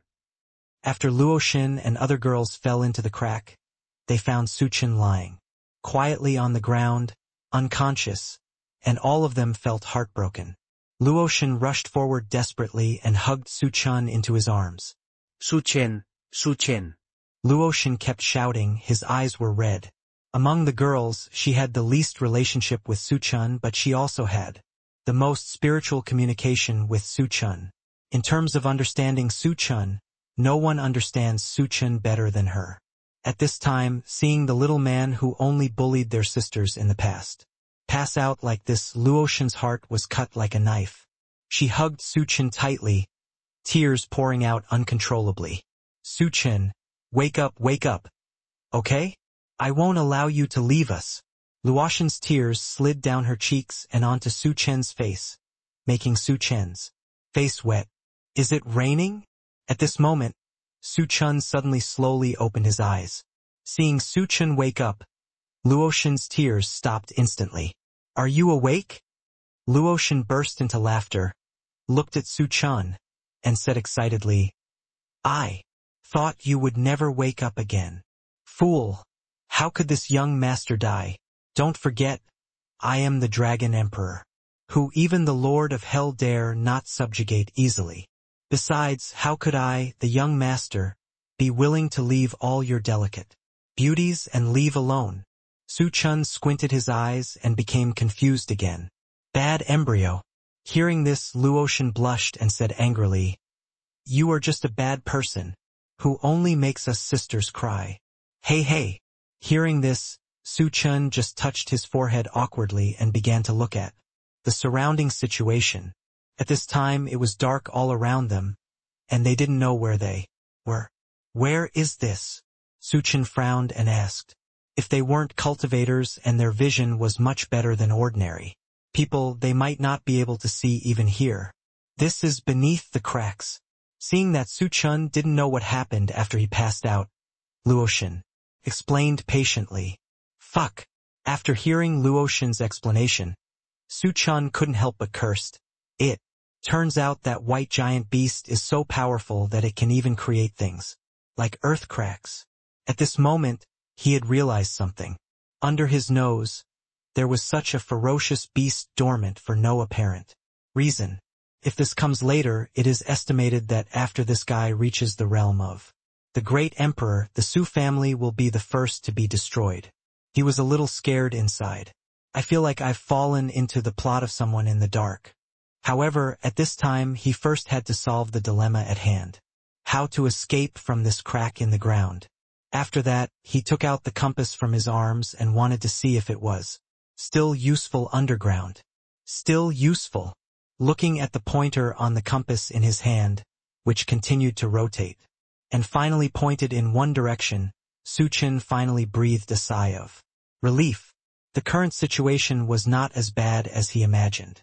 At least the compass is still useful. Based on previous experience, the direction pointed by the compass is where the secret is. Once you find that place, it is probably the exit from the cracks in the ground. Let's go. Su Chen stood up, pulled up Luotian beside him, and prepared to move in the direction pointed by the compass. Kindness. Hearing this, Luotian and everyone else nodded slightly and followed Su Chen. Silently, no matter how dangerous the situation ahead is, they are willing to accompany Su Chen on this journey. After walking for hundreds of meters in the dark cracks in the ground, a faint light finally appeared in front of them. There is a situation ahead. Seeing this, Luotian shouted in surprise. Kindness. Su Chen also showed a happy smile and accelerated his pace. However, when everyone came closer, they were completely stunned. I saw that the light was a thick stone door. Above the stone gate, there are 7 fist-sized luminous pearls suspended. These 7 luminous pearls show different colors: red, orange, yellow, green, cyan, blue, purple. Each luminous pearl exudes extremely powerful pressure and energy. Fluctuations like a living creature, giving people a huge shock. What a terrifying smell! Su Chen's pupils suddenly shrank. There was actually a trace of blood energy hidden in those 7 night pearls. In his induction, there seemed to be special energy that did not belong to Tianxian continent. Something's wrong. Could this be? Su Chen frowned and thought carefully. Could it be Two words suddenly popped into Su Chen's mind. Ancient times. It is estimated that only things from ancient times can give him this feeling. Moreover, the placement of these 7 luminous pearls is also very special. At first glance, it seems that they were made by a certain formation master, because the positions of the 7 night pearls are exactly the same as those of the Big Dipper. Hiss! At this moment, Su Chen instinctively took a breath of cold air. If this stone gate and this nightlight pearl existed here in ancient times, then the powerful beast they encountered on the ground before, even if it was not from ancient times, had some origins with ancient times. Could it be that some people started planning 1,000,000 years ago in order to induce his rebirth? This calculation is too terrifying, right? What kind of person would set up the shocking situation in front of him and wait for his rebirth? Su Chen's head turned rapidly, but no matter how he thought, he couldn't figure it out. Although he was the reincarnation of the Dragon Emperor, he almost forgot all his memories of his previous life. What's wrong?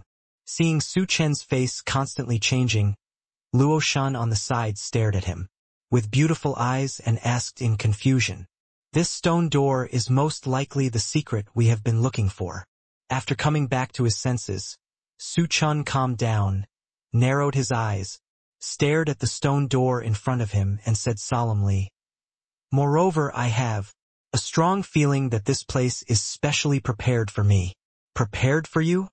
Hearing this, Luo Xin was slightly startled and said with a confused expression, "This is too mysterious." "Yeah."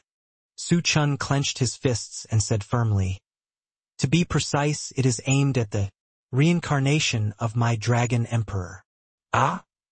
Hearing this, Luo Xin's pretty face changed, staring at the stone door in front of her with horror, and exclaimed, "End of this chapter. You mean we were tricked?" The clever Luo Xin quickly reacted, her pretty face pale. If that's true, wouldn't they be in a desperate situation? Thinking of the powerful beast on the ground before, she couldn't help but shudder. The more she thought about it, the more scared she felt. There must be other dangers waiting for us behind this stone door. Luo Xin bit her lips tightly and said with a worried look, "It's okay, since this young master is here, even if there are mountains of swords and seas of fire inside. I plan to break through." Su Chen took a deep breath and looked at the stone door in front of him with an expression of fearlessness. The bigger the wind and waves, the more expensive the fish. He is not the kind of coward who is afraid of death. "Okay, I'll go with you." Luo Xin held Su Chen's big hand tightly and said softly, "No matter where Su Chen is, she will be by his side and face the unknown dangers together. And us." The other women also said, looking at Su Chen firmly without any intention of retreating. Su Chen was deeply moved when he saw this scene. Many of the women were obtained by him through some shameful means. At this time, not only did they not hate him, but they chose to accompany him to face the unknown dangers that followed. "Well, let's all go in." As he spoke, Su Chen took the lead in walking towards the stone gate. As he approached the stone gate, Su Chen pushed the huge stone gate with his hand, but the stone gate did not move at all. Su Chen increased the strength in his hand, but the stone gate remained motionless. "Well?" Seeing this scene, Su Chen frowned and muttered in his heart. He began to look carefully at the stone gate in front of him, trying to find something strange. Sure enough, Su Chen soon found a small gap in the middle of the stone gate. If you don't look carefully, you won't find it at all. The size of the gap seemed to be the same as the black token that Su Chen got after killing the vampire Rambo in the western wilderness. Su Chen narrowed his eyes slightly, as if he had thought of some kind of connection between the two. He took out the black token from the storage ring and stuffed it into the gap in the middle of the stone door. The moment the black token was stuffed in, the whole black token emitted a faint white halo and quickly merged into the small gap in the middle of the stone door. Click! With a slight sound, the stone door slowly opened from the inside. Seeing this, everyone breathed a sigh of relief. No matter what was waiting for them inside, This stone door was finally opened. Let's go. Immediately, Chen took the lead and walked into it, followed by the women. After entering the stone door, Chen discovered that there was another world. Behind the stone door was a wide corridor, and the surrounding walls were dark brown, emitting a stream of cold air. And every few steps on the wall, a night shining pearl was inlaid, obviously, to provide light. Chen took the lead and walked towards the depths of the corridor. Soon, everyone came to the bank of a river. The river was rushing, the mud at the bottom of the river was rolling. The water was surging, and it made a loud noise, which looked like a long dragon, winding down. Ha! After walking to the river, Chen suddenly made a light exclamation and looked at the grass on the river bank. I saw strange grasses, green and full of vitality, which made people feel refreshed at a glance. Around the grass, there were all kinds of flowers, red, blue, white, purple, yellow, and even a black mandala flower. Chen was stunned. Although he didn't know these grasses, they gave him a strange feeling. Fairy grass. Ziwei Fairy pointed at the grasses and exclaimed. Obviously, she knew about these green grasses. Fairy grass? What is it? Chen was startled when he heard this and asked in confusion. It was the first time he heard the word fairy grass. Fairy grass is the most magical plant in the fairy world. It grows on the top of the fairy world and can make people reborn. Moreover, fairy grass also has the effect of defying the heavens and can make people reborn. Seeing Chen puzzled, Ziwei Fairy explained lightly. Reborn. Chen widened his eyes and said in disbelief. Fairy grass grows on the top of the fairy world, so why does it appear here and in a large area? He really didn't understand. It shouldn't be possible for fairy grass, a heaven-defying treasure, to appear on this barren land of Tianshan continent. This river water is also unusual. Fairy Ziwei did not explain Chen's doubts. She stared at the flowing river with her beautiful eyes and murmured, "This seems to be the water of the netherworld in the fairyland." Water of the netherworld? Chen looked at the river again. The river water was clear and transparent, and it looked no different from ordinary river water. Although it was a bit cold, isn't the water that sleeps underground like this? It's really the water of the netherworld.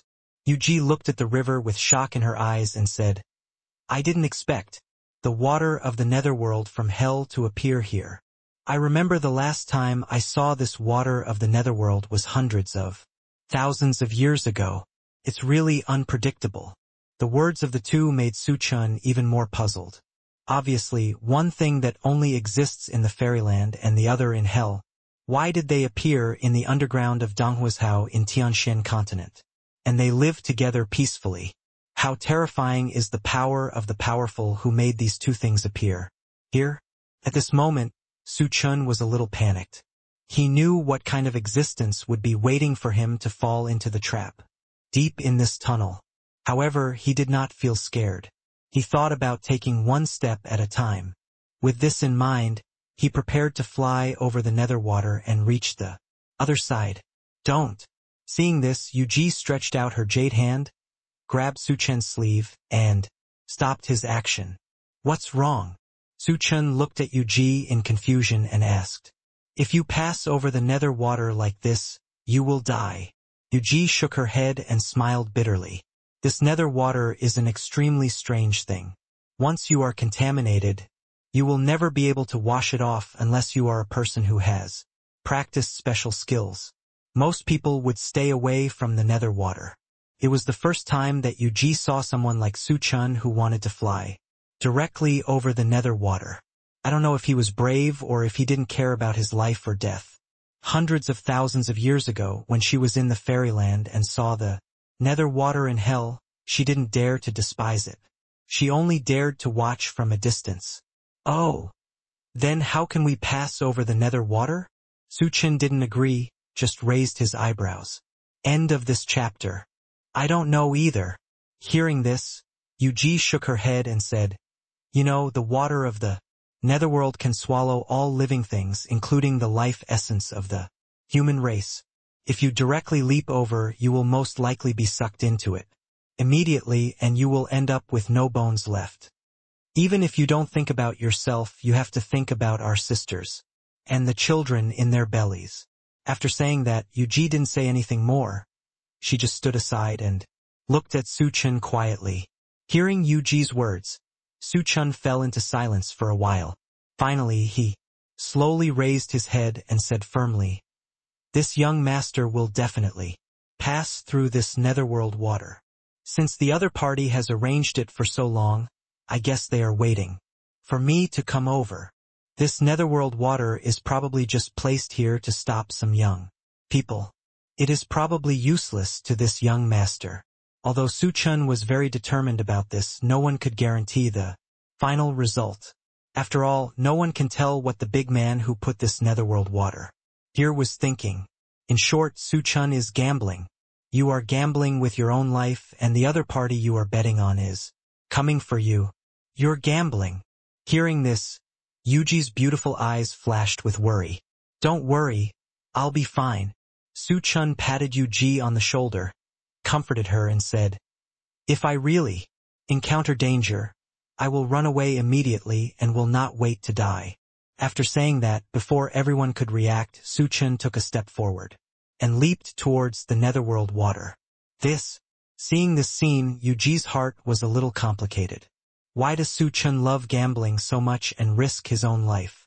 Or is Su Chen deceiving himself? Yuji was a little confused. Is there really such a thing as karma for things in this world? If Su Chen really had an accident, what would she and the child in her belly do in the future?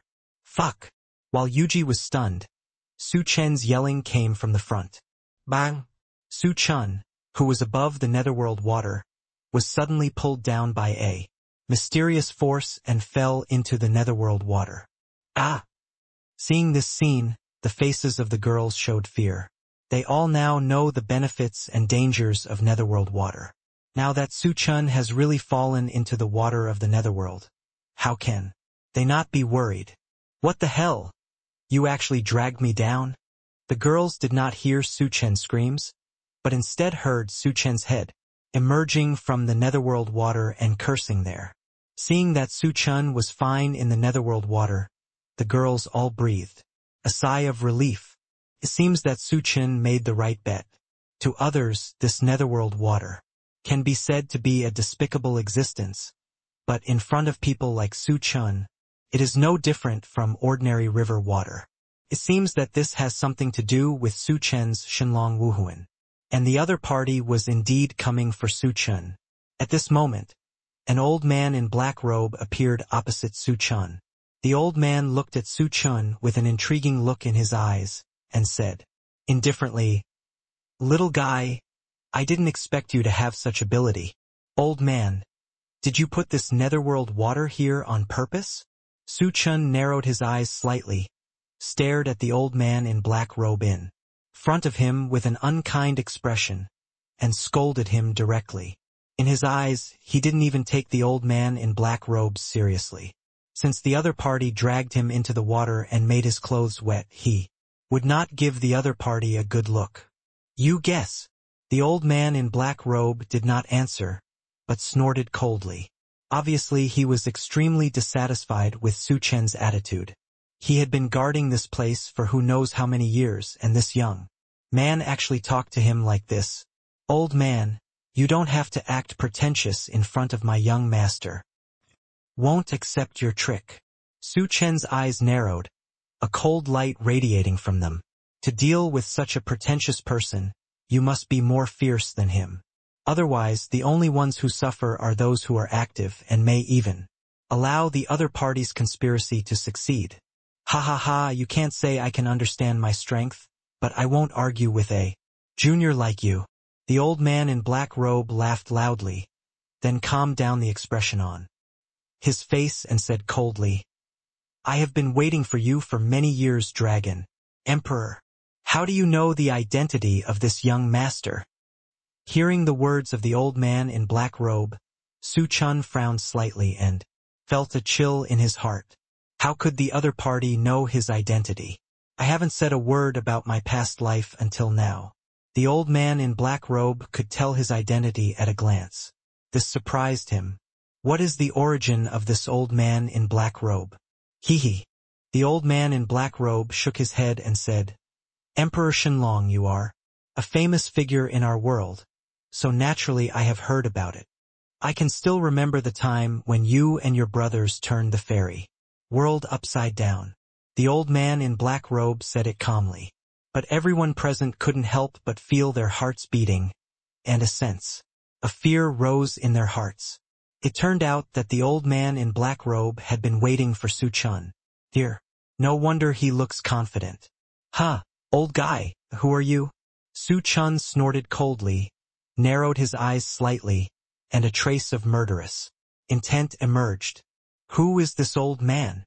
The old man in black robe shook his head and sighed. I am just a commoner, not worth mentioning. After saying that, he turned to Yuji and asked with a faint smile. Little girl, have you forgotten? If I hadn't extended a helping hand, I'm afraid you wouldn't be alive today. Hearing the words of the old man in black robe, Yuji blushed and lowered her head. She remembered that when she was training in a forest of beasts, she met a powerful monster. Just when she was desperate, an old man in black robe appeared in front of her, and with a wave of his hand he directly killed the big demon. Since the old man's body was also wrapped in a black robe, Yuji naturally did not see his true appearance. Now after the old man reminded her, she suddenly thought of the old man in black robe who extended a helping hand to her in the forest of 10,000 beasts. Thank you. The actions of the old man in black robe made Yuji feel extremely grateful. At this moment, she expressed her heartfelt thanks. Little girl, you are not bad. Hearing Yuji's thanks, the old man in black robe showed a smile on his face. This is what it should be. After all, Senior has saved my life.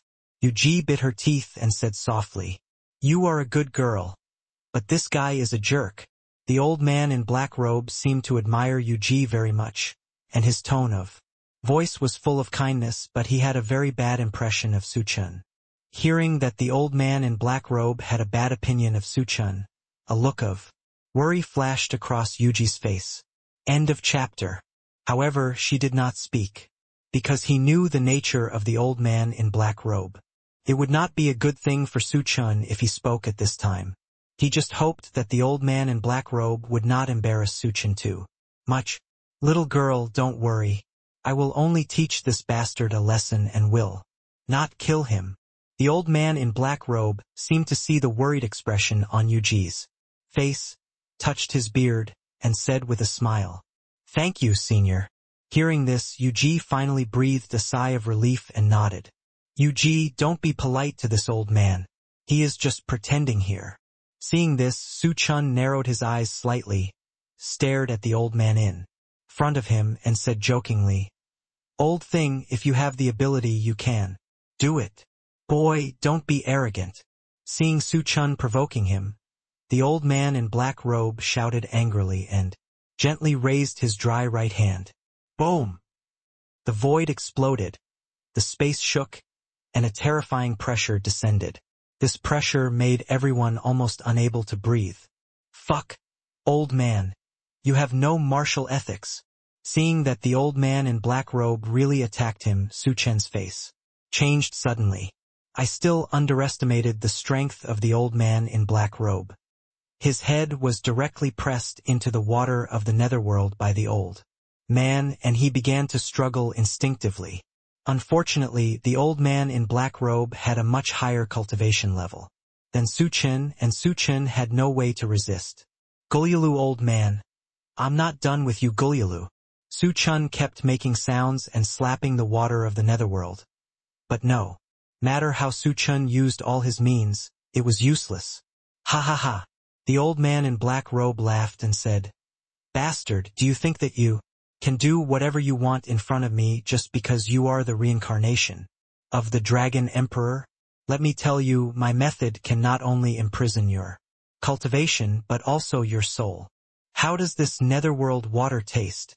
At the end, The old man's voice was extremely happy. It seemed that the old man was very happy to see Su Chen in such pain. "Old man, you dare to touch me?" With his soul imprisoned, Su Chen's face sank, and he stared coldly at the old man in black robe with a cold light flashing in his eyes. "Even if I dare to touch you, what can I do?" The old man in black robe sneered and said, "Even if the Dragon Emperor of the fairy world saw me, he would have to politely offer me tea. You bastard, you are just his reincarnation. Why can't I touch you?" "Old man, I don't accept it. I must take revenge." Being pressed down and bullied by the old man in black robe, Su Chen felt as if he was pressed down by a huge rock. He had difficulty breathing and felt very uncomfortable. "With your strength, you still want revenge?" Hearing this, the old man in black robe sneered. "In front of me you are an ant that can be crushed to death with one hand. You are far behind the Dragon Emperor who dominated the fairy world back then. You are not even 1/10,000th of him. Do you know what kind of people were against you back then? You still want to take revenge for your past life." The old man in black robe became more and more excited as he spoke, as if the things that happened in the fairy world a million years ago were still vivid in his mind. As he spoke, the wrinkled eyes of the old man in black robe actually shed turbid tears. Listening to the old man narrating the past events of the fairyland, the faces of the women showed a trace of astonishment. They did not expect that these shocking events that they did not know about actually happened in the fairyland back then.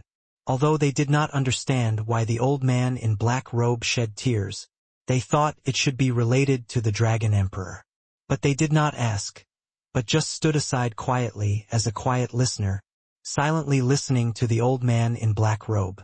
After a long time, the old man in black robe finally stopped, and his face returned to normal. He wiped the tears from his eyes, looked at Su Chen with deep eyes and said, "Boy, the original Emperor Shenlong was much calmer than you. As his reincarnation, you should learn from him." "Bah, I won't learn from him." Hearing this, Su Chen spitted out a mouthful of saliva with disdain, and said, fiercely, "Because of that, he was betrayed by his brothers and ended up with nothing left. I won't learn from him. Bastard. Do you know what you are saying?" Hearing Su Chen's words, the black-card old man frowned and said in a deep voice, "Sometimes what you see is not necessarily the truth, but what others want you to see. Many things are not as simple as they seem on the surface. Alas, you are still too young after all." After the black-robed old man said this, he suddenly smiled bitterly and shook his head and said, "However, with your character, you will definitely not suffer losses no matter where you go. Forget it. Forget it. You and I are destined to be together. I will give you some luck. I hope you will not disappoint me." After saying this, the old man's momentum suddenly surged, and he stretched out his right hand and directly sucked Su Chen over. Then he put his right hand on Su Chen's forehead. "Old man, what are you going to do to me?" Seeing this, Su Chen's face changed drastically and said in horror.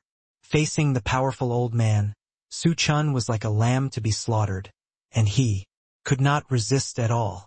He was usually strong, but at this time he was a little panicked. "Hee. You are afraid of the sky and the earth, you are afraid?" As he said that, the old man pinched Su Chen's head with the five-fingered palm of his right hand and said jokingly, "I told you to suffer some hardships today, little bastard. You have to hold on." As soon as he finished speaking, a strong spiritual power poured into Su Chen's head from the old man's right hand. In an instant, the old man in black robe and Su Chen were enveloped in the surrounding white aura. Su Chen, who was in the netherworld water, felt severe pain all over his body. This kind of pain is simply unbearable. He couldn't help but let out bursts of screams. But even so, the old man in black robe had no intention of stopping, but continued what he was doing. Old man, I'm not done with you." Not long after, Su Chen's veins popped out all over his body, His skin turned purple, and wisps of white smoke continued to rise from his body. He was obviously suffering from inhuman pain. Hearing Su Chen's painful screams, Luo Shun and the other women felt panicked. Due to the obstruction of the white mist, they could not see through the situation inside. They only guessed from Su Chen's tragic screams that Su Chun might have been subjected to inhuman torture. Finally, Xiaoxian took the lead and couldn't bear it any longer. She wanted to rush into the white mist to rescue Su Chun, but as soon as she took a step, she was stopped by Yu Ji. Yu Ji, what are you doing?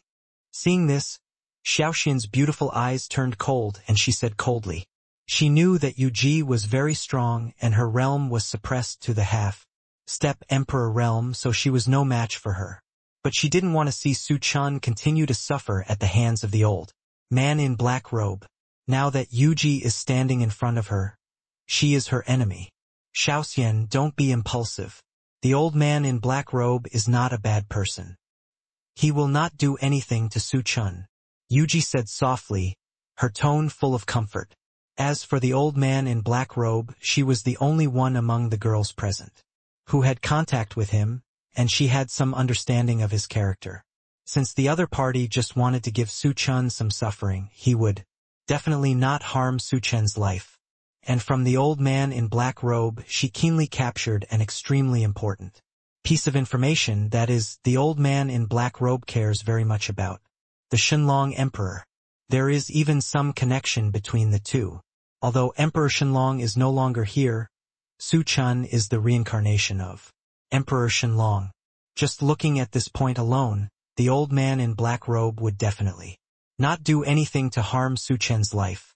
Now both of them were in the white mist, and no one could see clearly what was going on inside. Xiaoxian's reckless intrusion, not to mention whether it would completely anger the black-robed old man, even the netherworld water would kill Xiaoxian on the spot. As Su Chen's woman, Yu Ji can certainly feel the worries in the hearts of Xiaoxian and other girls at this moment, but she knows better that she cannot disturb the black-robed old man at this moment. Get out of my way, or I'll be rude to you. Seeing Yu Ji standing in front of him, Xiaoxian felt cold, snorted coldly, and was about to take action to force Yu Ji back. Xiaoxian, don't worry. Luo Shen, who had been silent for a long time, grabbed Xiaoxian's sleeve and said softly, Yu Ji is right.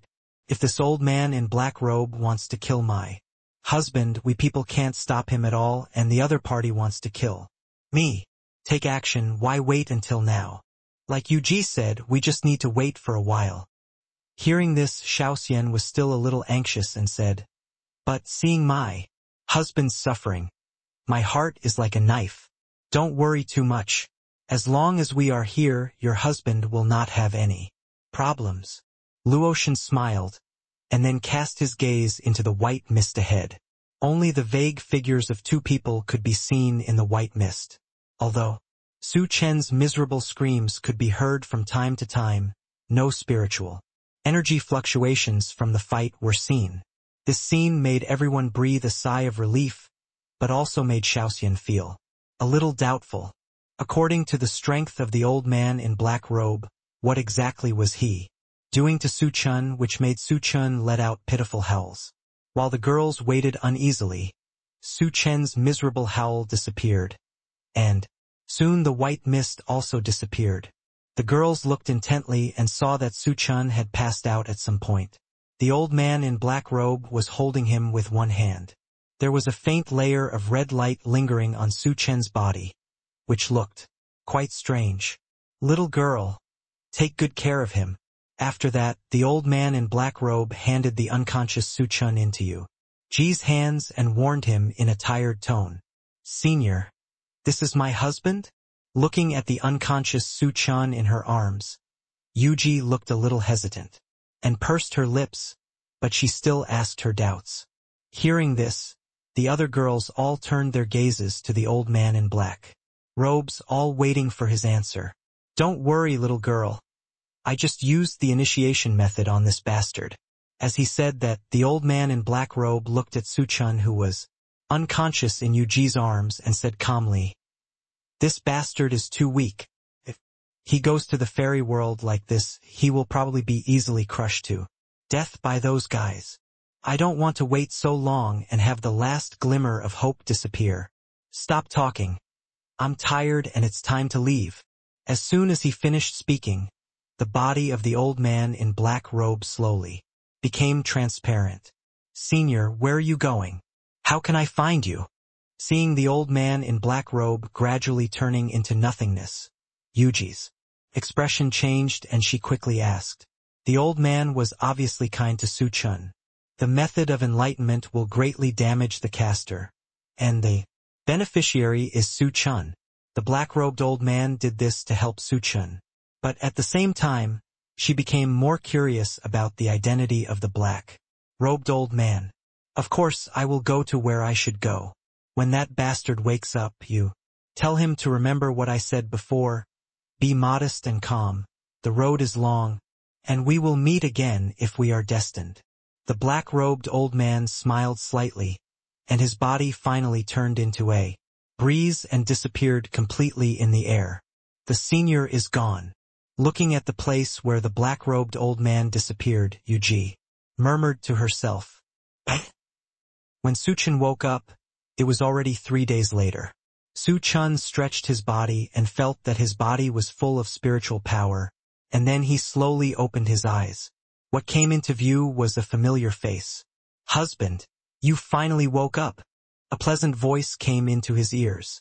Su Chen looked up and saw Yuji looking at him with a worried look on her face, her eyes slightly red, and she looked like she was about to cry.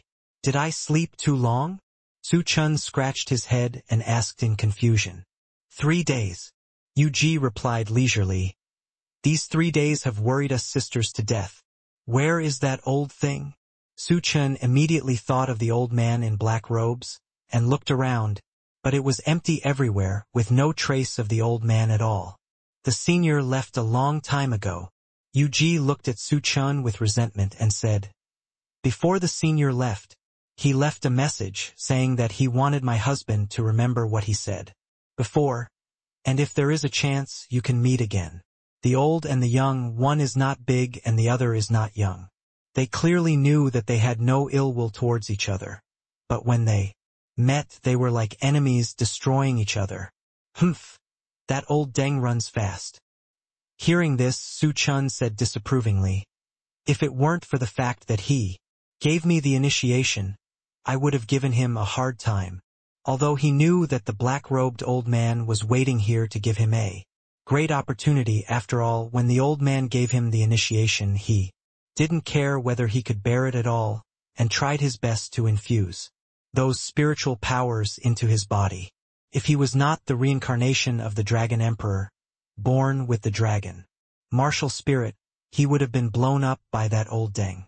Thinking of the inhuman pain he endured at that time, Su Chen still had lingering fears. He didn't want to experience that kind of pain again. Alas, you are born to be incompatible. Hearing Su Chen's words, Yuji shook her head helplessly and said, anyway, now that my husband has woken up, what level of cultivation have you reached? Now, 2 in 1 chapter. End of this chapter. Su Chen was slightly startled when he heard this. He really didn't know what level his cultivation had reached. I'll give it a try. With a thought in his mind, Su Chen suddenly found that the spiritual energy in his body was surging hundreds of times more powerful than before, as vast as a tsunami. The phantom of the divine dragon behind him had solidified at some point. Looked majestic, as if it would take off at any moment and soar through the 9 heavens. Oh my God! Husband! Has your divine dragon spirit solidified? Yuji looked at Su Chen with wide eyes and said with disbelief. Su Chen's harvest this time can be said to be huge. You must know that only after Su Chen reaches the realm of the great emperor can the divine dragon spirit be solidified. Thinking of what the old man in black robe had said before, Yuji knew that the old man in black robe had the power of initiation to directly raise Su Chen's cultivation to the realm of the great emperor. But then I thought about it, the rules of the world in Tianshan continent. Absolutely do not allow the existence of a powerful person in the realm of the great emperor. Boom! Sure enough, when everyone was extremely shocked, the entire cave shook violently. Countless stones continued to fall down, turning into powder all over the sky. It seems that this world may collapse at any time. Fuck! Let's go. Seeing this scene, Su Chen cursed loudly, waved his big hand, and led the girls to fly across the netherworld water and ran towards the cave. Because he knew that Tianxian continent could no longer accommodate him. Only the secret hidden in the deepest part of the cave can save him. If he didn't move faster, he would most likely be crushed to death by the laws of heaven and earth in Tianxian continent. Everyone fled all the way into the cave. Finally reached the innermost part. A secret room was discovered. At this moment, there is a coffin quietly stored inside. There is a person guarding the coffin. The man was wearing a bamboo hat and had a murderous look on his face. If Su Chen hadn't seen his eyes move slightly, he would have thought he was a puppet. Their eyes met. Su Chen recognized this person at a glance. It was Qin Wuya, the evil fortune teller, his uncle. Uncle, why are you here? Su Chen had seen Qin Wuya's photo from Qin Xinran's place, and immediately got to know this uncle who had disappeared for hundreds of years. Su Chen was very curious as to why Qin Wuya appeared in the secret room at the deepest point of the cave.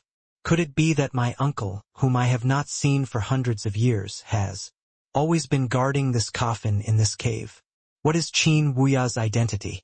What kind of relationship does he have with this coffin? You shouldn't be here. Seeing the confusion and shock on Su Chen's face, Qin Wuya shook his head, expressionlessly. What secret is hidden here?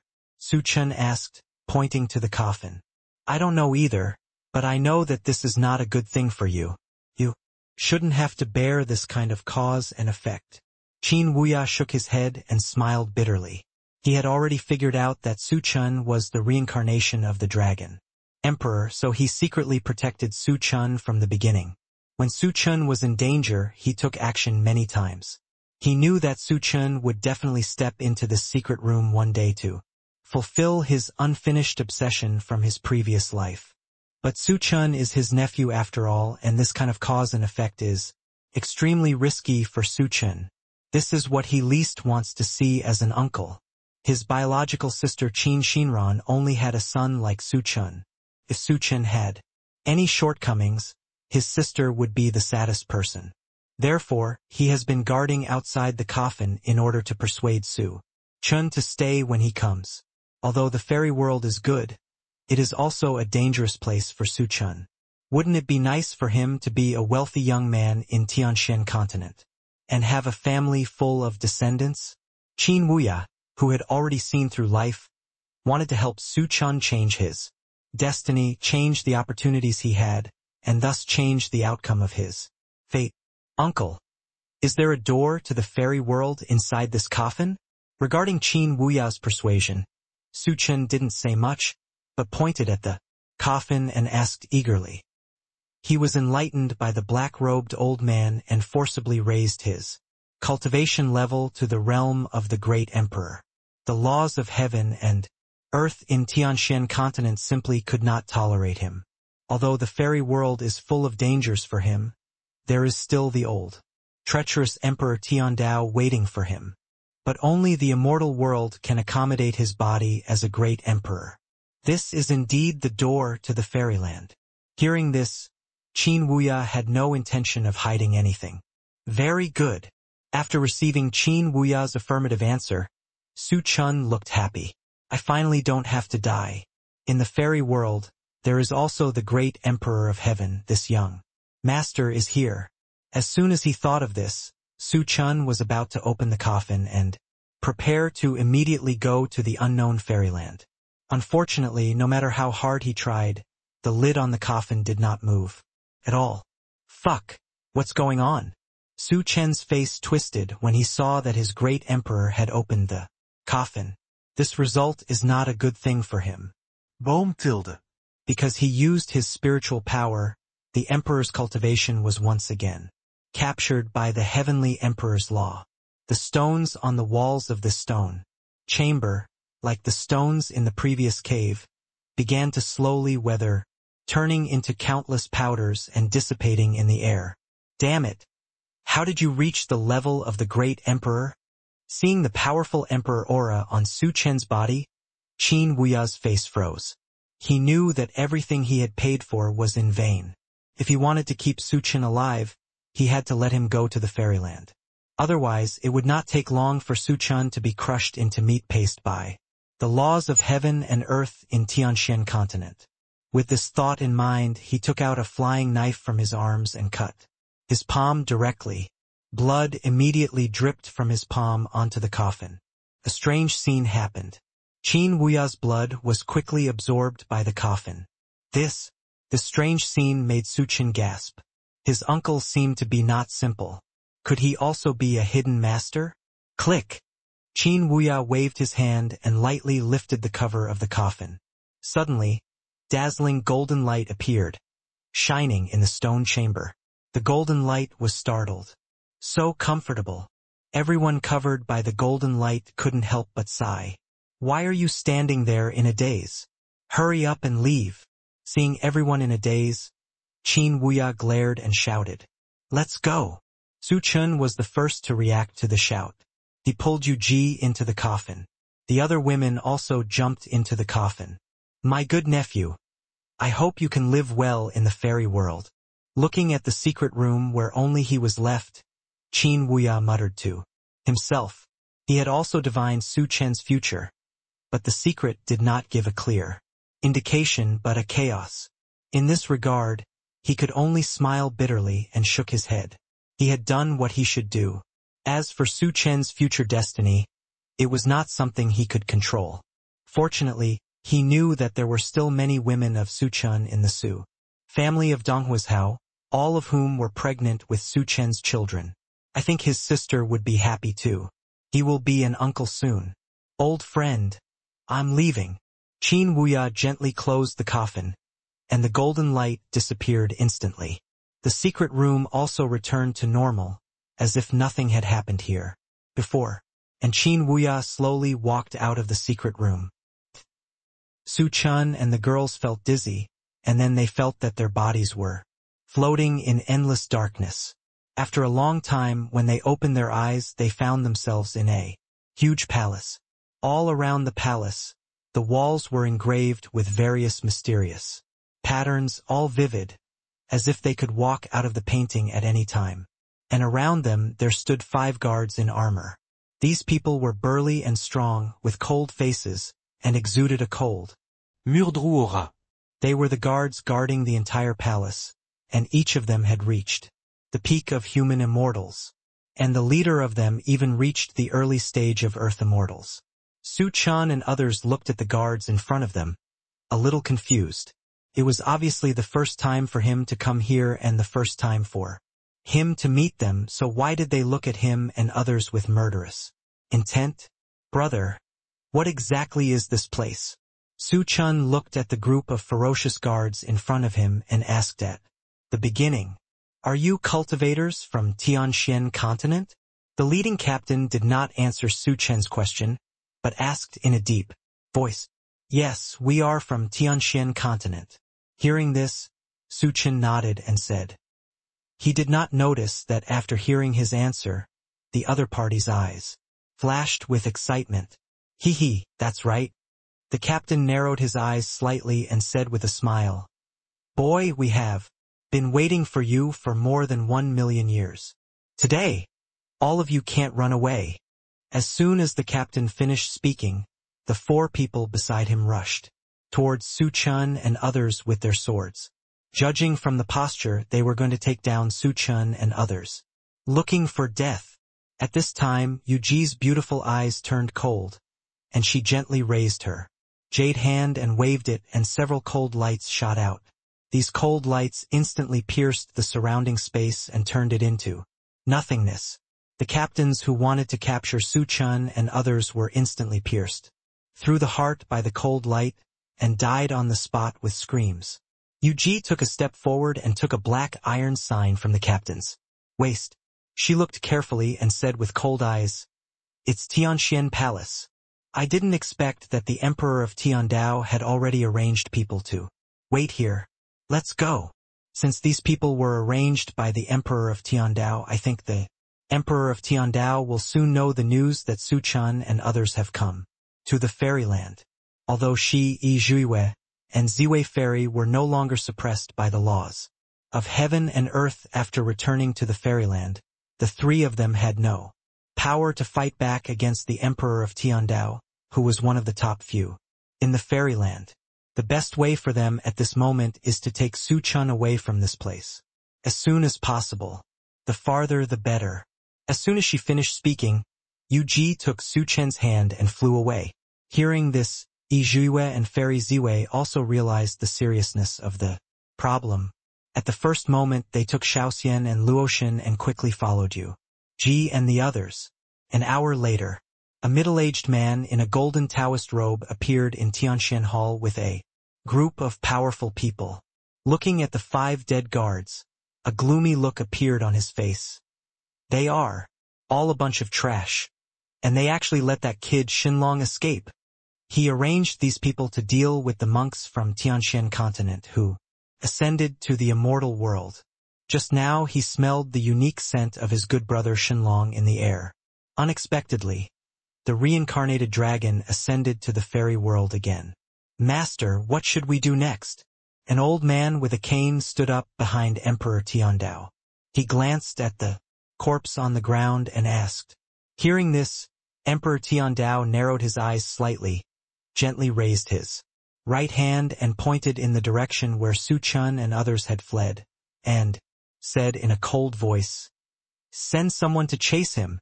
We must catch that guy at all costs." "Yes, master." The old man bowed in agreement, turned around, nodded to the people behind him, and then disappeared. Peace returned to the hall. Emperor Tiandao looked into the distance and murmured softly, "Xinlong, my good brother, I believe that we will meet soon, but I don't know if you will still have the same character as in the last life in this life. I am very curious." As soon as he finished speaking, the figure of the Tiandao Emperor slowly became weak, as if he had never appeared before. "Yu Ji, where are we going to escape to?" Su Chen was held by Yu Ji's hand and flew rapidly through the void. At this time, they were getting further and further away from Tianxian Hall. But even so, Su Chen still felt the sound of wind whistling by his ears. He knew that they were probably 1,000,000 miles away from Tianxian Palace at this moment. "Let's go to another wilderness." "Is that the sphere of influence of Emperor Tiandao? I think we won't be easily discovered there," Yu Ji explained softly while speeding up her flight. "Oh." Hearing this, Su Chen just nodded lightly. He doesn't know much about things in the fairy world. Since Yu Ji said this, it must be for her own good. In the Tianxian Palace, if Yu Ji hadn't taken action, he probably would have been captured alive by the guards. In front of the strength of human immortals and earth immortals, he, the great emperor who had just entered the immortal world, was just a scumbag with no power to restrain a chicken. At the same time, he was also grateful from the bottom of his heart that his good brother Tiandao Emperor directly sent him 3 top beauties and bodyguards. With the Yu Ji trio, as long as he survives in the fairy world and develops slowly, one day he can find the Emperor of Heaven to avenge his past life. After escaping like this for 10 hours, a magnificent city appeared in front of everyone. This city is as tall as a cloud, majestic and majestic. From a distance, it looks like Optimus Prime standing on the vast grassland. The city ahead is the ancient city of Lulan in the wilderness. Yu Ji stopped flying, turned around and introduced to Su Chen. Although Lulan Ancient City is not a top-level city in the wilderness, it can be regarded as a medium-sized city. There are many hidden powers here. Husband, you have to restrain your temper when you go in. After all, this is the fairyland, not the Tianxian continent. Yu Ji reminded kindly. 2 chapters in 1. End of this chapter. If Su Chen follows his usual style, something will definitely happen in the Fairy world. Yes, I understand. Hearing this, Su Chen nodded and smiled. My husband, I am not a fool. There are too many powerful people here who can crush me. We are now being hunted by that bastard Tiandao, so we have to keep a low profile. Hearing Su Chen's words, Yuji secretly breathed a sigh of relief. She was really afraid that Su Chen could not bear the grievance. After all, for a person, it is easy to go from frugality to luxury, but it is too difficult to go from luxury to frugality. Su Chen can have such a mentality, proving that his original choice was not wrong. The crowd stopped from the air and came to the gate of the ancient city of Lulan. Stop! Just when Su Chen wanted to enter the ancient city of Lulan, he was stopped by a figure. What's wrong? Su Chen frowned slightly, looked at the burly guard with a fierce face, and asked in confusion, You are new here. The guard glanced at Su Chen and the girls and snorted coldly. There is a fee to enter our Lulan city. After that, he stretched out 5 fingers and said embarrassedly, 5 low-grade fairy stones per head. What did you say? Hearing this, Su Chen was immediately angry. There is no such thing as a fee to enter the city. It is obvious that these guards at the gate are just making up a name to make money. Hey, kid, you are not convinced? Seeing this, the guard was not in a hurry, but smiled and joked. You can be dissatisfied. You can get out. I want to go in? Su Chen's face turned cold and said grimly. Hee, you are quite arrogant. The guard was not in a hurry either. He whistled at the city wall and shouted, Brothers, come to work. I met a troublemaker. Clatter. Soon, more than 10 guards rushed out from the city wall. You kid, are you looking for death? The guards surrounded Su Chen, each with a murderous look on their faces. Boy, I'll give you one last chance. Either pay the money immediately or kneel down in front of us and confess your guilt. Then get out. Otherwise, I'll let you know that the Horse King has 3 eyes. Dozens of guards stared at Su Chen covetously, like a group of hungry wolves, watching their prey. Don't mind, soldiers. My husband is young and ignorant. Don't mind him, soldiers. At this time, Yuji walked to Su Chen and explained to the guards. While speaking, she calmly put a middle-grade fairy stone in the hands of the guard. 1 middle-grade fairy stone equals 100 low-grade fairy stones. 1 high-grade fairy stone equals 100 middle-grade fairy stones. Yuji's move directly extinguished the anger in the hearts of the guards. Although Yuji was wearing a black veil and her true face could not be seen, anyone with a discerning eye could tell that she was a beauty that could bring disaster to the country and the people. No matter what world they were in, people were very tolerant of beautiful women. Since Yuji was so sensible, there was no need for them to bother with Su Chen. Boy, you should be thankful that you have such a sensible wife, otherwise you would definitely suffer today. The guard played with the middle-grade spirit stone in his hand and stared at Su Chen with a fake smile. Humph! Hearing this, Su Chen snorted coldly and was ready to continue to argue with the guard, but was glared back by Yuji. There was a slight pain in his waist, which was probably Yuji's masterpiece. In this way, Su Chen was led by Yuji into the ancient city of Lulan. Yuji, why are you so polite to this watchdog?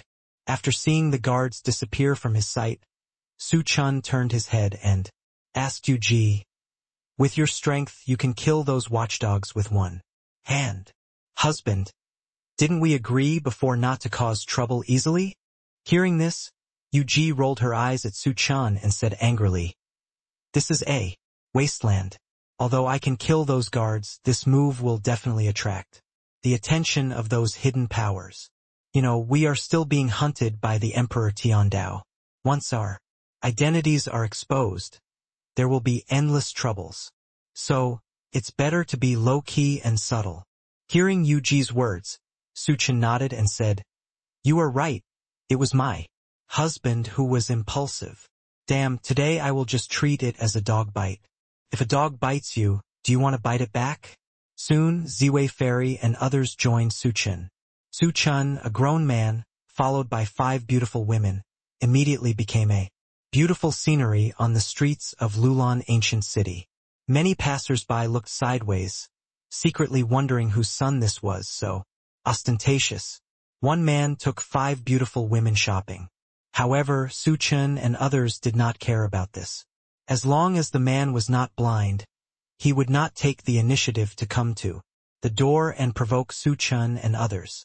Several people came to a restaurant and asked for a private room and ordered some food. For these immortal cultivators, not eating for a few days would not have much impact on them, but they are still flesh and blood and need to eat.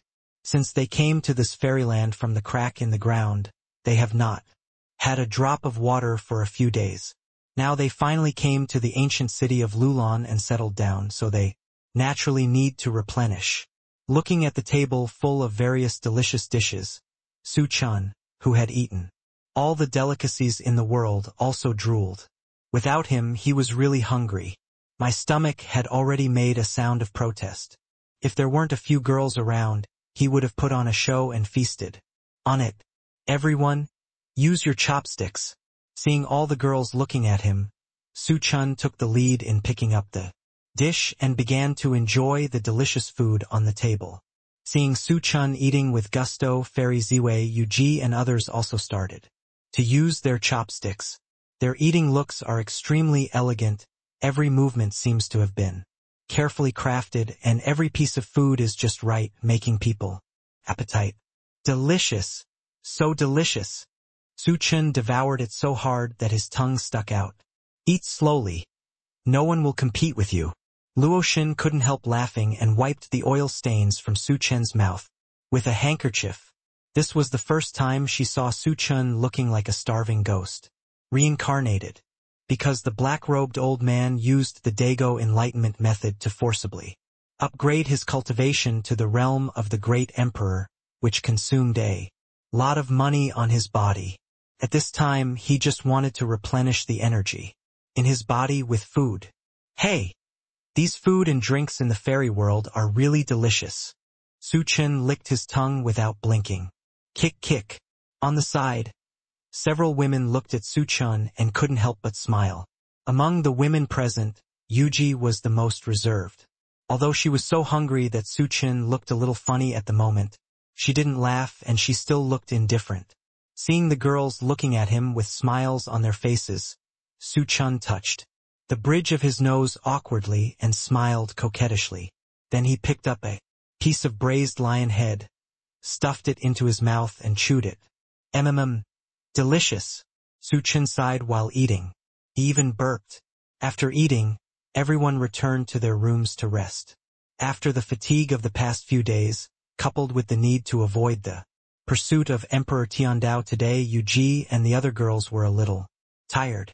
Su Chen didn't bother them either. Tonight, he was lying on the bed alone, looking at the ceiling above his head.